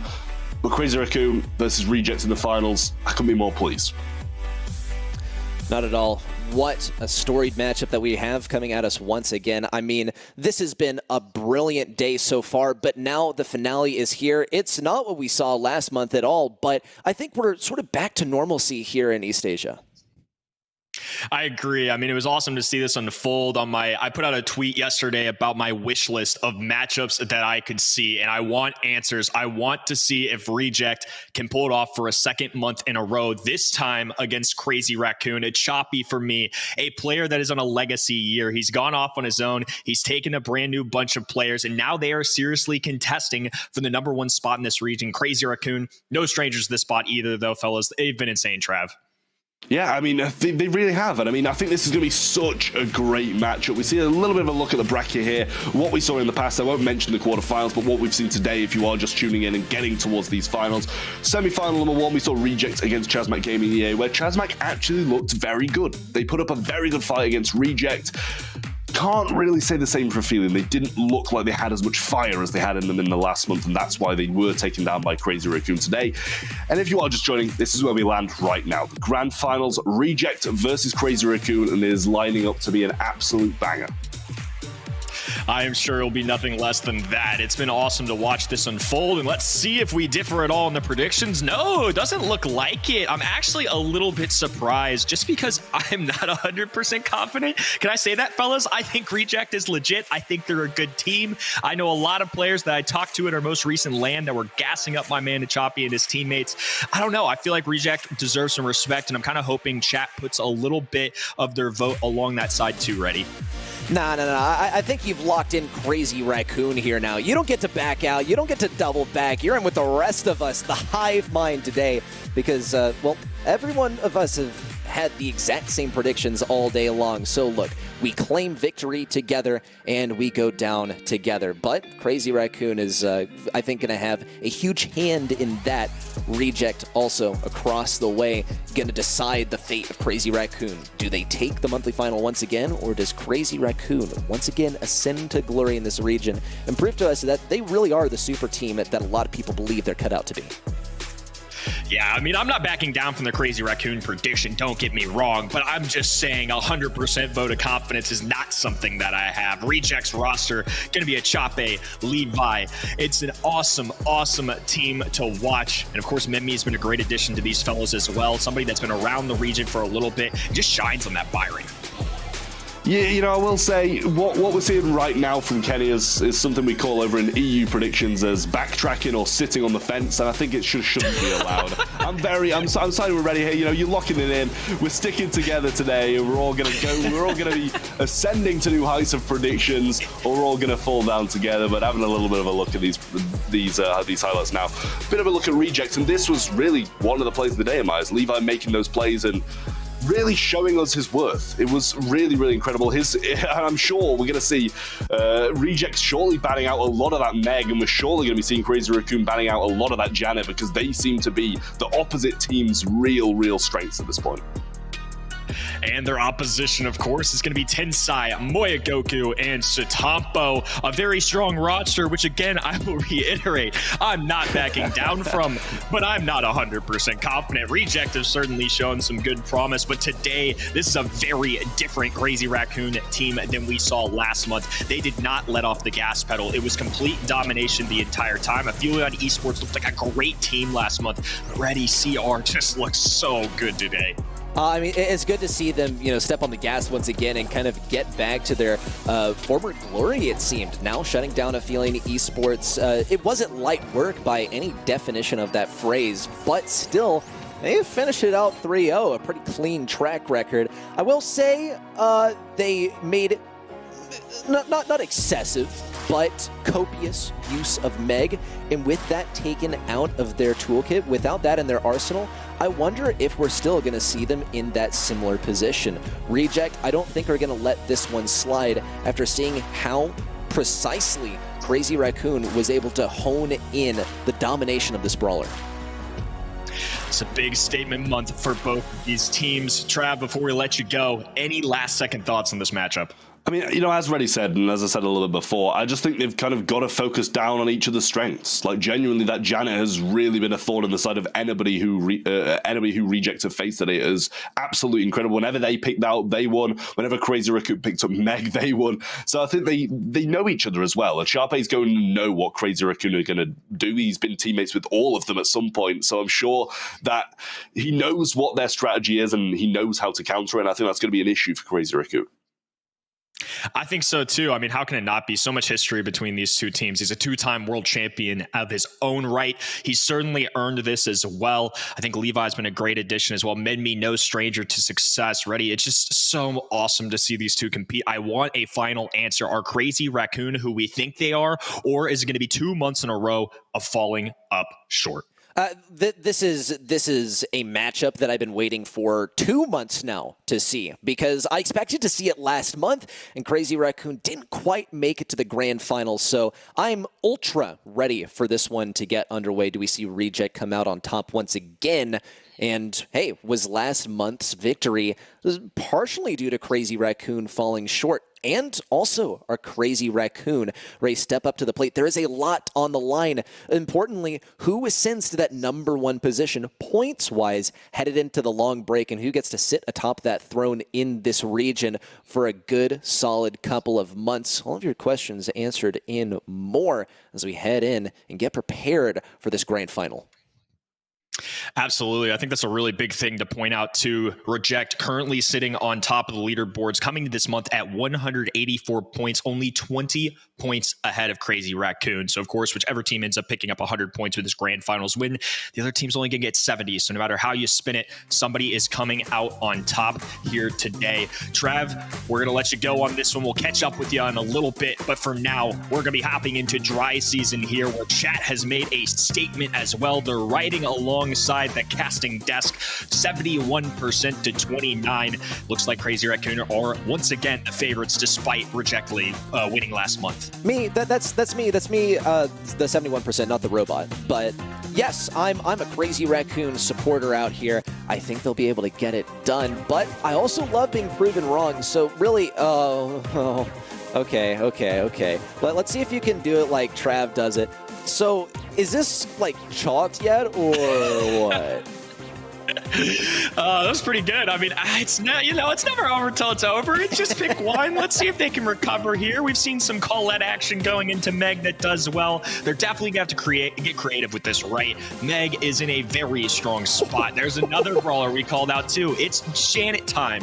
Somebody that's been very powerful throughout the meta, and now we hand it over to the Reject side's hands. I think they're still very much in this, but it's very interesting to see these two brawlers come out in a mode like Bounty. Wild world we live in right now in Brawl Stars. Dude, not even gonna lie. I saw the Meg come out and I was like, oh, I don't even want to look. But then the Janet came out and I was like, oh, wait, yes, I want to see this, but I want to see it like repeatedly for the rest of the entire day and without blinking. I don't want to miss a single second of this. This is really, really exciting. We get to see the best of each of these teams face against each other. The Barley coming out as well from Crazy Raccoon is exciting. Definitely some callbacks to that very last set that we saw from the guys. We'll see Tensai on that Brawler. Now Gray, the selection from Crazy Raccoon. Haven't seen a whole lot of this guy lately because he's not really that great in the face of aggressive brawlers. Doesn't have a whole lot of DPS to offer, but he does have a whole lot of utility. And should there be a thrower selected on the side of Reject, Moya's, well, there to clean it up. Teleport behind you. Nothing personal, kid, as he takes you down. Very interesting to see Gray a second time on this map here today, especially in tandem with that Barley selection, and a second go at Mortis as well. Let's get it, Mr. Ready, Set. Exciting stuff. Match #1 of the grand finals. Our very first set, and we're going to get to see Mortis once again with an opportunity to counter a thrower. Dry season's an interesting one. In the past, we've seen Mortis from time to time, but it's certainly not an easy thing to utilize. I actually think this matches up quite well with Meg too at times. I feel like I should have like paid for a ticket to see this or something. Like, isn't it awesome that we get to watch this all for free? Like, the Mortis coming in, we see the Meg, we see also Levi probably switching onto that Janet. This is, I think I might be in heaven. Am I dreaming? Someone pinch me. Min me. Already picking up that blue star. We'll see just how Crazy Raccoon are able to manifest this Meg on offense, as we've usually seen it on defense, and already Min me looking for blood, looking for a kill. Not able to quite get that elimination, but he came quite close to taking down both Shitampo and Tensai. An exciting matchup already getting underway, but Crazy Raccoon, they continue the offense. And now it's going to be a pinch here. A pool going down as well. Right onto Moya. Bold play here. They do get taken down in the truck. Back and forth affair right now. 4-star lead ultimately going to the Crazy Raccoon side. Shitampo with a super in his hand as well. Tensai keeping his distance. And Memmi is once again going to have to farm up another super. Choppy needs to be careful about when he pulls. They can tag team the mech, but they have to do it as a unit. And right there wasn't enough firepower behind them. Crazy Raccoon with little over a minute to go and a significant lead. Memmi's just headed right for the backlines, takes down Moya, and he's out of there. Never mind, Choppy's looking for more, and Tensai falls. Levi tries to cover his tracks, and now with the drop the base, they will have the lead for now, just 2 stars, but it's enough to take a victory. Crazy Raccoon still have plenty of time to start pushing things back. Moya looking for that super. Levi also sky high, and high and dry too. He doesn't have much help to work with. The Choppy almost taken down by these bottles crashing in from Tensai's last call. He's completely cornered on the back left, but he does have a super that he can use to pull. Break open some walls if he so desires. And here comes actually a great teleport placed by Shitampo. Moya can use that to escape. He can also use it to push in if absolutely necessary. A little spin there from Moya, leaving some tire marks as a souvenir for Minmi as he tries to recoup something on the right side. Obviously focused in on Tensai. The countdown active. Crazy Raccoon just barely ahead. And with 9 seconds to go, they need to act fast. Mimi getting in there, cycling a super. Moya falling weak. 13 stars, though. A takedown as well. A Choppy responds. One back from Crazy Raccoon, though. The teleport away keeps Moya Goku alive. And it's going to be survival at its finest. Crazy Raccoon with our first one. I'm lost for words. I'm dreaming right now. What an amazing match that we've already gotten started off to. And Crazy Raccoon just barely come out on top with a 1-star lead. Keep in mind also just how close this last game came to reaching that 20-star threshold. We haven't yet seen a game won by reaching 20 stars, so this would be an exciting place to see it happen first. Crazy Raccoon, though, will have to play a similar game to what they played last time. Minmi having some second thoughts about going for Tensai. He's definitely committed now. Tensai almost taken down. There it is. The Vengeful Spirits coming in from a Choppy. And Reject continue to build this lead, but it's only a minuscule one. Only 3 stars, and Minmi, of all brawlers, is holding on to that blue star that breaks ties. Beautiful gadget going down from a Choppy there too. Now Minmi continuing to get some smoke in all of this as well. Moya Goku needs to be careful. Does have that swing, slowly regenerating that HP, one of the changes that Meg has in her current state. Then we can have to keep his distance here. Not the easiest thing. You see the super flash from Moya Goku. RC having to fall back behind their own enemy lines.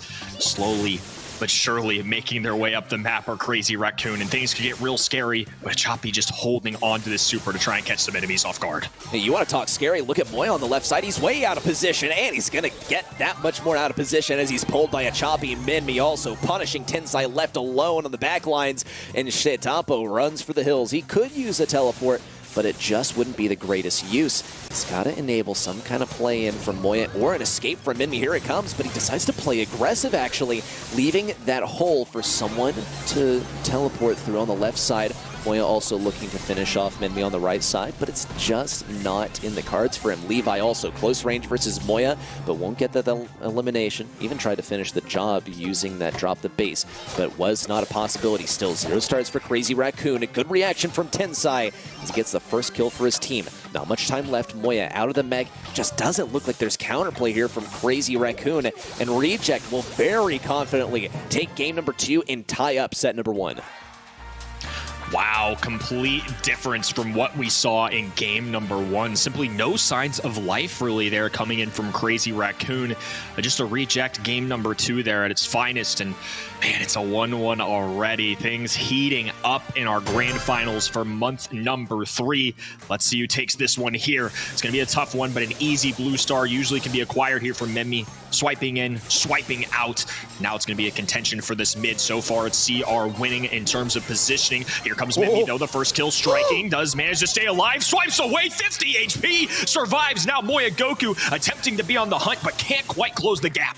The swipe in, swipe out has just got to be one of my favorite things to see Minmi do here. He like fakes out opponents and even will just get a single swing on an opponent to farm up his super a bit. But Crazy Raccoon will walk away from this interaction with the last laugh. They do get that elimination, which brings them to 4 stars total, just 1 above Reject's scoreline. Now they get to play on their terms. Shetampo especially, as he's, well, not facing into Minmi. Here comes the pull. Moya pulled in, still able to get the elimination, has to stay away from Minmi. Shetampo here could be coming to the rescue. Minmi now with the elimination, bringing his star count to 5 total. And just that tie-breaking blue star keeps Reject in the lead. Minmi's playing a very dangerous game, but he knows this all too well, as he has that super to bail him out if things get too hairy. 50 seconds left. Plenty of time for Minmi to pick up another kill. Here it comes. Moya shut down now. Minmi's collecting all these stars, and he's taking names to another kill on a Tensai. And Levi finishes off another one, 16 stars. They're getting dangerously close to that 20-star mark. Menmi is simply carrying the team right now in terms of stars, but Achapi certainly putting the team on his back as well. Another swipe going here, and now the sword clashing against Moya Goku, who somehow survives all this. Scratch that. Levi with the shot going through. Menmi gonna take his time here as this countdown approaches. Tensai looks for the kill. Minmi swipes in for the final kill. 20 out of 20 stars and a blue star to top it off. Reject, not only do they take 2 games in a row, but they take the set in a dashingly handsome fashion, with Mortis at their side and really being the centerpiece of this entire composition. What a shutdown, and what flashy stuff from Minmi. I don't know, it changed in games number 2 and 3, but Reject woke up. Menmi looked like an absolute menace out there. The Mortis was something to watch. You know, it's an interaction I don't get to see too often, but genuinely, Mortis can be fine into Meg at times, especially when you're cycling that super like Menmi did. Obviously, not just anyone can walk up and do that, right? This guy is as good as it gets. Super after super, swiping in and out, just dashing up the map and watching him glide. A real masterpiece. Awesome to see some beautiful Mortis gameplay today. It's not just about the aggression. He plays it in such a calculated way. He will take a risk every now and then, sure. But in the end, everything is really calculated down to a T. He'll start off that interaction at the beginning of the game going hyper-aggressive. We saw him do it in game number 1. Okay, it didn't work out. But even in that situation, dude, he's farming up that super. He's building up the moment for the big plays. Sometimes he'll go aggro just to get one swipe off on an opponent to get himself a bit closer to that super. Surgical gameplay from Minmi on the Mortis. The kills are staggering on his side. What a first set for Reject. 6 extra kills for the side of Reject. I think that really was reflected in games 2 and 3. And of course, they hit the kill cap, 20 stars being acquired in game number 3, ending that set off with a bang. Crazy Raccoon had a great first game, but as we go into field goal here, they're gonna have to try something new. And I think we have 2 teams that are very down to try some crazy stuff. We've seen Dynamite multiple times on this map today. We've already seen Mortis twice. We've seen Shelly show up today. What brawlers could we possibly not see? We saw a lot of Byron earlier, so maybe we get a flare of that coming in too. But for now, it's going to be no Crow, no Penny, no Bonnie on our left-hand side, and a first overall pick of Max. Love the Max from Reject, but can we talk Shocker from Crazy Raccoon? They've gotten rid of the Meg? Okay, this isn't even Crazy Raccoon anymore. Said someone who's only been watching this region for 1 day, but it's all right. They have plenty of other things that they're good at here. Just that Brawler propelled them to success in a lot of ways. Their very first match of the day. So now let's think of how they're going to face versus a Max. Okay, Janet, take that out of the enemy department. And also, she's a Brawler that Crazy Raccoon are entirely equipped to play. But their options for slowing down the Max are actually quite limited. They've also gotten rid of the M's, which will probably be quite troublesome. And Crow, of course, has been banned out by Reject. Already, safe picks from the side of Crazy Raccoon. They're saving that last pick probably for something tricky, but Reject have also proven that they're entirely capable of bringing out some tricky, supreme counter picks. Looking out for any tanky options here, just because it's something we're used to seeing on Brawl Ball right now. It's the current state of the game. We've seen some crazy brawlers out here. El Primo's showing up in regions. A lot of different brawlers can go, and it's going to be Fang as the choice of tank for the Reject side. I'm curious to see who they pair this with. They need to be careful, looking out for somebody like a Lou that could disrupt this, or maybe a Primo play that could generally do well in the most tanks. We don't see that one as much with Fang, but there's certainly a few options for Crazy Raccoon to respond if they so choose. Reject for now, though, choices in their hands as the clock ticks down. A very important pick coming up. This is what we were talking about, right? It doesn't have to be a last pick in their grasp for them to pick up something like this, and then they'll even do it again. Nita on their side. Love the Nita selection as long as you're facing into tanks, which is, yeah, I mean, they're playing against Carl, but the counterplay from Carl is simply play at range, don't get up close. It's that simple. But we've seen just how well the Nita can play on field goal, how the lane shape kind of lends itself to her advantage. Wall break isn't a high priority here, so the bushes are going to remain intact. She has some cover to fire around with those indestructible walls on either side. Willow also going to make her debut on the monthly final streams now as a final selection from Crazy Raccoon. I'm excited to see how this one turns out. Haven't seen really any Willow in competitive unless she's played as like the last thrower available to you. Now might get used to control some things, and as a reaction to, say, Minmi getting up close and personal. You can make some cheeky plays with Willow, especially since her whole mimic is that she can just kind of take over other brawlers. It's an awesome thing to see. I'm a little surprised to see it on game day. It is something I've definitely seen tested out, especially in our native region of North America, something in scrims that I've seen quite a bit. It should be really interesting to see, but this is going to be their thrower of choice, and in Brawl Ball makes sense since you can kind of control the other enemy and just take over the ball, shoot at your enemies. I think it's a huge momentum swing, but it does take some time to charge up that super. We'll see how Moya Goku can utilize this brand new brawler. Not only do you have to charge up the... No way, Levi makes it happen. Okay, why'd he go that aggressive? Reject coming in for the hero plays, and also maybe reminding Crazy Raccoon just how quickly the tides can shift. Moya, though, finds himself in a pretty advantageous position, keeping Minmi at range. There's not really anything that Minmi can do in this matchup. He's going to have to go for the lane switch, but it was a good thing that he stayed on the left side to make sure that that was a pretty concerted defense. Big push forward. Choppy now with that stun, but Tensai remained alive just long enough to prevent that from getting scored in. Also, we saw the ball just not quite reach where a Choppy was, but Reject are going for some lightning goals. This is really surprising stuff. Dash forward from a Choppy. That's going to be one picked up there. Tensai, Moya Goku defending successfully, though. 2v2 situation as they try and branch out of their goal side. Levi continuing to blast the enemy, keeping them at bay. Minmi retaliating on this right-hand side. Speed going down the left. Levi picking up this ball, intercepted by Tensai, though. And the defense continues to hold. The Choppy trying to get on some action here, though. Good takedown there. A phase shift forward. They're trying to dive into this. Minmi can make a rush for the ball. Moya Goku can't do enough damage. Wide open goal. Reject take the lead. Insane offense from Reject, and you can see the amount of coordination too. Levi getting ready with the phase shifter forward, a Choppy with the super ready for a pass, and really the only reason we didn't see a goal so quickly is because that ball came just short of a Choppy's reach. You could see it happen again. They only have so many gadgets to use, and a super is hard to come by when your opponents are playing so carefully. Shitetampo, appropriate reaction there from Levi. Still gonna see him fall. Minmi tries to push this ball forward. Tensai's on low health. He's got to play this carefully. Good takedown. Now pass up to Moya, but we haven't really seen that good control in from Moya just yet. No huge plays from the Willow, as they also popped their super just a moment ago. Shitetampo also on the right side, keeping Minmi at range. But time is in short supply. 10 seconds left. A Choppy trying to play defense. Shitetampo ready for a pass. Tensai's got to stay alive. Here it comes. Super blocked by a Choppy. He's able to defend it just long enough. Moya can receive the ball. Shitetampo, though, not able to receive that pass. And it's a win for Reject. Wow, what a game. Reject able to capitalize on some good positioning, a good couple takedowns, just some overall insane teamwork right there. Crazy Raccoon were certainly in that one, though. We got to see some more Willow Supers, though, if they really want to thrive here. It's a pick that is really relying on capitalizing on Supers, making them count. And now the cursed lineup for Crazy Raccoon looking for blood here in game number 2. Crazy Raccoon now pushing things up on the right side.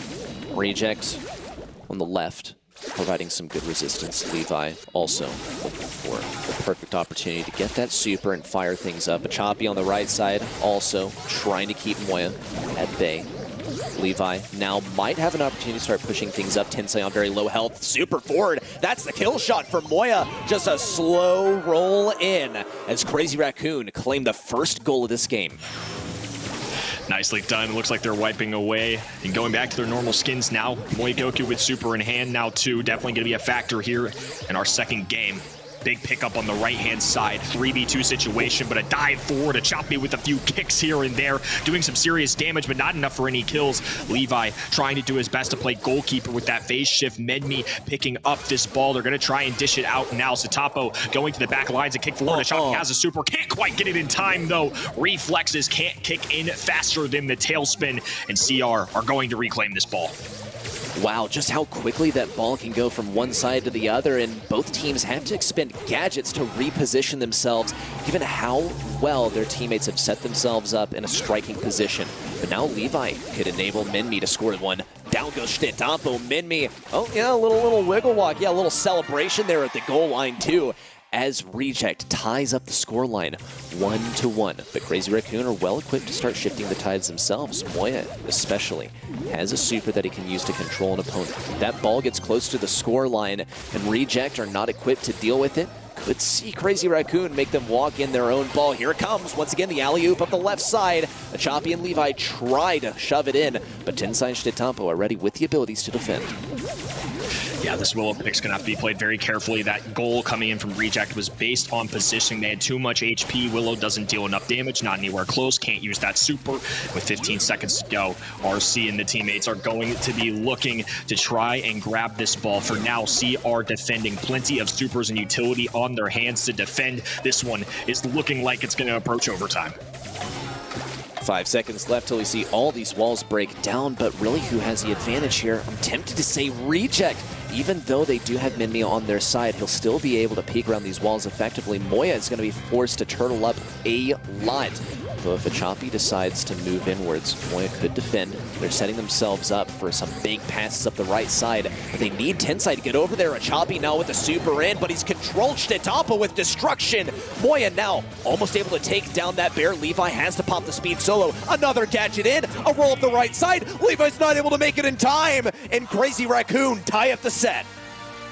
A shocking goal right there. I did not see that coming. It looked like Satapo was taking a breather. Gonna step back, low HP. I only got about 1100. No, he does the unexpected and with perfect timing slides that ball right through the net in overtime.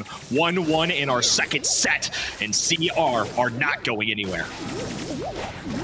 Not for now, at least. Reject have already inched forward on that match score with a single set on their side. Crazy Raccoon inch closer to having one of their own. Choppy and Levi, this deadly combo, setting themselves up on the left side. If Choppy gets that super, that really could be the killing blow, or at least the first goal of the game. Crazy Raccoon are doing their best to deny it. Moya in the process also is looking to advance things up the right. Here comes a speed in. A Choppy on the left side tries to slot it in, and there's not enough defense. Tensai tried to get in position. Shtedampo not able to block the ball while inside of that tailspin. Reject already start things off with a solid goal.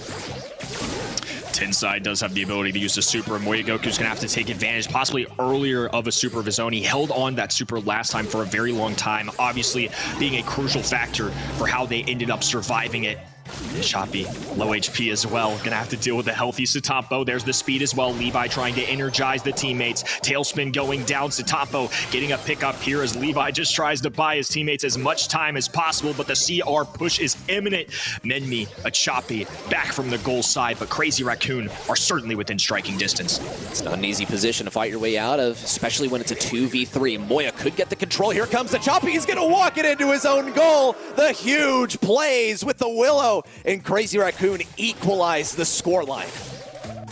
How do you stop it? If you can't beat them, join them, right? Willow, a specialty type play there. No brawler quite like her. She's a real menace, and especially in this mode when you can bring it back, the old-timey self-goals, well, it's just a strong factor. Levi now dropping in some energy for the teammates. Hinside getting taken down here. Satapo backing it up. Kick over to a Choppy. Low HP. Goes down. Moya Goku ends up hitting the shots. A missed super, though, onto Levi. Could be damaging, but Satapo cleans things up for now. Breakaway speeds coming down as Tensai drags this ball down the field. Kick over to Moya Goku. Hurling shots over this wall. A kick forward. Immediate elimination onto a Choppy as Menmi and Levi have to defend by themselves. 5 seconds left till we see all these walls break down too. Moya's equipped with some control. Here comes a bit of area control, though, in a more of a metaphorical way. A Choppy forcing this ball up the right side. Tensai now approaching from the top side. A Choppy could fall. Last bomb needs to come in, but it just doesn't land. And Moya's trapped on the right side. Menmi, a Choppy, both also on this right side, just trying to defend versus Shtetapo. A kill could mean a shot right down that right side for Shtetapo. There it is, right between the legs of Levi and a Choppy. And it's a comeback for Crazy Raccoon. A little celebration there for Tensai as well. They're still in it.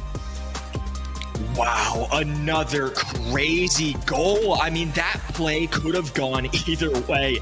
I really felt like Reject were right there, but Crazy Raccoon just couldn't turn off the goal switch. They just continued to find ways in these clutch overtime moments to put it in the back of the net. I'm so impressed. This just really feels like two powerful teams going against each other. This is everything we hoped and dreamed of. This is why it was my #1. Selfishly, I hope we get to see the answer to this matchup for the month. And it's just an awesome thing. It's unfolding. It's been 2-1, 1-2. I expect nothing less in Kaboom Canyon. And expect nothing less just from this match overall, right? We can extend that to every single set. And even coming in with insane expectations, my expectations have been surpassed. Every single clutch moment, Shtetapo with a goal after we saw an amazing defense from Moya with the area control. And this is when Moya, I believe, made a Choppy walk it in. It's the old, why are you hitting yourself? Why are you hitting yourself? And keep in mind also that he didn't have that ball to begin with. It had to be passed to him by one of the members of Crazy Raccoon. Another killer moment from Shtetapo. We see a whole lot of Crazy Raccoon highlights in this last set, but let's not forget how many times Reject almost got that ball in off of the max speed combined with that super from Fang. The fact that we see stats like this, 9, 13, 8 kills from Crazy Raccoon, and Reject still found a way to pick up a game here, and it really felt like, I mean, at times, Crazy Raccoon were putting on the pressure. They still held on defense for a long time. They dragged those games into overtime, and, you know, despite what we see on the numbers here, felt a lot closer than it was, and I don't know, watching Willow was awesome, too. I think Willow is a brawler that was made for Brawl Stars fans, right? It's kind of like you said, right? If I'm a pro player and that hits me and I score on myself, I'm raging all the way until the day's over. But for us, I just have a good laugh. It's kind of fun. I don't know. It's a content kind of brawler in my mind. Don't think we'll see it on Kaboom Canyon, but it was awesome seeing it on Brawl Ball. I'm so happy that we got to see some Will play. I'm so happy that I got the ending that I was hoping for, right? We see someone own goal because of Willow. It's just everything's falling into place, and I don't even know what I want to see next, so I'll leave it to Crazy Raccoon and Reject to kind of tell me what I want to see. Well, also we'll know what they don't want to see. They're getting rid of several brawlers, Lola, RT, Meg being among them. Crazy Raccoon, they decide Carl, B, Squeak, yeah, see you later. But they will say hello to the Crow, which is one of my personal favorites to see on Kaboom Canyon, just because of how dominant it can be here. I'm on Amber watch. I'm on Brock watch. There's certainly some brawlers here that could sneak through. Bell, especially for this region, Not too surprising whatsoever, though. Crow, a solid pick as well. I mean, can fan out shots. Those daggers can scatter across the bushes. But Bell, a good brawler for bounce shots, consistency. Not the most insane amount of damage onto that high safe, but certainly a good, a kind of control brawler, if you will, of the snipers. Just somebody that's an all-around solid in your kit. 10 seconds to go, and Reject gonna have to make a second choice. Yeah, I wonder if they'll go with the 8-bit here, because we've seen this in this region before, right? It's not like out of the dojo if you want to talk about certain brawlers that are popular in certain regions that compete against themselves. Pam, selection from them. Bell, a pretty well-known counter to that, so definitely wise for them to pick up this brawler. Aside from Bell simply being a good brawler on Kaboom Canyon, and just in Brawl Stars in general, Crazy Raccoon follow up with some picks of their own. The Penny and the Max, just a couple of good brawlers for them to have. I think that with the Crow already being selected, that takes the Max out of Reject's toolkit. It, I think, makes them immune to a lot of the more powerful things that could be facing them across the way, but Reject still have that final selection. What do they decide to go with? Bonnie, an interesting one. I think that they've gotten rid of that Bell early on to enable some of these later picks.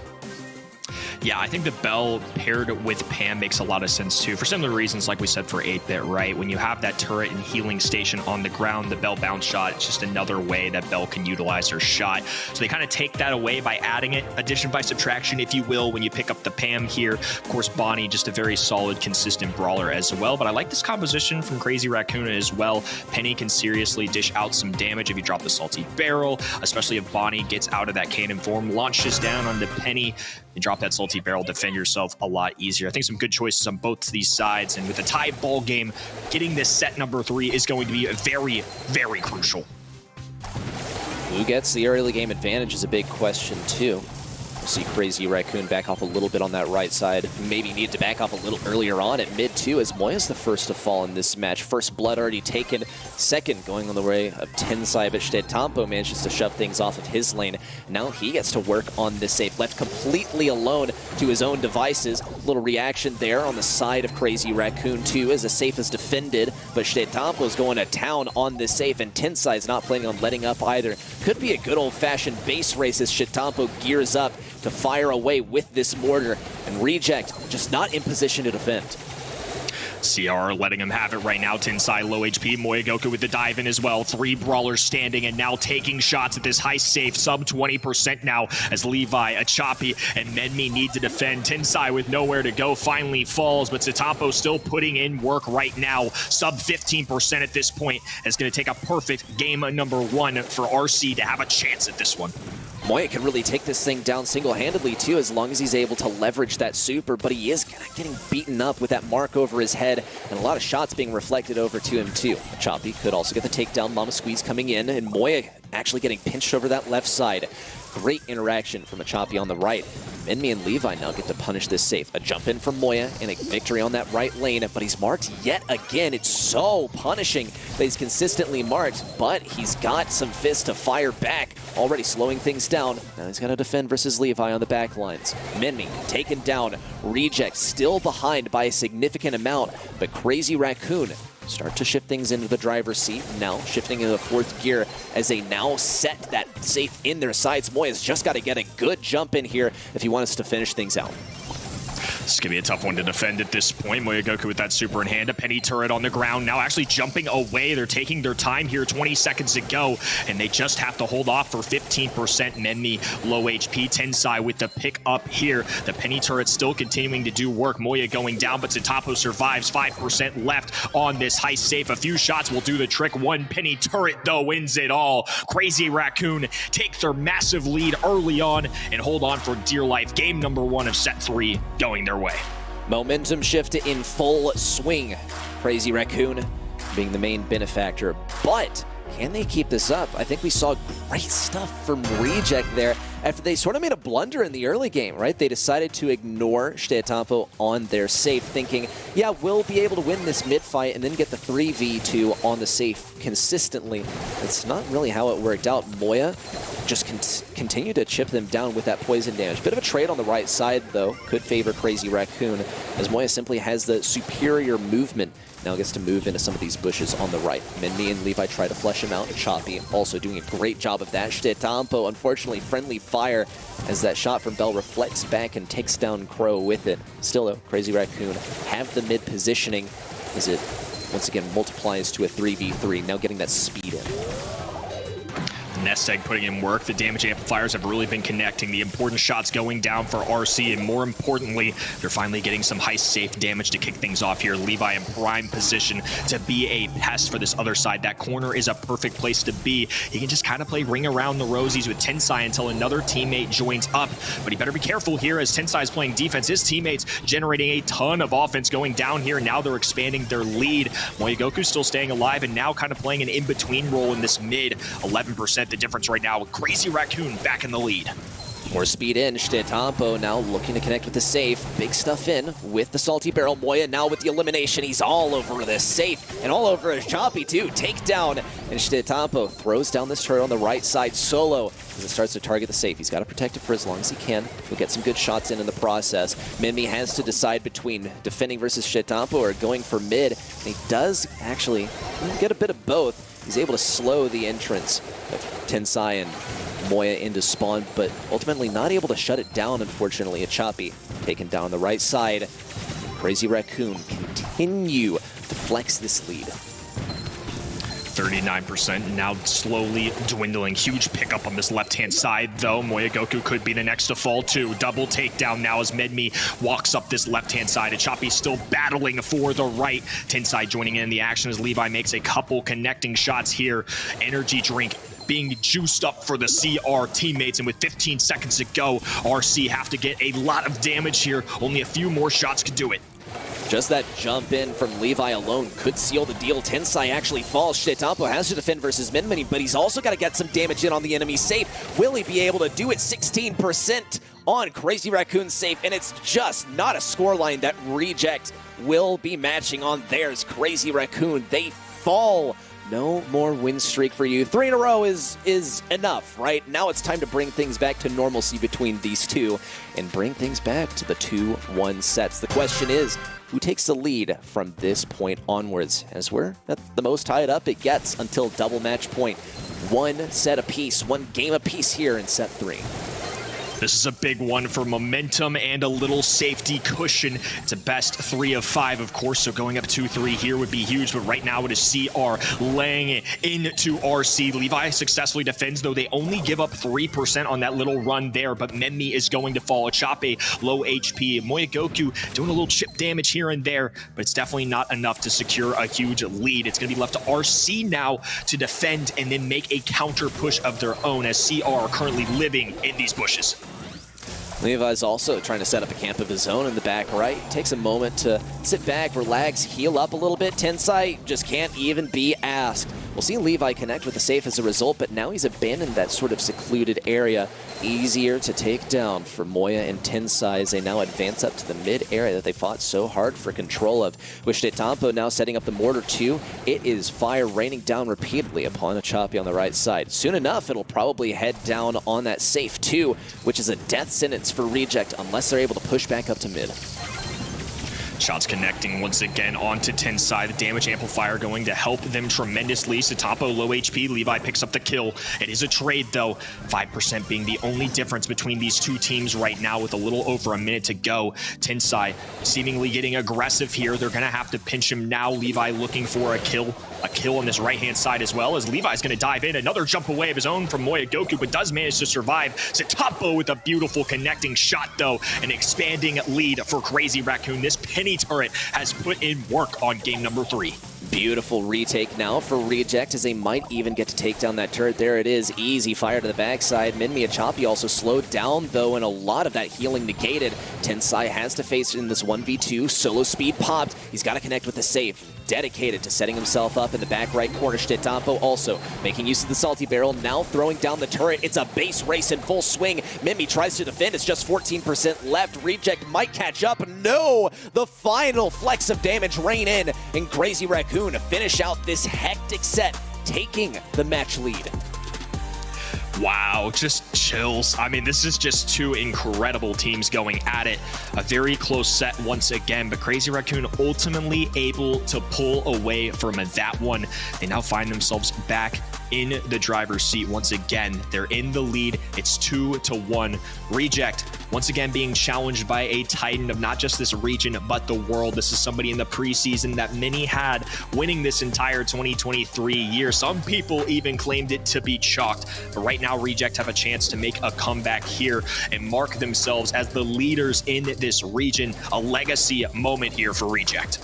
Hi, that's me. Yeah, I'm the one who claimed that Crazy Raccoon's going to take it all in 2023. In case you were wondering, I mean, it's me and just about a lot of other people. A decent proportion of people is also predicting that Crazy Raccoon takes it all this year. Reject is hot on their heels. They've upset them before, and they could do it again. And hey, they got the tools to make it work, and they got the people to make it happen too. Even if we just look back upon this last set, it was a Crazy Raccoon victory, but every single one of these sets has been remarkably close. Moya notably with the most kills, 14 on his side, but Minmi a close second. This guy has been going absolutely nuts throughout this last match. And this is actually a little surprising to me. Not that I expected him to have a similar performance as he did in the last matches, but it seems like every single one of these players has a moment where they get to shine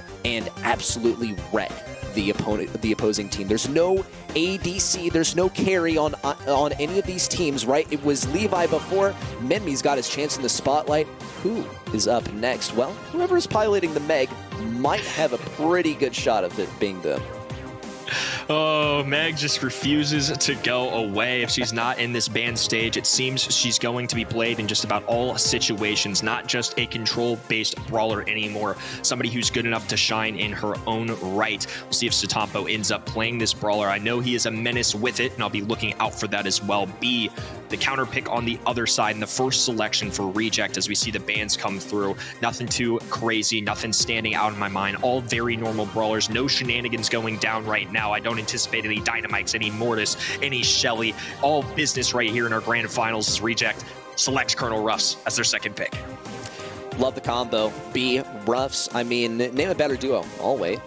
Okay, there are a lot of duos in this game, and it's arguable who's the best. But I love this combo for a lot of reasons, and when we work in a Crystal Arcade, it starts to become obvious. You break up some of these side lanes, make Minmi such a valuable asset to have, as he's able to pretty much shoot down just about anyone that he can face versus even snipers, as long as there's no cover for them to hide behind. Max now the selection from Crazy Raccoon, and this is kind of a hot topic of debate. No one really agrees on this one way or the other. How does the Max versus B matchup go? Well, I have speed and you're able to slow down, but does it really work that well? B can be quite weak in close range if you catch her by surprise. She doesn't have the fastest damage output if you can get up in her face. We'll see Reject with the final selection facing into the Otis. And it's just like you said, Kenny, just good all-around brawlers. Nothing super surprising yet.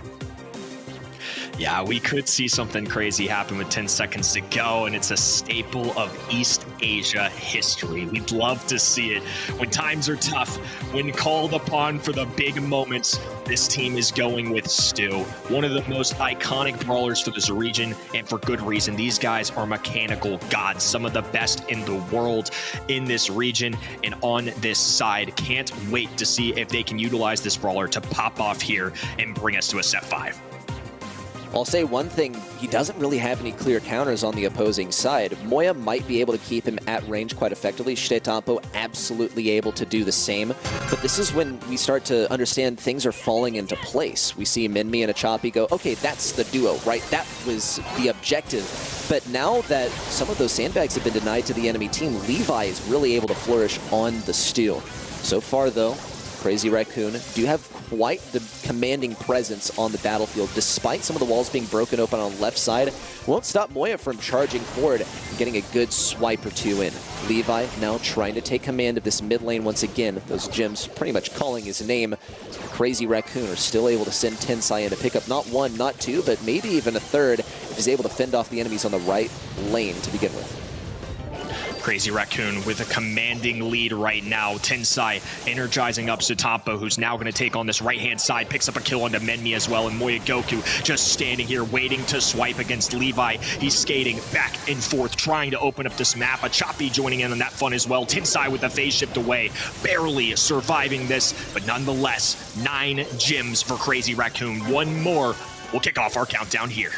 Devastating takedown there onto Levi as he was silenced, but now Stetampo is out of a super. Moya and Stetampo have to defend this area. Levi, Minmi, and Achapi look for some method of entry to the opposing side, but there's just nothing.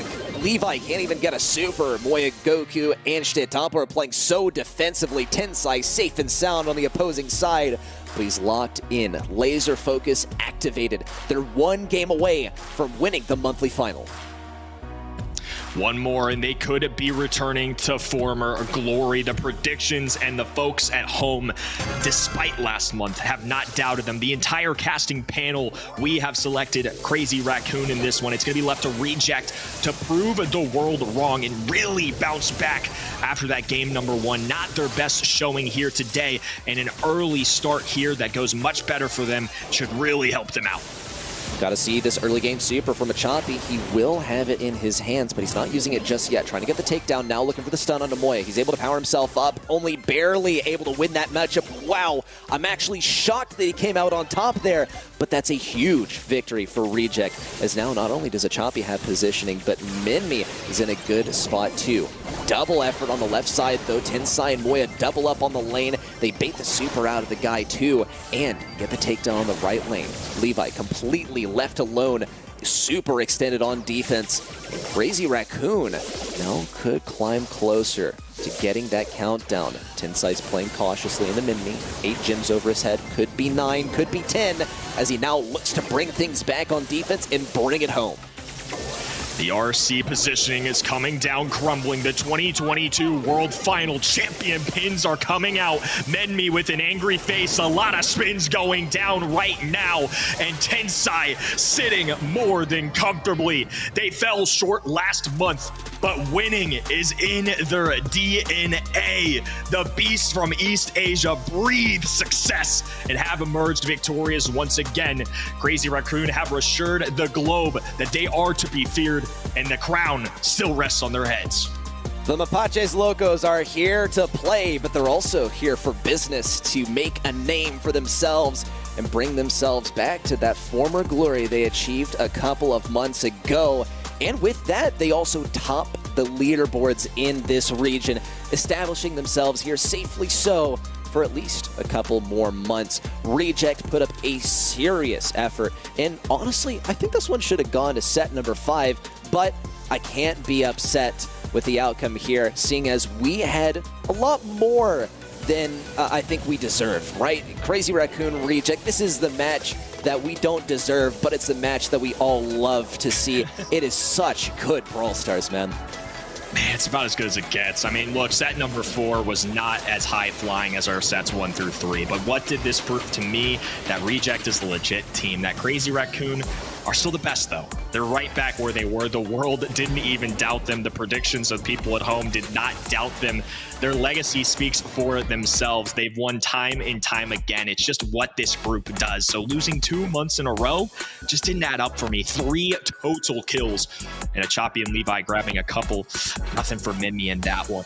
Definitely a tough thing to see, but certainly a really strong showing despite this for Reject this month. Total shutdown from Crazy Raccoon in that last one, and I can't really blame Reject for thinking that they would be able to still take a W even in the face of something like Meg, because they did it already throughout this match. But sometimes, I mean, look, you take a team like Crazy Raccoon and then you elevate their ability by giving them the probably strongest brawler in the game right now. It's not really a recipe for success. It's one that Reject had to learn the hard way, unfortunately. But along the way, we saw some of the best Brawl Stars that we can expect to see around the globe for a while. And hey, that's what keeps me coming back to this region, man. You'll love to see it.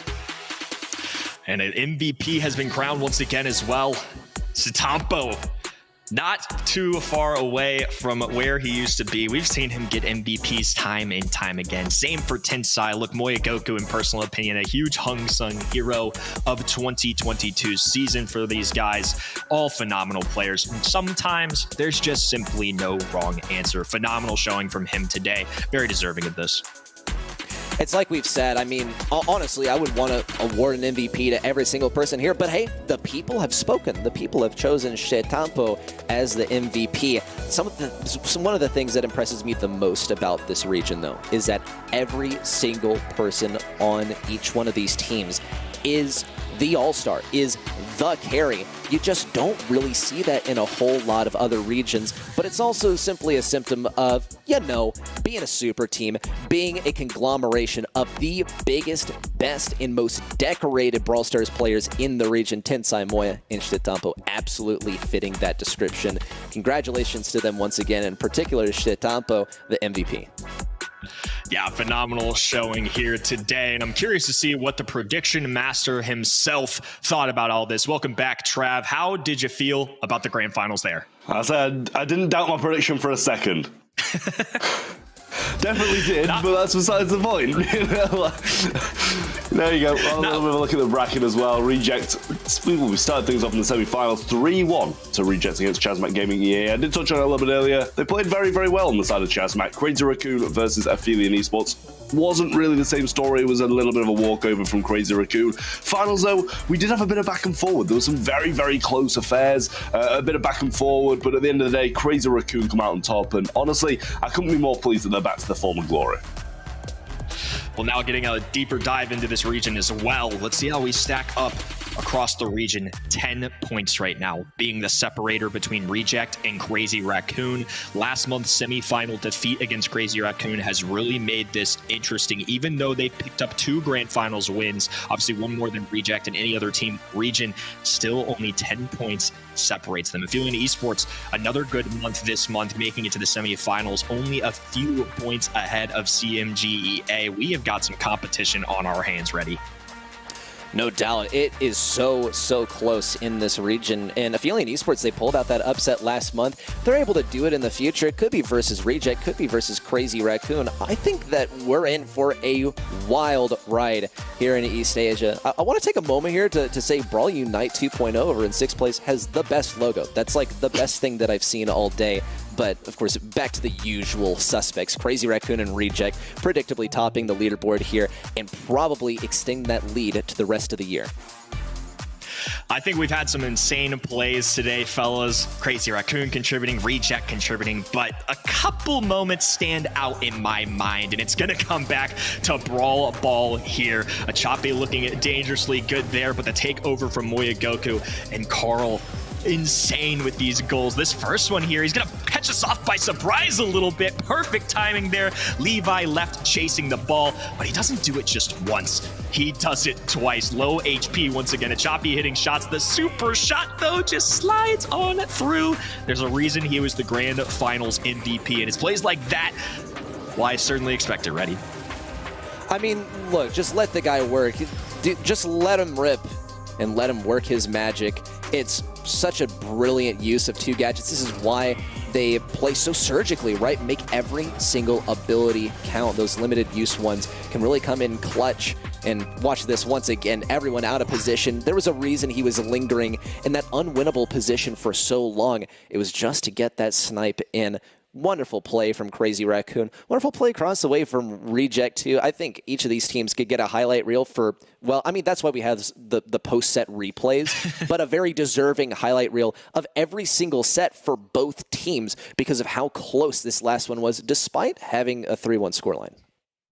Man, it was a good one. I can't get enough of these two teams playing each other. Trav, I know you said you didn't waver on your prediction. Look, at times I was a little nervous. Coming into this, I was a little on the 50-50 side, but I'm glad I rode with you fellas. Trav, I think it's just been an interesting one to watch today, especially when you look at these teams compared to a global level of where they stand. I feel like this region is about as good as it gets. I mean, that's a grand finals of the world finals standard of match right there, I feel. That was really, really incredible. Looking at the world finals race, though, if Worlds was tomorrow, these are the teams that would be going. Crazy Raccoon would be representing East Asia. From EMEA, we'd have Zeta Division, Reply Totem, and A&R. More from them in just a little bit this afternoon. Zest, it would be representing South America East, and then Dog Walkers and Tribe Gaming would be representing North America East and West. Some powerful teams up on that leaderboard. A lot of good ones, particularly some fun ones to watch for me. Dog Walkers and EMEA, of course, going to get a shake up here in a little bit as well. Over to the LCQ side of things, though, a lot of teams fighting for an opportunity to go to those World Finals. A lot of teams notably here ready, especially for me, somebody like STMN who made a semifinals last year are in this spot. It just reflects how strong the world is at Brawl Stars these days. Dude, the competition within certain regions is so intense. And the one that we've just finished covering for the day is no exception, as I hope you have gathered from observing the monthly finals today. And also LCQ is the main chance for a couple of competitors in these regions as well, particularly looking at SEA in India, not having that dedicated spot. But LCQ is going to be an exciting international event where we'll get to see the best, or at least almost the best, of a lot of these regions. It's going to be really exciting to see. And this is only the halfway marker for this region for the year. Of course, we're going to have EMEA monthly finals live today, a little bit later at 10:10 a.m. UTC. Before we sign off, Trav, any last remarks? I mean, I think all I've got to say is, a thoroughly deserved rise to glory yet again from Crazy Raccoon, but well done to all of the other teams as well. We also saw the Indian team, Revenant, come out on top, and also Team Flash taking it home in the SEA region as well. So massive congratulations to those for getting those well-deserved points. Yeah, I'd scratch that. It looks like it's going to be 2:50 p.m. UTC on the bottom of your screen there. Just as a little correction, that'll be on a little bit later today. Ready? Any final thoughts before we sign off? Tensai, my GOAT, bringing it home once again. I love watching these players compete, but I'm also becoming a bit of a Reject fan here. I'm not going to lie. Bias caster up here on the desk, and I think that they've earned my good spirits, because what a region to watch. I love coming back here every single month to see what the best in the world, quite frankly, have to offer. It's a spectacle to see, and this region never fails. Thank you for joining us here today. Signing off from the crew here. Thank you to all the wonderful people behind the scenes that make this possible. The players that are so exciting to watch. My two wonderful co-casters sitting alongside me at the desk. Always a good one with you, fellas. We'll be seeing you real soon. Tune in to EMEA later on today. It's going to be an incredible monthly finals, folks. The halfway part of the year is almost here. Oh, and a huge pickup on this right-hand side. Hiroshi getting a takedown there. Response getting pulled, though. Needs to be careful. Immediate shot going down, though. Bear will be activating the gadget just outside of striking distance. Another missed gadget in Super from Rising Sun SCA, which means Team Flash, another back-to-back make it back Grand Finals champion, as Revenant charge their way onto the high safe. Already spinning as well, I might add. Feeling very confident about their odds at this point. I'm not sure you can blame them. Look at the position they're in. Sergeant's going to go aggressive as well. Save is Super. Shran's given up. Yash has given up. It's over for Marcos Gaming this month in the Brawl Stars Championship, as Indian champions are going to be Revenant Esports once again. Moya still alive inside of that mech. Tensai trying to come up around the right side. He has a Super at his disposal. Here it comes. Big plays in. Moya stays just alive. Milkrio and Dempsey trying to finish things off. There's one. There's two for Moya. He clutches out the round. The RC positioning is coming down, crumbling. The 2022 World Final Champion pins are coming out. Menmi with an angry face. A lot of spins going down right now. And Tensai sitting more than comfortably. They fell short last month, but winning is in their DNA.